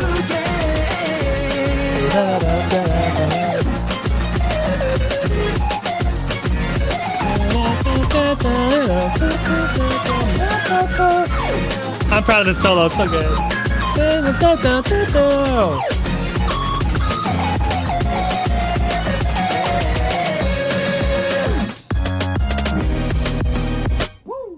Nice. Yeah, this one ended up really cool. Definitely different from what I usually do, but I think it ended up so awesome. Hey. Huge shout out to Aruvin again. He killed the song. Amazing work every time I work with him. And here we are, Chainsaw Bud. My first Chainsaw Man remix. Let's go. I love this song. It's so good.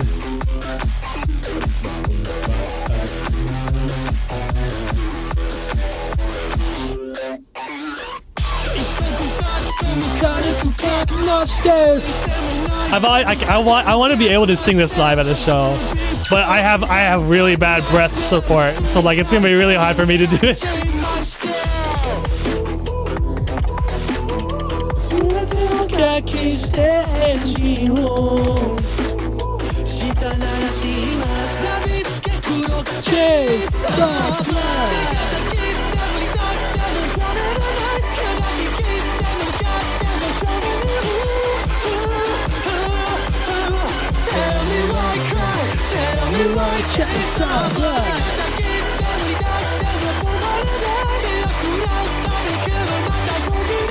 Hell yeah, I'm glad that my music made it to your workout playlist, man.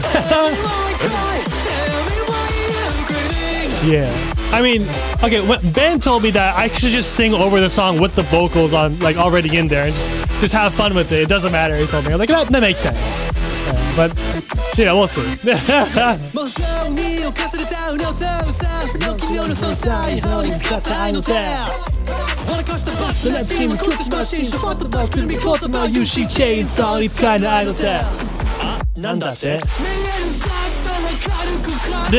This part would go so hard live. Maybe just yelling into the mic.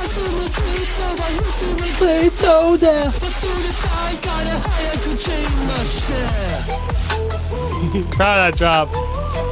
Oh man. My live version of it, yeah, I just make a big build up in the song and just play that drop as a drop by itself. So like this drop right here needs to be heard live.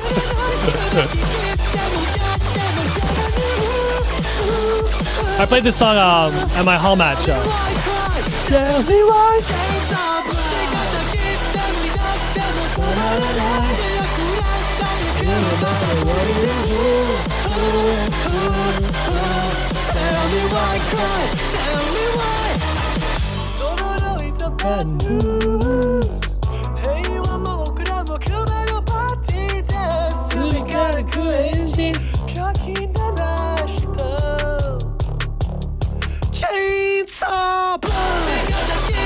I love how to call the people in the background though. Feels like that's the truth. Yeah.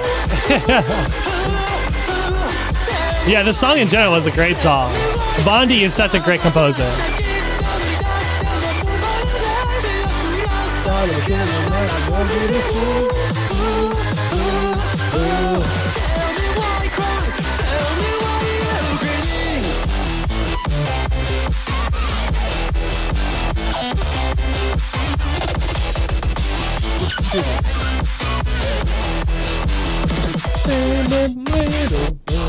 There we go.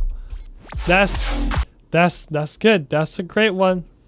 A great project of mine. Super proud of those vocals. Took me a while to get them down, but we're here. We're thriving. It's great. One day I'll sing it live. It'll happen. Hopefully.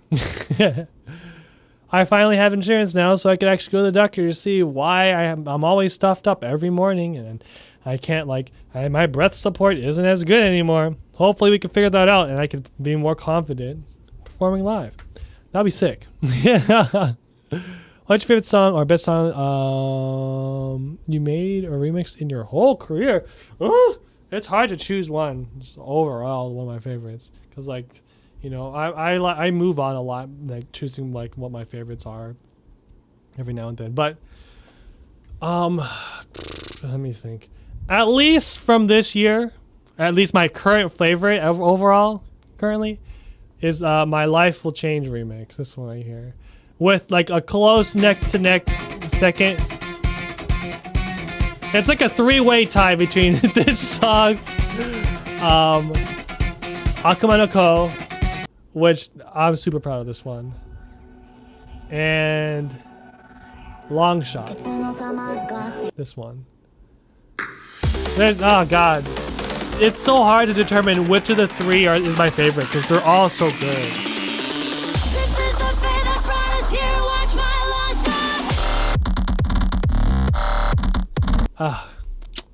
Damn it. Life Will Change currently for me right now, because I'm really big into Persona right now, but damn it, it's so hard to choose. I hate it.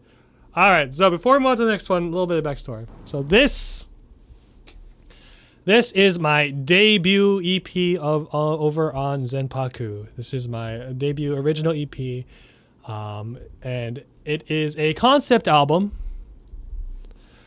And I'm a sucker for concept albums. I've always have been, and this is my first attempt at creating one. Granted, the concept that it describes is it's nothing crazy, but I made sure not to go too specific about it, so that you can kind of try to piece the story together however you want. So it's a short guideline of what's going on. But this is something I'm extremely proud of, and I hope you guys like it. This is Odyssey Cycle under Zenpaku. It is my first concept album. It's only 17 minutes, so it's not like a full album, but it's like an EP. I didn't want my first concept album to be too huge, because I've tried doing that before, and it ended up being too much for me. I ended up getting too much on my plate and trying to finish it. So I wanted to go simple and start out nothing too big. I tried to start with something not too ambitious, so I could try to at least get something out as a concept album. But if you guys haven't heard it, you're about to right now. I'm really proud of this, so let's go. I'll try not to comment too much, but that's what this stream is about, commenting, because might as well. Anyways, so this first song is kind of like your intro, sitting by the fire. this is kind of like the scene that it starts off with. It's kind of the setting. It's like this is somewhere in the world where this takes place. This is actually below where this takes place. It actually takes place above this. And the different melodies you're hearing are actually all the main melodies in every song in the entire EP, except for one. This is it. Begin the Odyssey.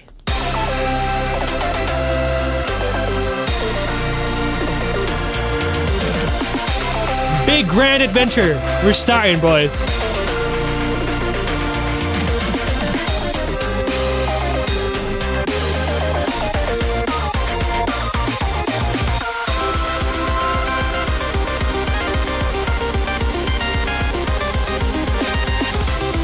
Huge shout out to the guy who did the 3D visuals, Mondo. He's my man.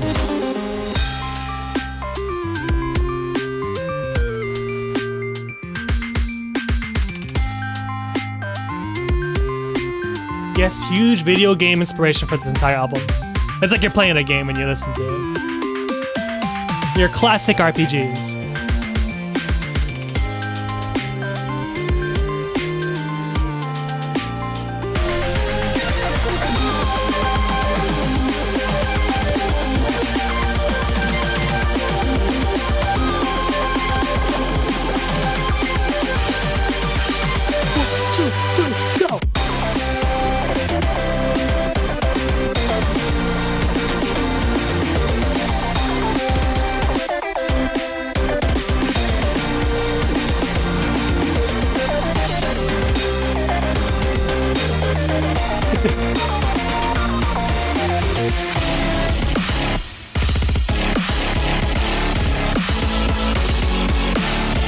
Shit hits the fan.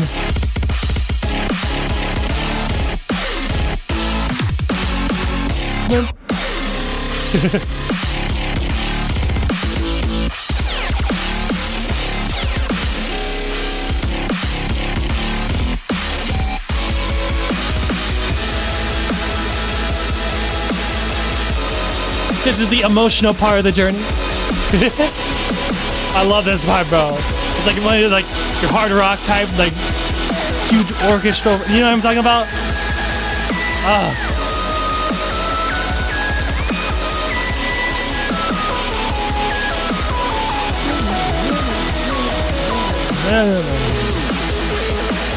Very like rock influenced.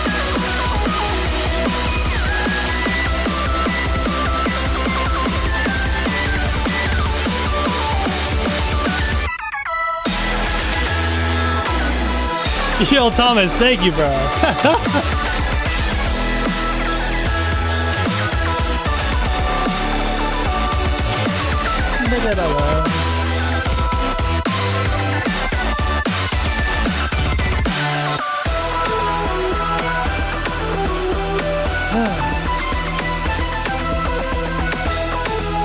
Yep.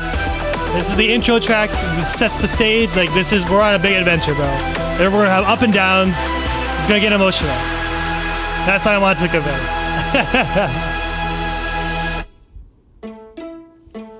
All right, passage.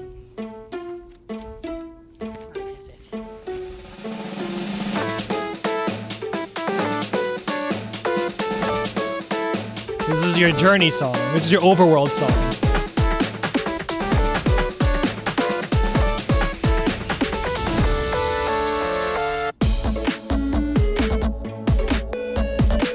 Can't get lyrics for passage.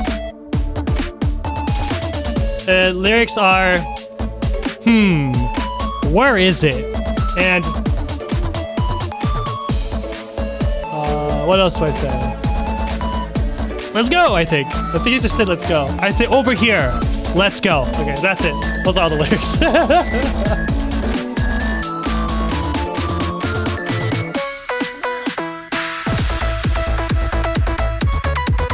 Ah, I see. Taylor's game.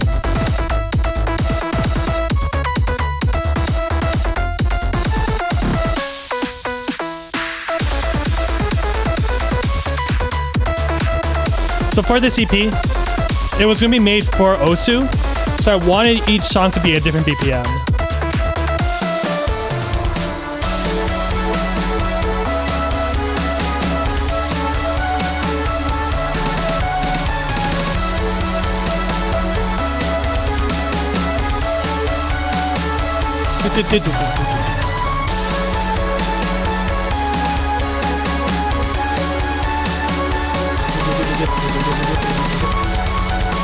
I love drum parts like this, bro.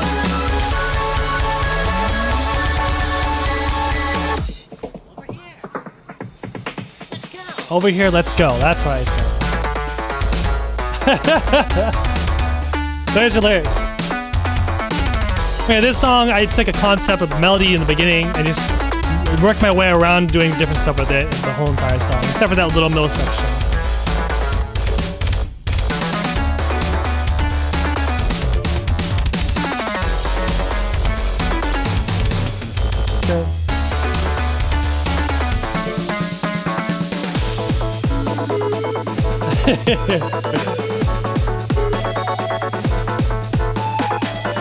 Yeah, no worries, Cody. Yeah, that's a classic one for sure. Here we go.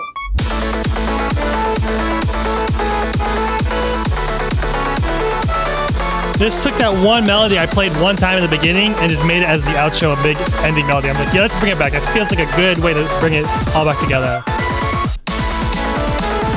Yeah.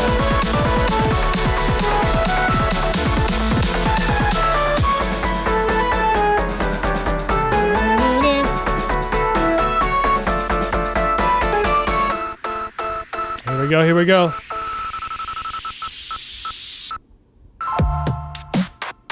All right, this is the battle song. And we have none other than Demon Dice.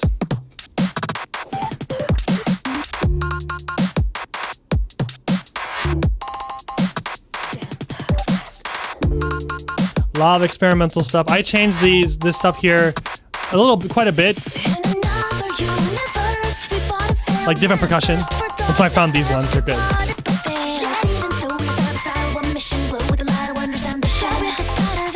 Don't listen. Put 'em up, put 'em up, put 'em up.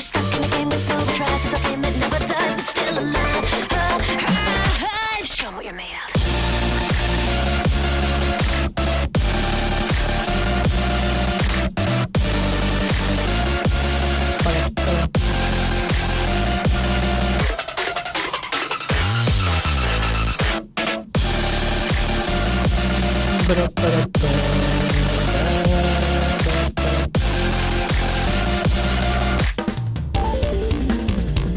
I love this part.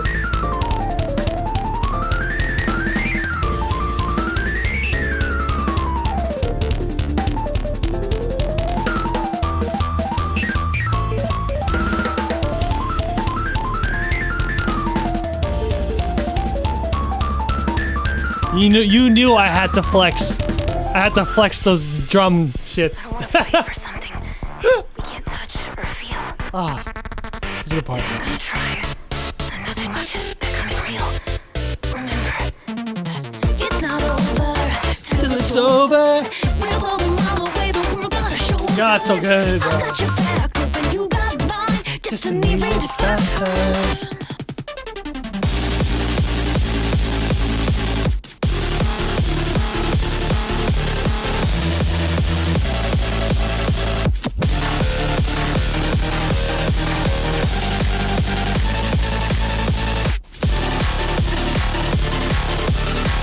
I need it to end real big, yeah.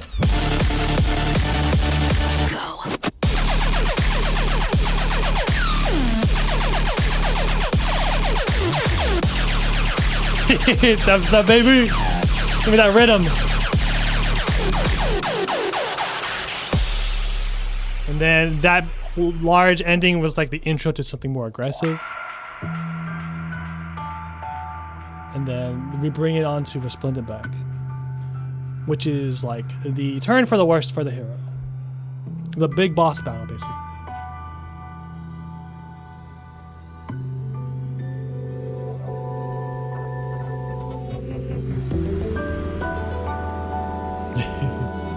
Yeah, rhythm is pretty like it's either you hate it or you like it, depending on like the song or how they do it. It's very weird. I guess it. I do live shows. under DJ Joe at least. Mostly conventions.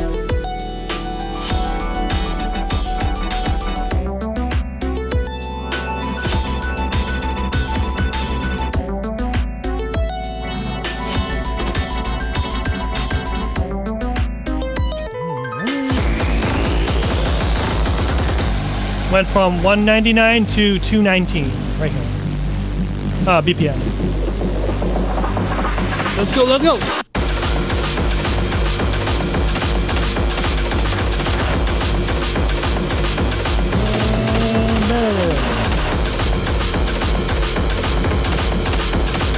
This is like the GABA kick with the break beats. Gabber? I forget what it's called.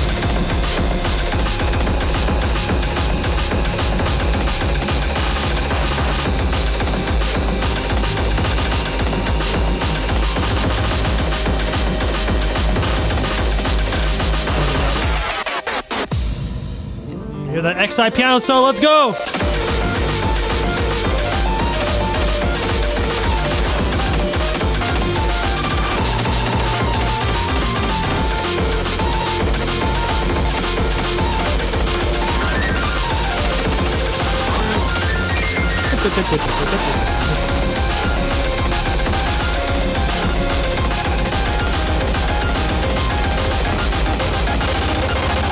Basically, I wanted to do a XI type piano solo there, but I didn't want it to just be a piano solo. So I've added a lot of distortion to it and glitched it everywhere to try to make my own. Outro section.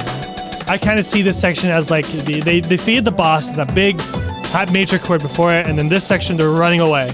They're escaping the boss area, which is like this area. They're trying to get away before everything's crumbling down, basically. Da, da, da.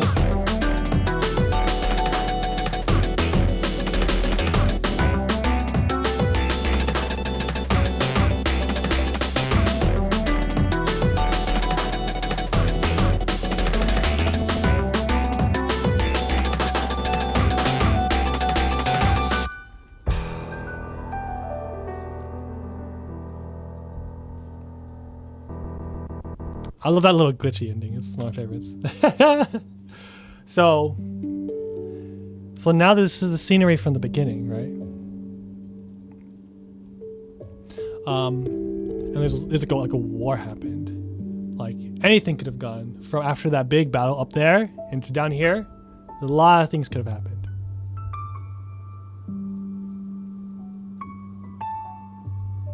So like, you know, a lot of different theories could be, you know, they were escaping the boss from top, and everything, you know, exploded up there, and this is all the remains of everyone at the bottom, you know, all the different swords and the weapons and stuff, and that's why this is all here.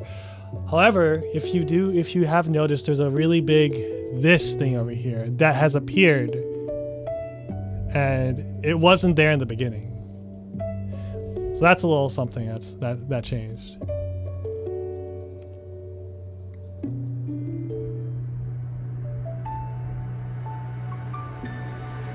So between being that boss, something happened. In the end, there was no choice but to move on. And we get Pilgrims. The throwback song. Yes, that Pilgrims. I made this song in 2011, I think. Hold on. Well, I don't want to break your immersion. Hold on. Too late. Let me see. Pilgrims.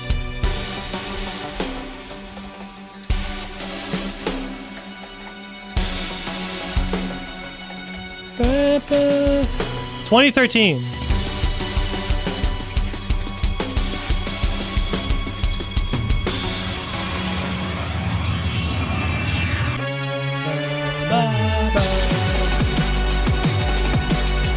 No worries, guys. We are getting an Odyssey cycle too. We're continuing the story. I don't want to rush it though. But Pilgrims, this is the classic, baby. 2013 DJ Joe, remastered, rebranded as Zenpaku.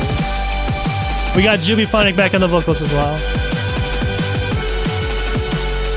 I added breakbeats here. I added breakbeats on top of what originally it was, filling the space a little bit more.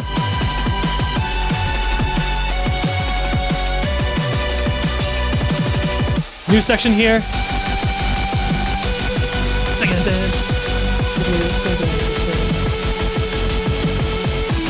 So proud of this section. It brings the song to life, though.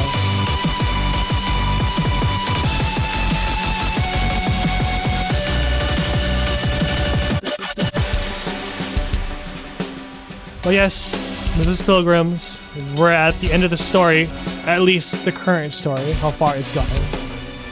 And it's a pretty straightforward song. They say they have to move on. So some shit happened, and they gotta move on from it.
That's honestly Psycho, guys.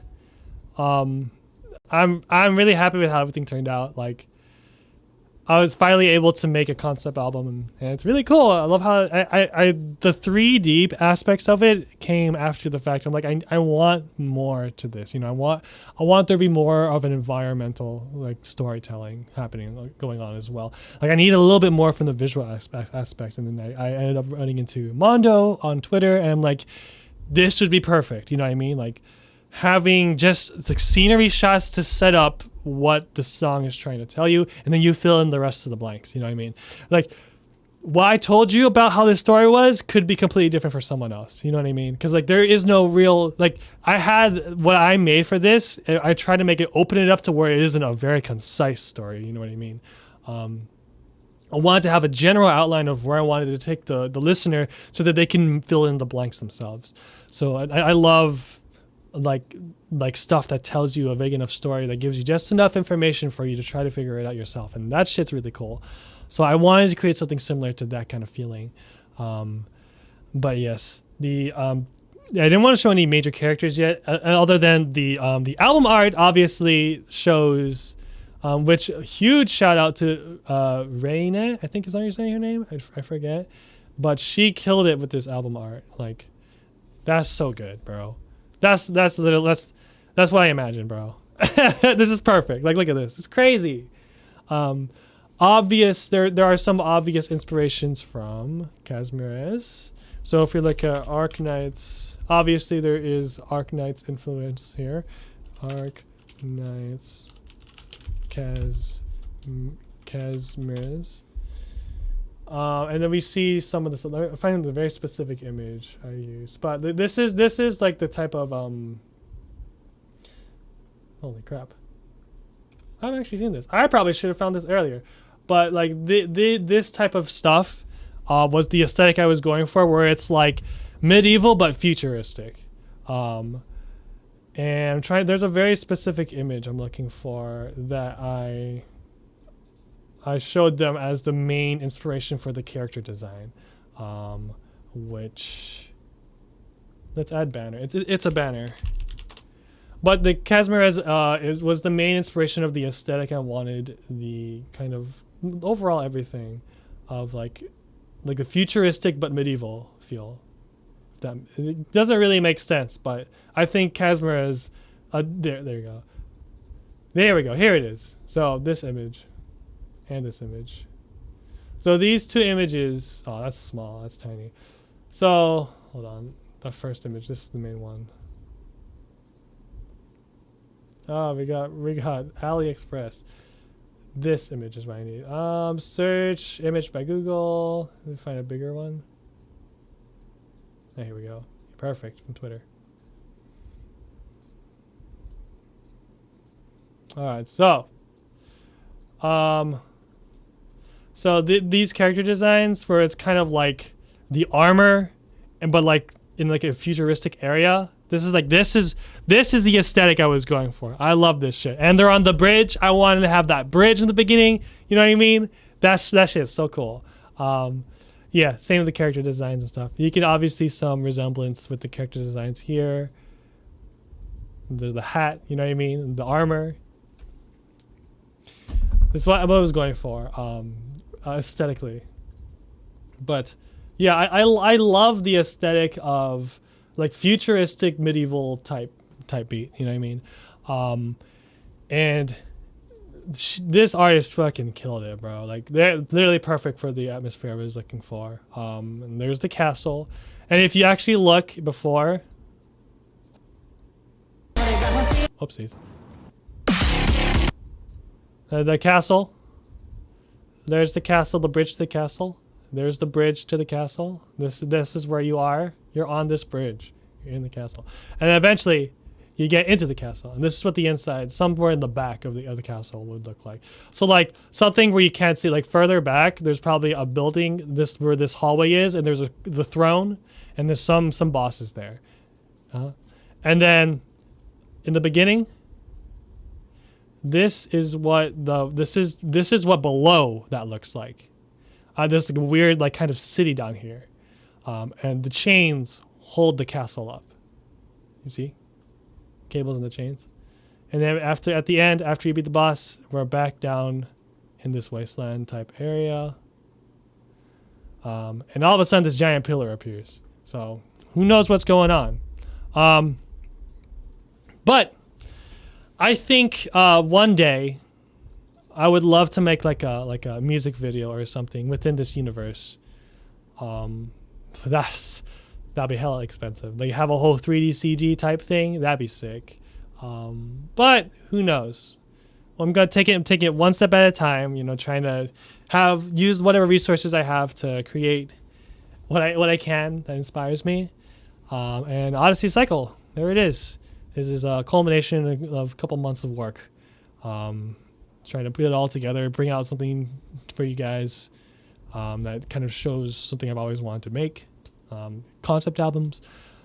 Yeah, I want to continue this. And I'm fortunate enough, blessed up,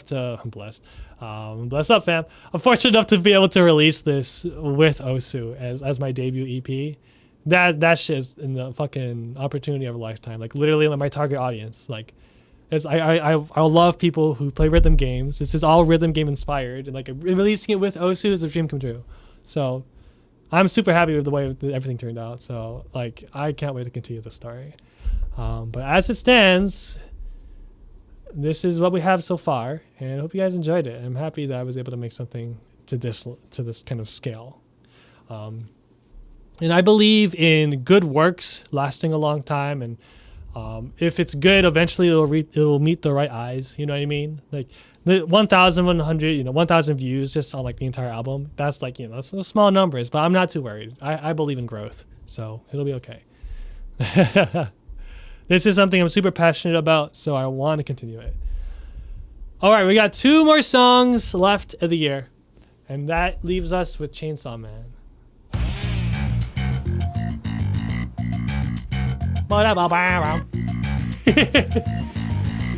This is a banger. I just went ham with this one. I just put everything I got in there. Beautiful style. Yo.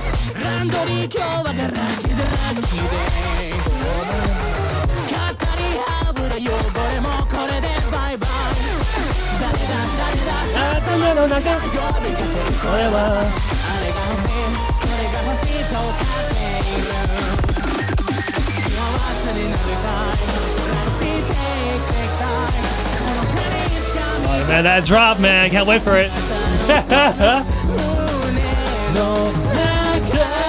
That drum set back there, drum lab.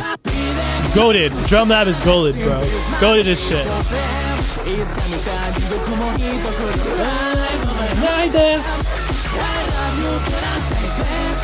So all we're up until here, it's pretty much your standard like DJ Joe stuff, like your usual, like, oh yeah, this is DJ Joe stuff.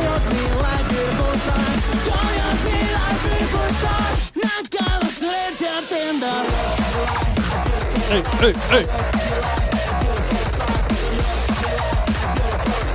Yeah, this one was pretty mastered loud.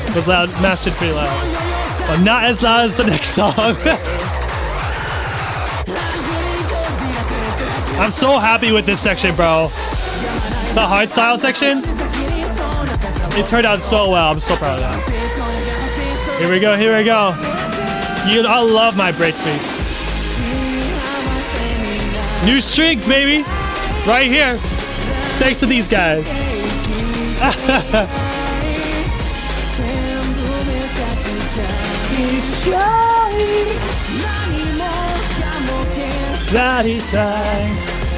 Are you guys ready for this shit? I'm so proud of this drop, bro.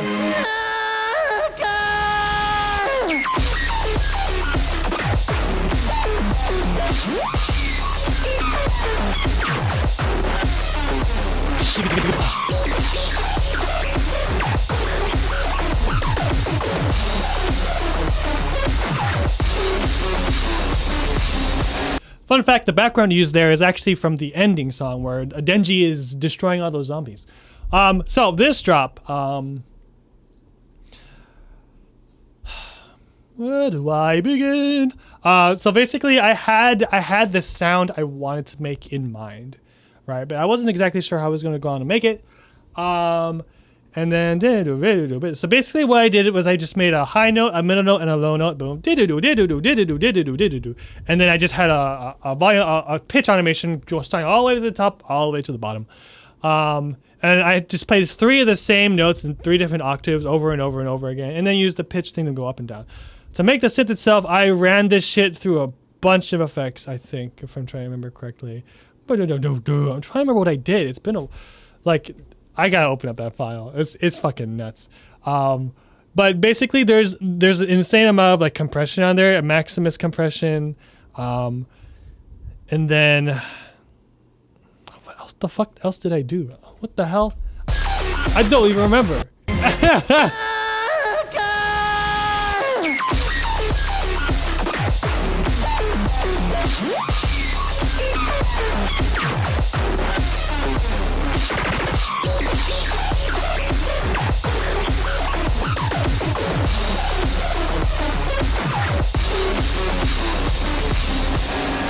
It's basically like one synth doing all that minus stuff, which comes in.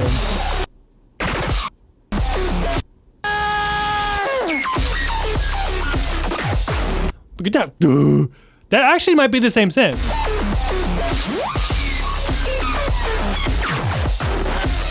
Oh man, that's nuts. Yeah, that's the same synth. The really low crunchy notes are like extremely low notes, like where the synths are like way too low, and it kind of gets a really low distorted note. And because I have so much distortion on there, it kind of brings out the nice qualities of the little woo, kind of with the crunchy noises.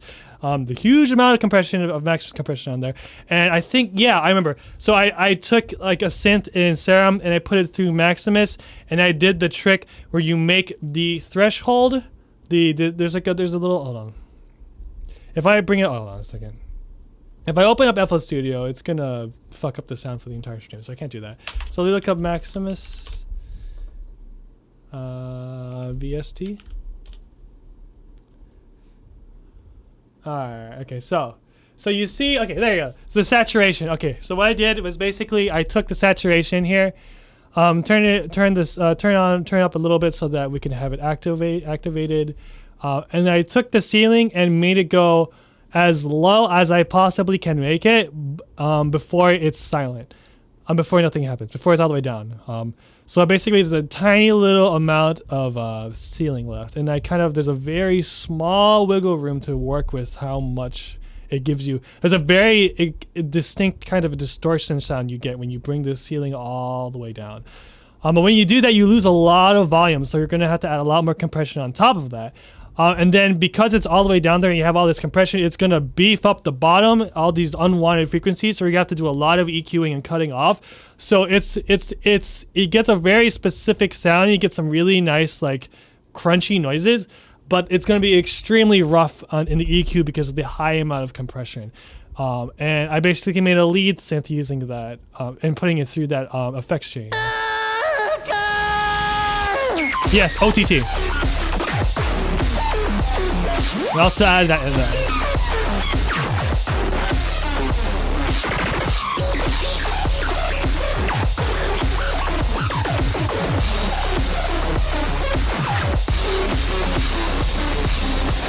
There you go. Small synth tutorial for you guys.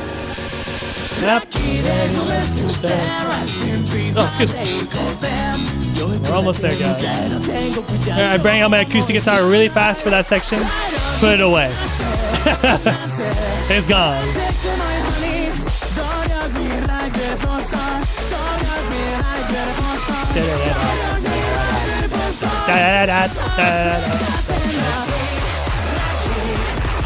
Yeah!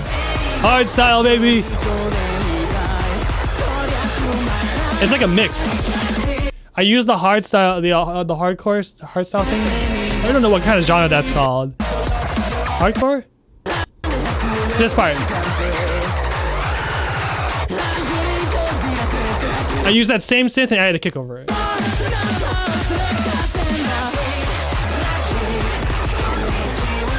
That's pretty cool sounding.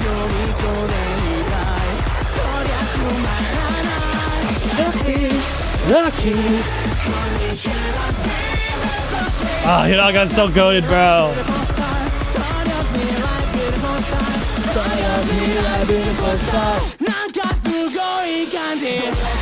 Admittedly, I think I should have made this outro faster. Like, I think it should have been drum and bass here. Kind of takes the momentum out a little bit, but it's fine. I did a halftime there just to throw people off on purpose.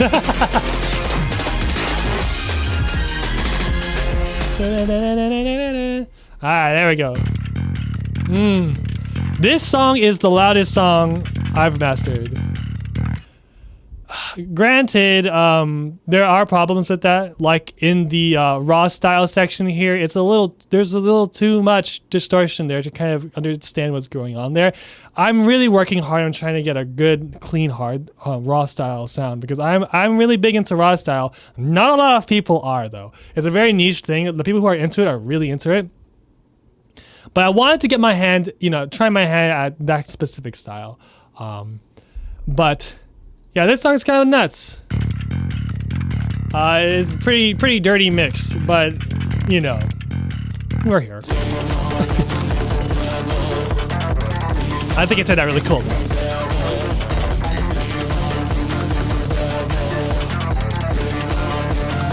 Let's go.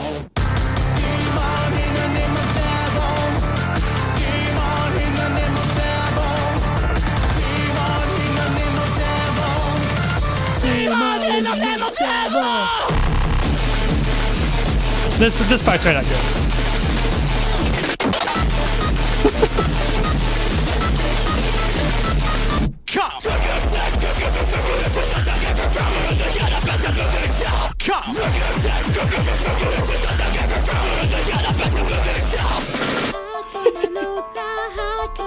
Alright, hold on. I want you guys to listen to that section without the vocals, because I'm proud of that sound design.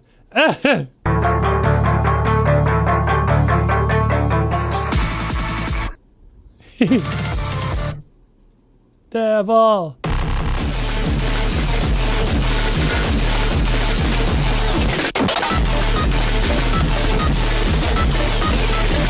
Here we go.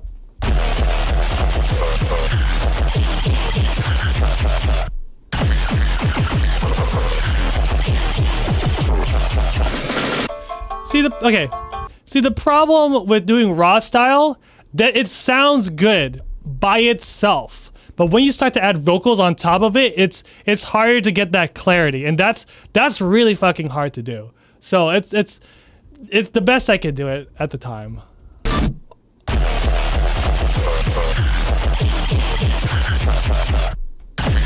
I love that one. And we get this.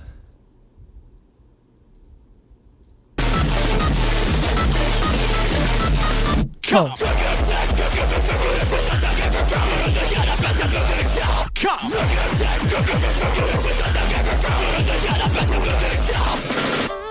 It's trying to weigh the teeter-totter of sound design or vocal presence. It's hard.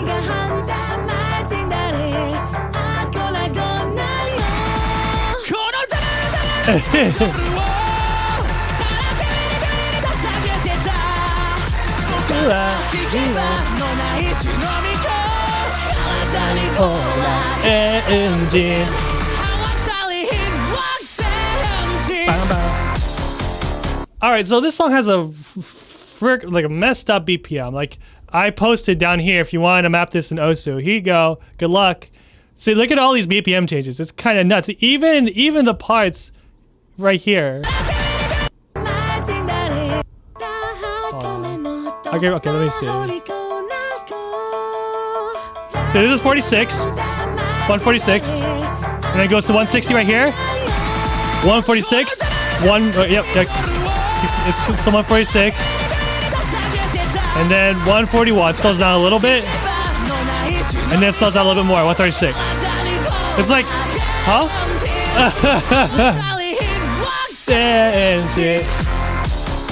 All right. So now we get the original drop here. Let's go, let's go, let's go.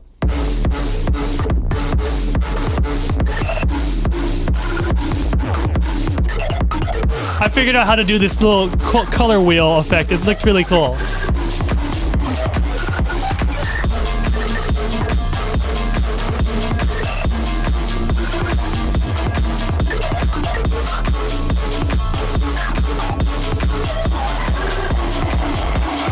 She's dying.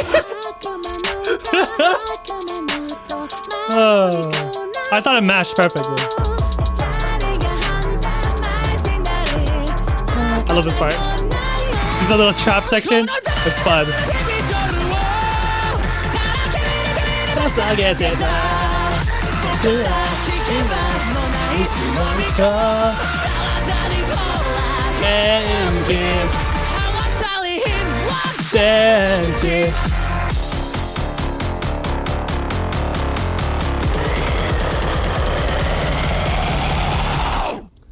Yeah, Hiraka screams, man. They're so good.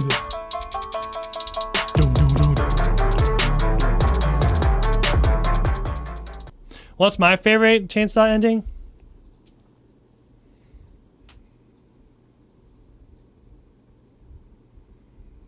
I don't know, man.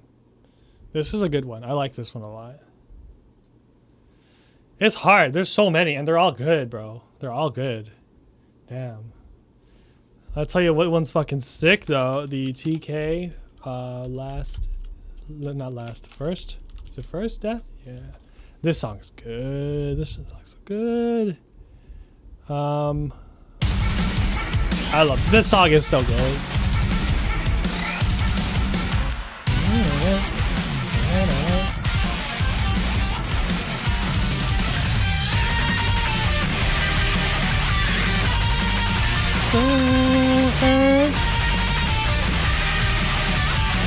Damn the bots, man.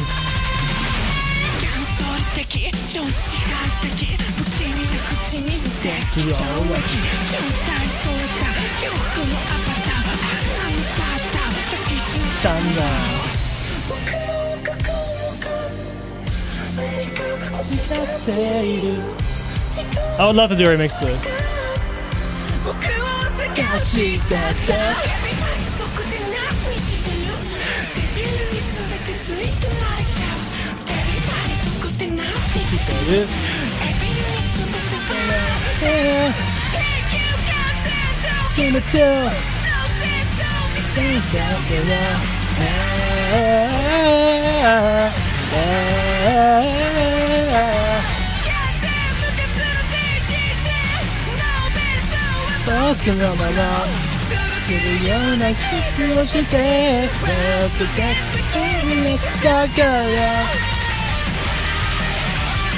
When are we getting Brightside? I need to make that. I need to make that commission for Brightside. I'm commissioning some art for it. I haven't made the commission yet. I just need to. I need to do it. But yes. Anyways, that was a year of DJ Joe 2022. All those songs. I lost the. Here it is. Here we go. Yeah, this is it. We got all these songs. That's quite a bit. It's a lot more than I thought. Like I said in the beginning of the stream, like, damn, I didn't realize I released that much music this year. But yeah. I'm really excited to do some more this year. I'm excited to make more original music specifically too. So I'm super excited for what I'm bringing to the table this year. Got a lot of collabs under the wraps currently, and they're excited to share those. I'm super excited to show you guys that Archaea song that I submitted eventually one day. I probably won't be able to say that I've won for obvious reasons until, you know, they say, oh, you know, if I win anything, I'm not saying that I'm going to. I'm just saying if I get chosen, I won't be able to say anything anyways. But I don't know how this process works, and I'm super excited. So this year, like I said, I'm going to try to do 2 original songs per month, and it's going to be interesting that way. I'm also working on a new EP for Zenpaku, which it's going to be slightly concept, but it's more open concept. So it's going to be like, this is what the album art looks like. And then each of the songs will kind of be like in the theme of that album art, not necessarily telling a story, but just kind of like, oh, you look at the image, like, okay, I could hear this song sounding like that. It's like it's going to be a 5-song EP. And I got a really cool person on the album art. We've been wanting to do something together for a while. So it's going to be really awesome to finally do something with them. And yeah, it's going to be sick. That EP is going to be awesome. I'm not exactly sure when that's going to be out, but I'm trying to aim to get that out, like, at least within the next 3 or 4 months, depending on how fast I work on the EP. But we shall see how much music I can get out this year, how much original music I can get out this year, and how well this Zenpaku stuff will go. Because at the end of the day, I want Zenpaku to kind of be like my baby. You know, Zenpaku will kind of be like where most of my inspiration will be going to, and the stuff that I'll be the most proud of, because, you know, it's all original stuff. I'm going to try to get into some songwriting this year as well, lyric writing, because I'm really terrible at that, but I want to try to get better at it. So I'm going to try to get my hands on doing some translation lyrics type stuff, like taking an anime song and translating it into English and trying to write your own version of that kind of stuff. I already wrote my first one of those, and I'm waiting for the vocalist to get back with the lyrics on that. And it's going to be really interesting because I took the same approach that Jonathan Young does, to where the song doesn't necessarily like rhyme that well, but the song has very similar like vowel songs and phonetics to the original Japanese lyrics. So it would end on specific like vowels and stuff that the original song ended on. So it would kind of have the same feel in a way, but not necessarily. And I'm also going for a very direct translation as well. So we'll see what happens. That's some plans I'm trying it out this year, so it's gonna be interesting. All right, big goals this year. I want to be in an official rhythm game for sure, and we'll see if that comes true in July. But other than that specific, because that's a contest, other than that, I want to try to get in, like, through them contracting me, or, you know, reaching out, contracting, like talking to the fucking, like, I don't know, Sega or Konami or some shit like that. I want to try to make those connections this year. I want to see if I could get an opportunity like that. I want to aim high, you know. It doesn't hurt to aim high, because you can only, if you aim low, you know, you can only go up so much, you know what I'm trying to say. So this year's main goal for me is try to get in officially a rhythm game. So a rhythm game. Try to get a song released officially in like an established rhythm game is what I'm trying to do. And if that's aiming too high, I want to try to, let's hit 20K. Let's hit 20K listeners on Spotify. It's probably not healthy to try to aim for, but like in numbers and shit. But who knows? Let's try to double our monthly listeners this year, at least by the end of the year, you know. And Blast is doing great. You know, that's awesome. Like and Kendall's doing great. Inflection's doing great. Like, I'm getting some great numbers by releasing all this stuff by myself. So I'm excited. I'm really happy with how Zenpaku is aging. So yeah, it's gonna be sick. And I'm also gonna also this year I'm gonna make most of all these little art stuff. I'm gonna make it mostly anime girls, so we could kind of get into that, what's the word?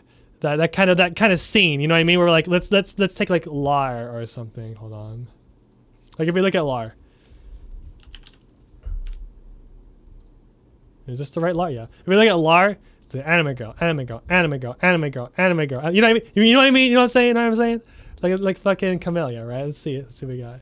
Anime girl, UFO anime girl, anime girl, anime girl. See, like I want to be on that branding. You know what I'm saying? The goat right here. Anime girl, anime girl. Can't tell from here. Oh, that's anime girl, anime girl, anime girl, anime girl. Aesthetic. Look at this cool aesthetic anime girl. Like I want that aesthetic because that's kind of my target audience, the rhythm game crew. You know what I mean? Everyone likes rhythm games, and they see, oh shit, this guy does rhythm game type stuff because there's an anime girl on the front. That's how I'm seeing it. Like they'll see what it looks like from the outside, and they'll be like, oh, this guy must be doing rhythm game type stuff. That's my plan. So this year I'm gonna have anime girls. Ay. But thanks guys. It's been a crazy year. More than I thought. I'll still be uploading a SoundCloud. And let's see. So for your development, thank you. Don't use Spotify. All good. Count me out on Spotify listeners on another platform. No, it's all good. It's all fine. You choose your own platform. Honestly, don't go to Spotify because I get paid the least amount from Spotify. So I'm thankful you guys aren't on Spotify. It's just that Spotify is the most popular one currently, and a lot of people measure their their analytics from there just because it's pretty easy to look at straight ahead. But let's see. Do anything from us would having the community post on a specific rhythm game Twitter or something? I don't know. I mean, sure, why not? I guess I don't want to like make you do anything specific, but I think I'm gonna try to do as much as I can by myself. You know what I mean? I'm a very much by myself type guy. I'm not that good with collaborations most of the time. That's why I like to try to release everything by myself. I don't like to go to labels or stuff like that. I like the ability to do everything by myself. You know, and it's kind of a detriment and a bless at the same time, depending on how you look at it. But yeah, I'm just super excited to be out here working on original stuff now because it's always what I wanted to do. So I'm finally doing it. You know what I mean? But at least number one on the other platform, hell yeah, man. Anime girls are indeed good. I agree. Go man, I believe in you. We've all been along the ride, along for the ride, and we'll stay on and watch where you go. I really appreciate the support. You know, having the core fans, you guys are sick. Thanks for all the support for real. Oh man, I listened to the downloads I got from Patreon. There you go. Flowering Nights. There you go. But Hardcore Tano C, we'll see. Like, I don't know. I probably won't be able to get on that because that seems pretty specific, and I don't just do hardcore and stuff.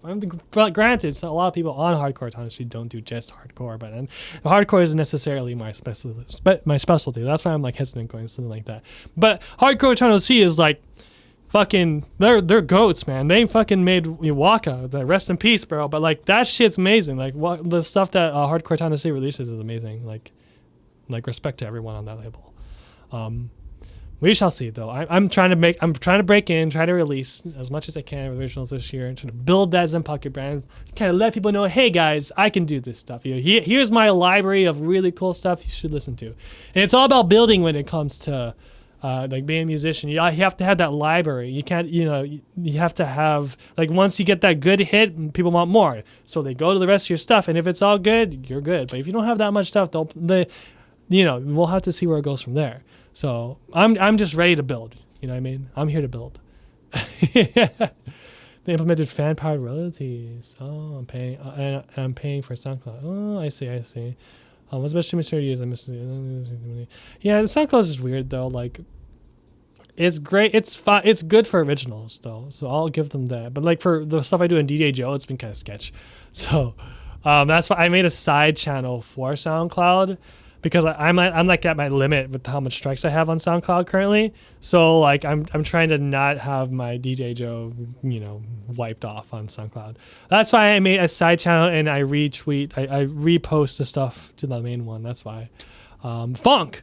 I haven't I haven't tried funk yet. I don't know if I don't know. We'll see. Because I know it's very popular. It sounds pretty cool. And I do like trying out new genres. And I think having my version of funk is always a fun little thing. Because I do my version of garage house, my version of drum and bass, my version of this kind of stuff. And it's always different because it's like, I think it's really fun to try to make different versions of things. So it's been interesting. Yeah, I got strikes on SoundCloud because I guess some record labels that go on there be like, oh, I don't like that you remixed Peace Sign. That was one of the ones that got taken down. And it's like, you made this remix illegally. If you don't do it again. And then they have to go through this whole thing. It's a whole process to try to get it repealed. And you can't repeal it, but eventually it goes gone after like a year or two. But they're not very clear about when it goes gone. So I don't know when it actually upload anything. It's fucking nuts over there. So I don't necessarily like SoundCloud that much because of that. Because it's a lot of weird middle ground there. Especially only when you do remixes, though. So yeah, not necessarily the best place for DJ Joe. Let's see. Well, it says, what do you work on first when you make originals, melodies, bass lines, or drums? Most of the time it's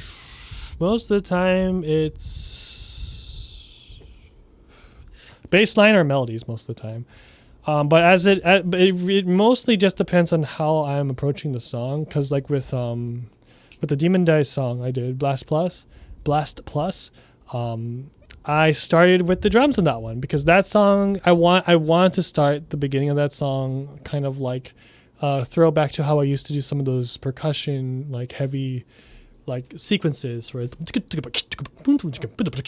bunch of different like percussions and shit. Like I used to do that a lot back in the day.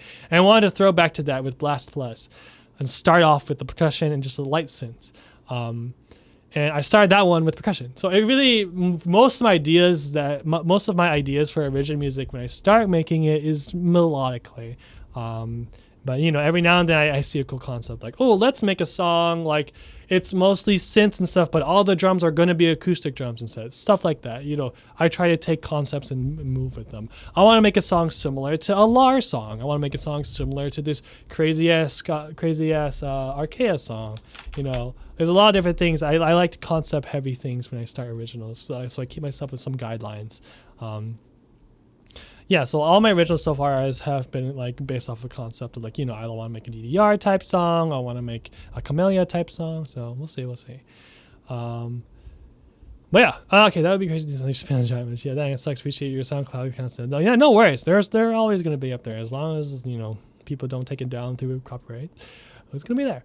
But yes, it's been watching your sounds since around 2017, 2018. Been enjoying your music for a long time. Hopefully you're having a good day /night and you've been doing well. I've been doing okay, but honestly this stream has like kind of gotten a lot of like oomph back into me, and I kind of want to work on music again.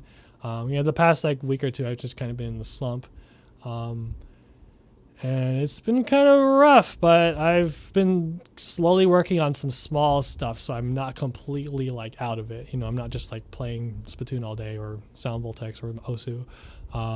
So slowly I've been surely getting like I'm not like super dormant recently, but I've been kind of dormant, but not enough to where I'm like kind of like a really bad writer's block. But I think I'm in a better state now, so I'll be starting working on music again next week. Yeah, I got a couple things I have in mind I got to work on, so it'll be all right. But yeah, and yeah. It's the general New Year vibes. But I like this stream. I like this stream a lot. I think it helped me a lot in terms of inspiration. So yeah, I'm excited for the future. I hope you guys enjoyed the stream. It's been 5 hours already. New Year's resolutions are set. I'm excited to see where this contest takes me as well. So I am unbelievably excited to show you guys this song because like I said, like it's fucking nuts. Yeah. If you guys was at Sound Voltex stream I had a little bit ago, Reverenced Flower SDVX.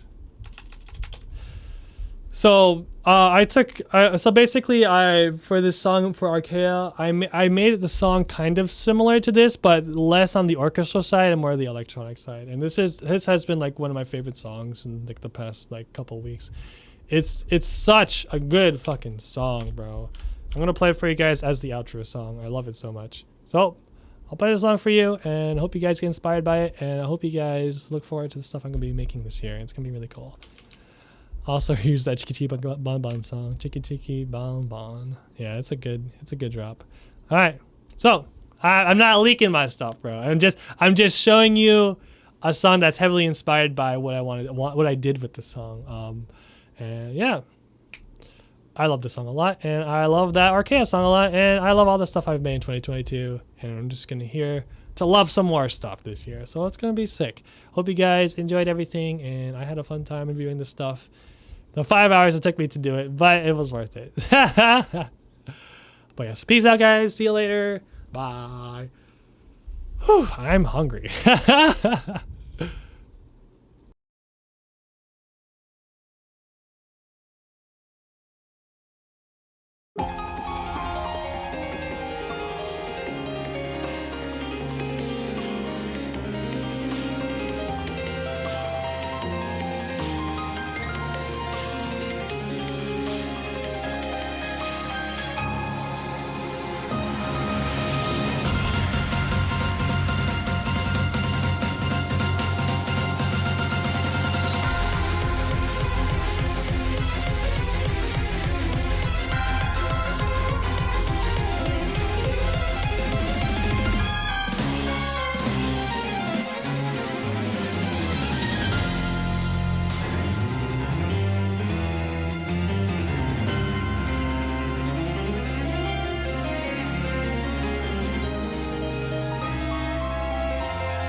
See you later.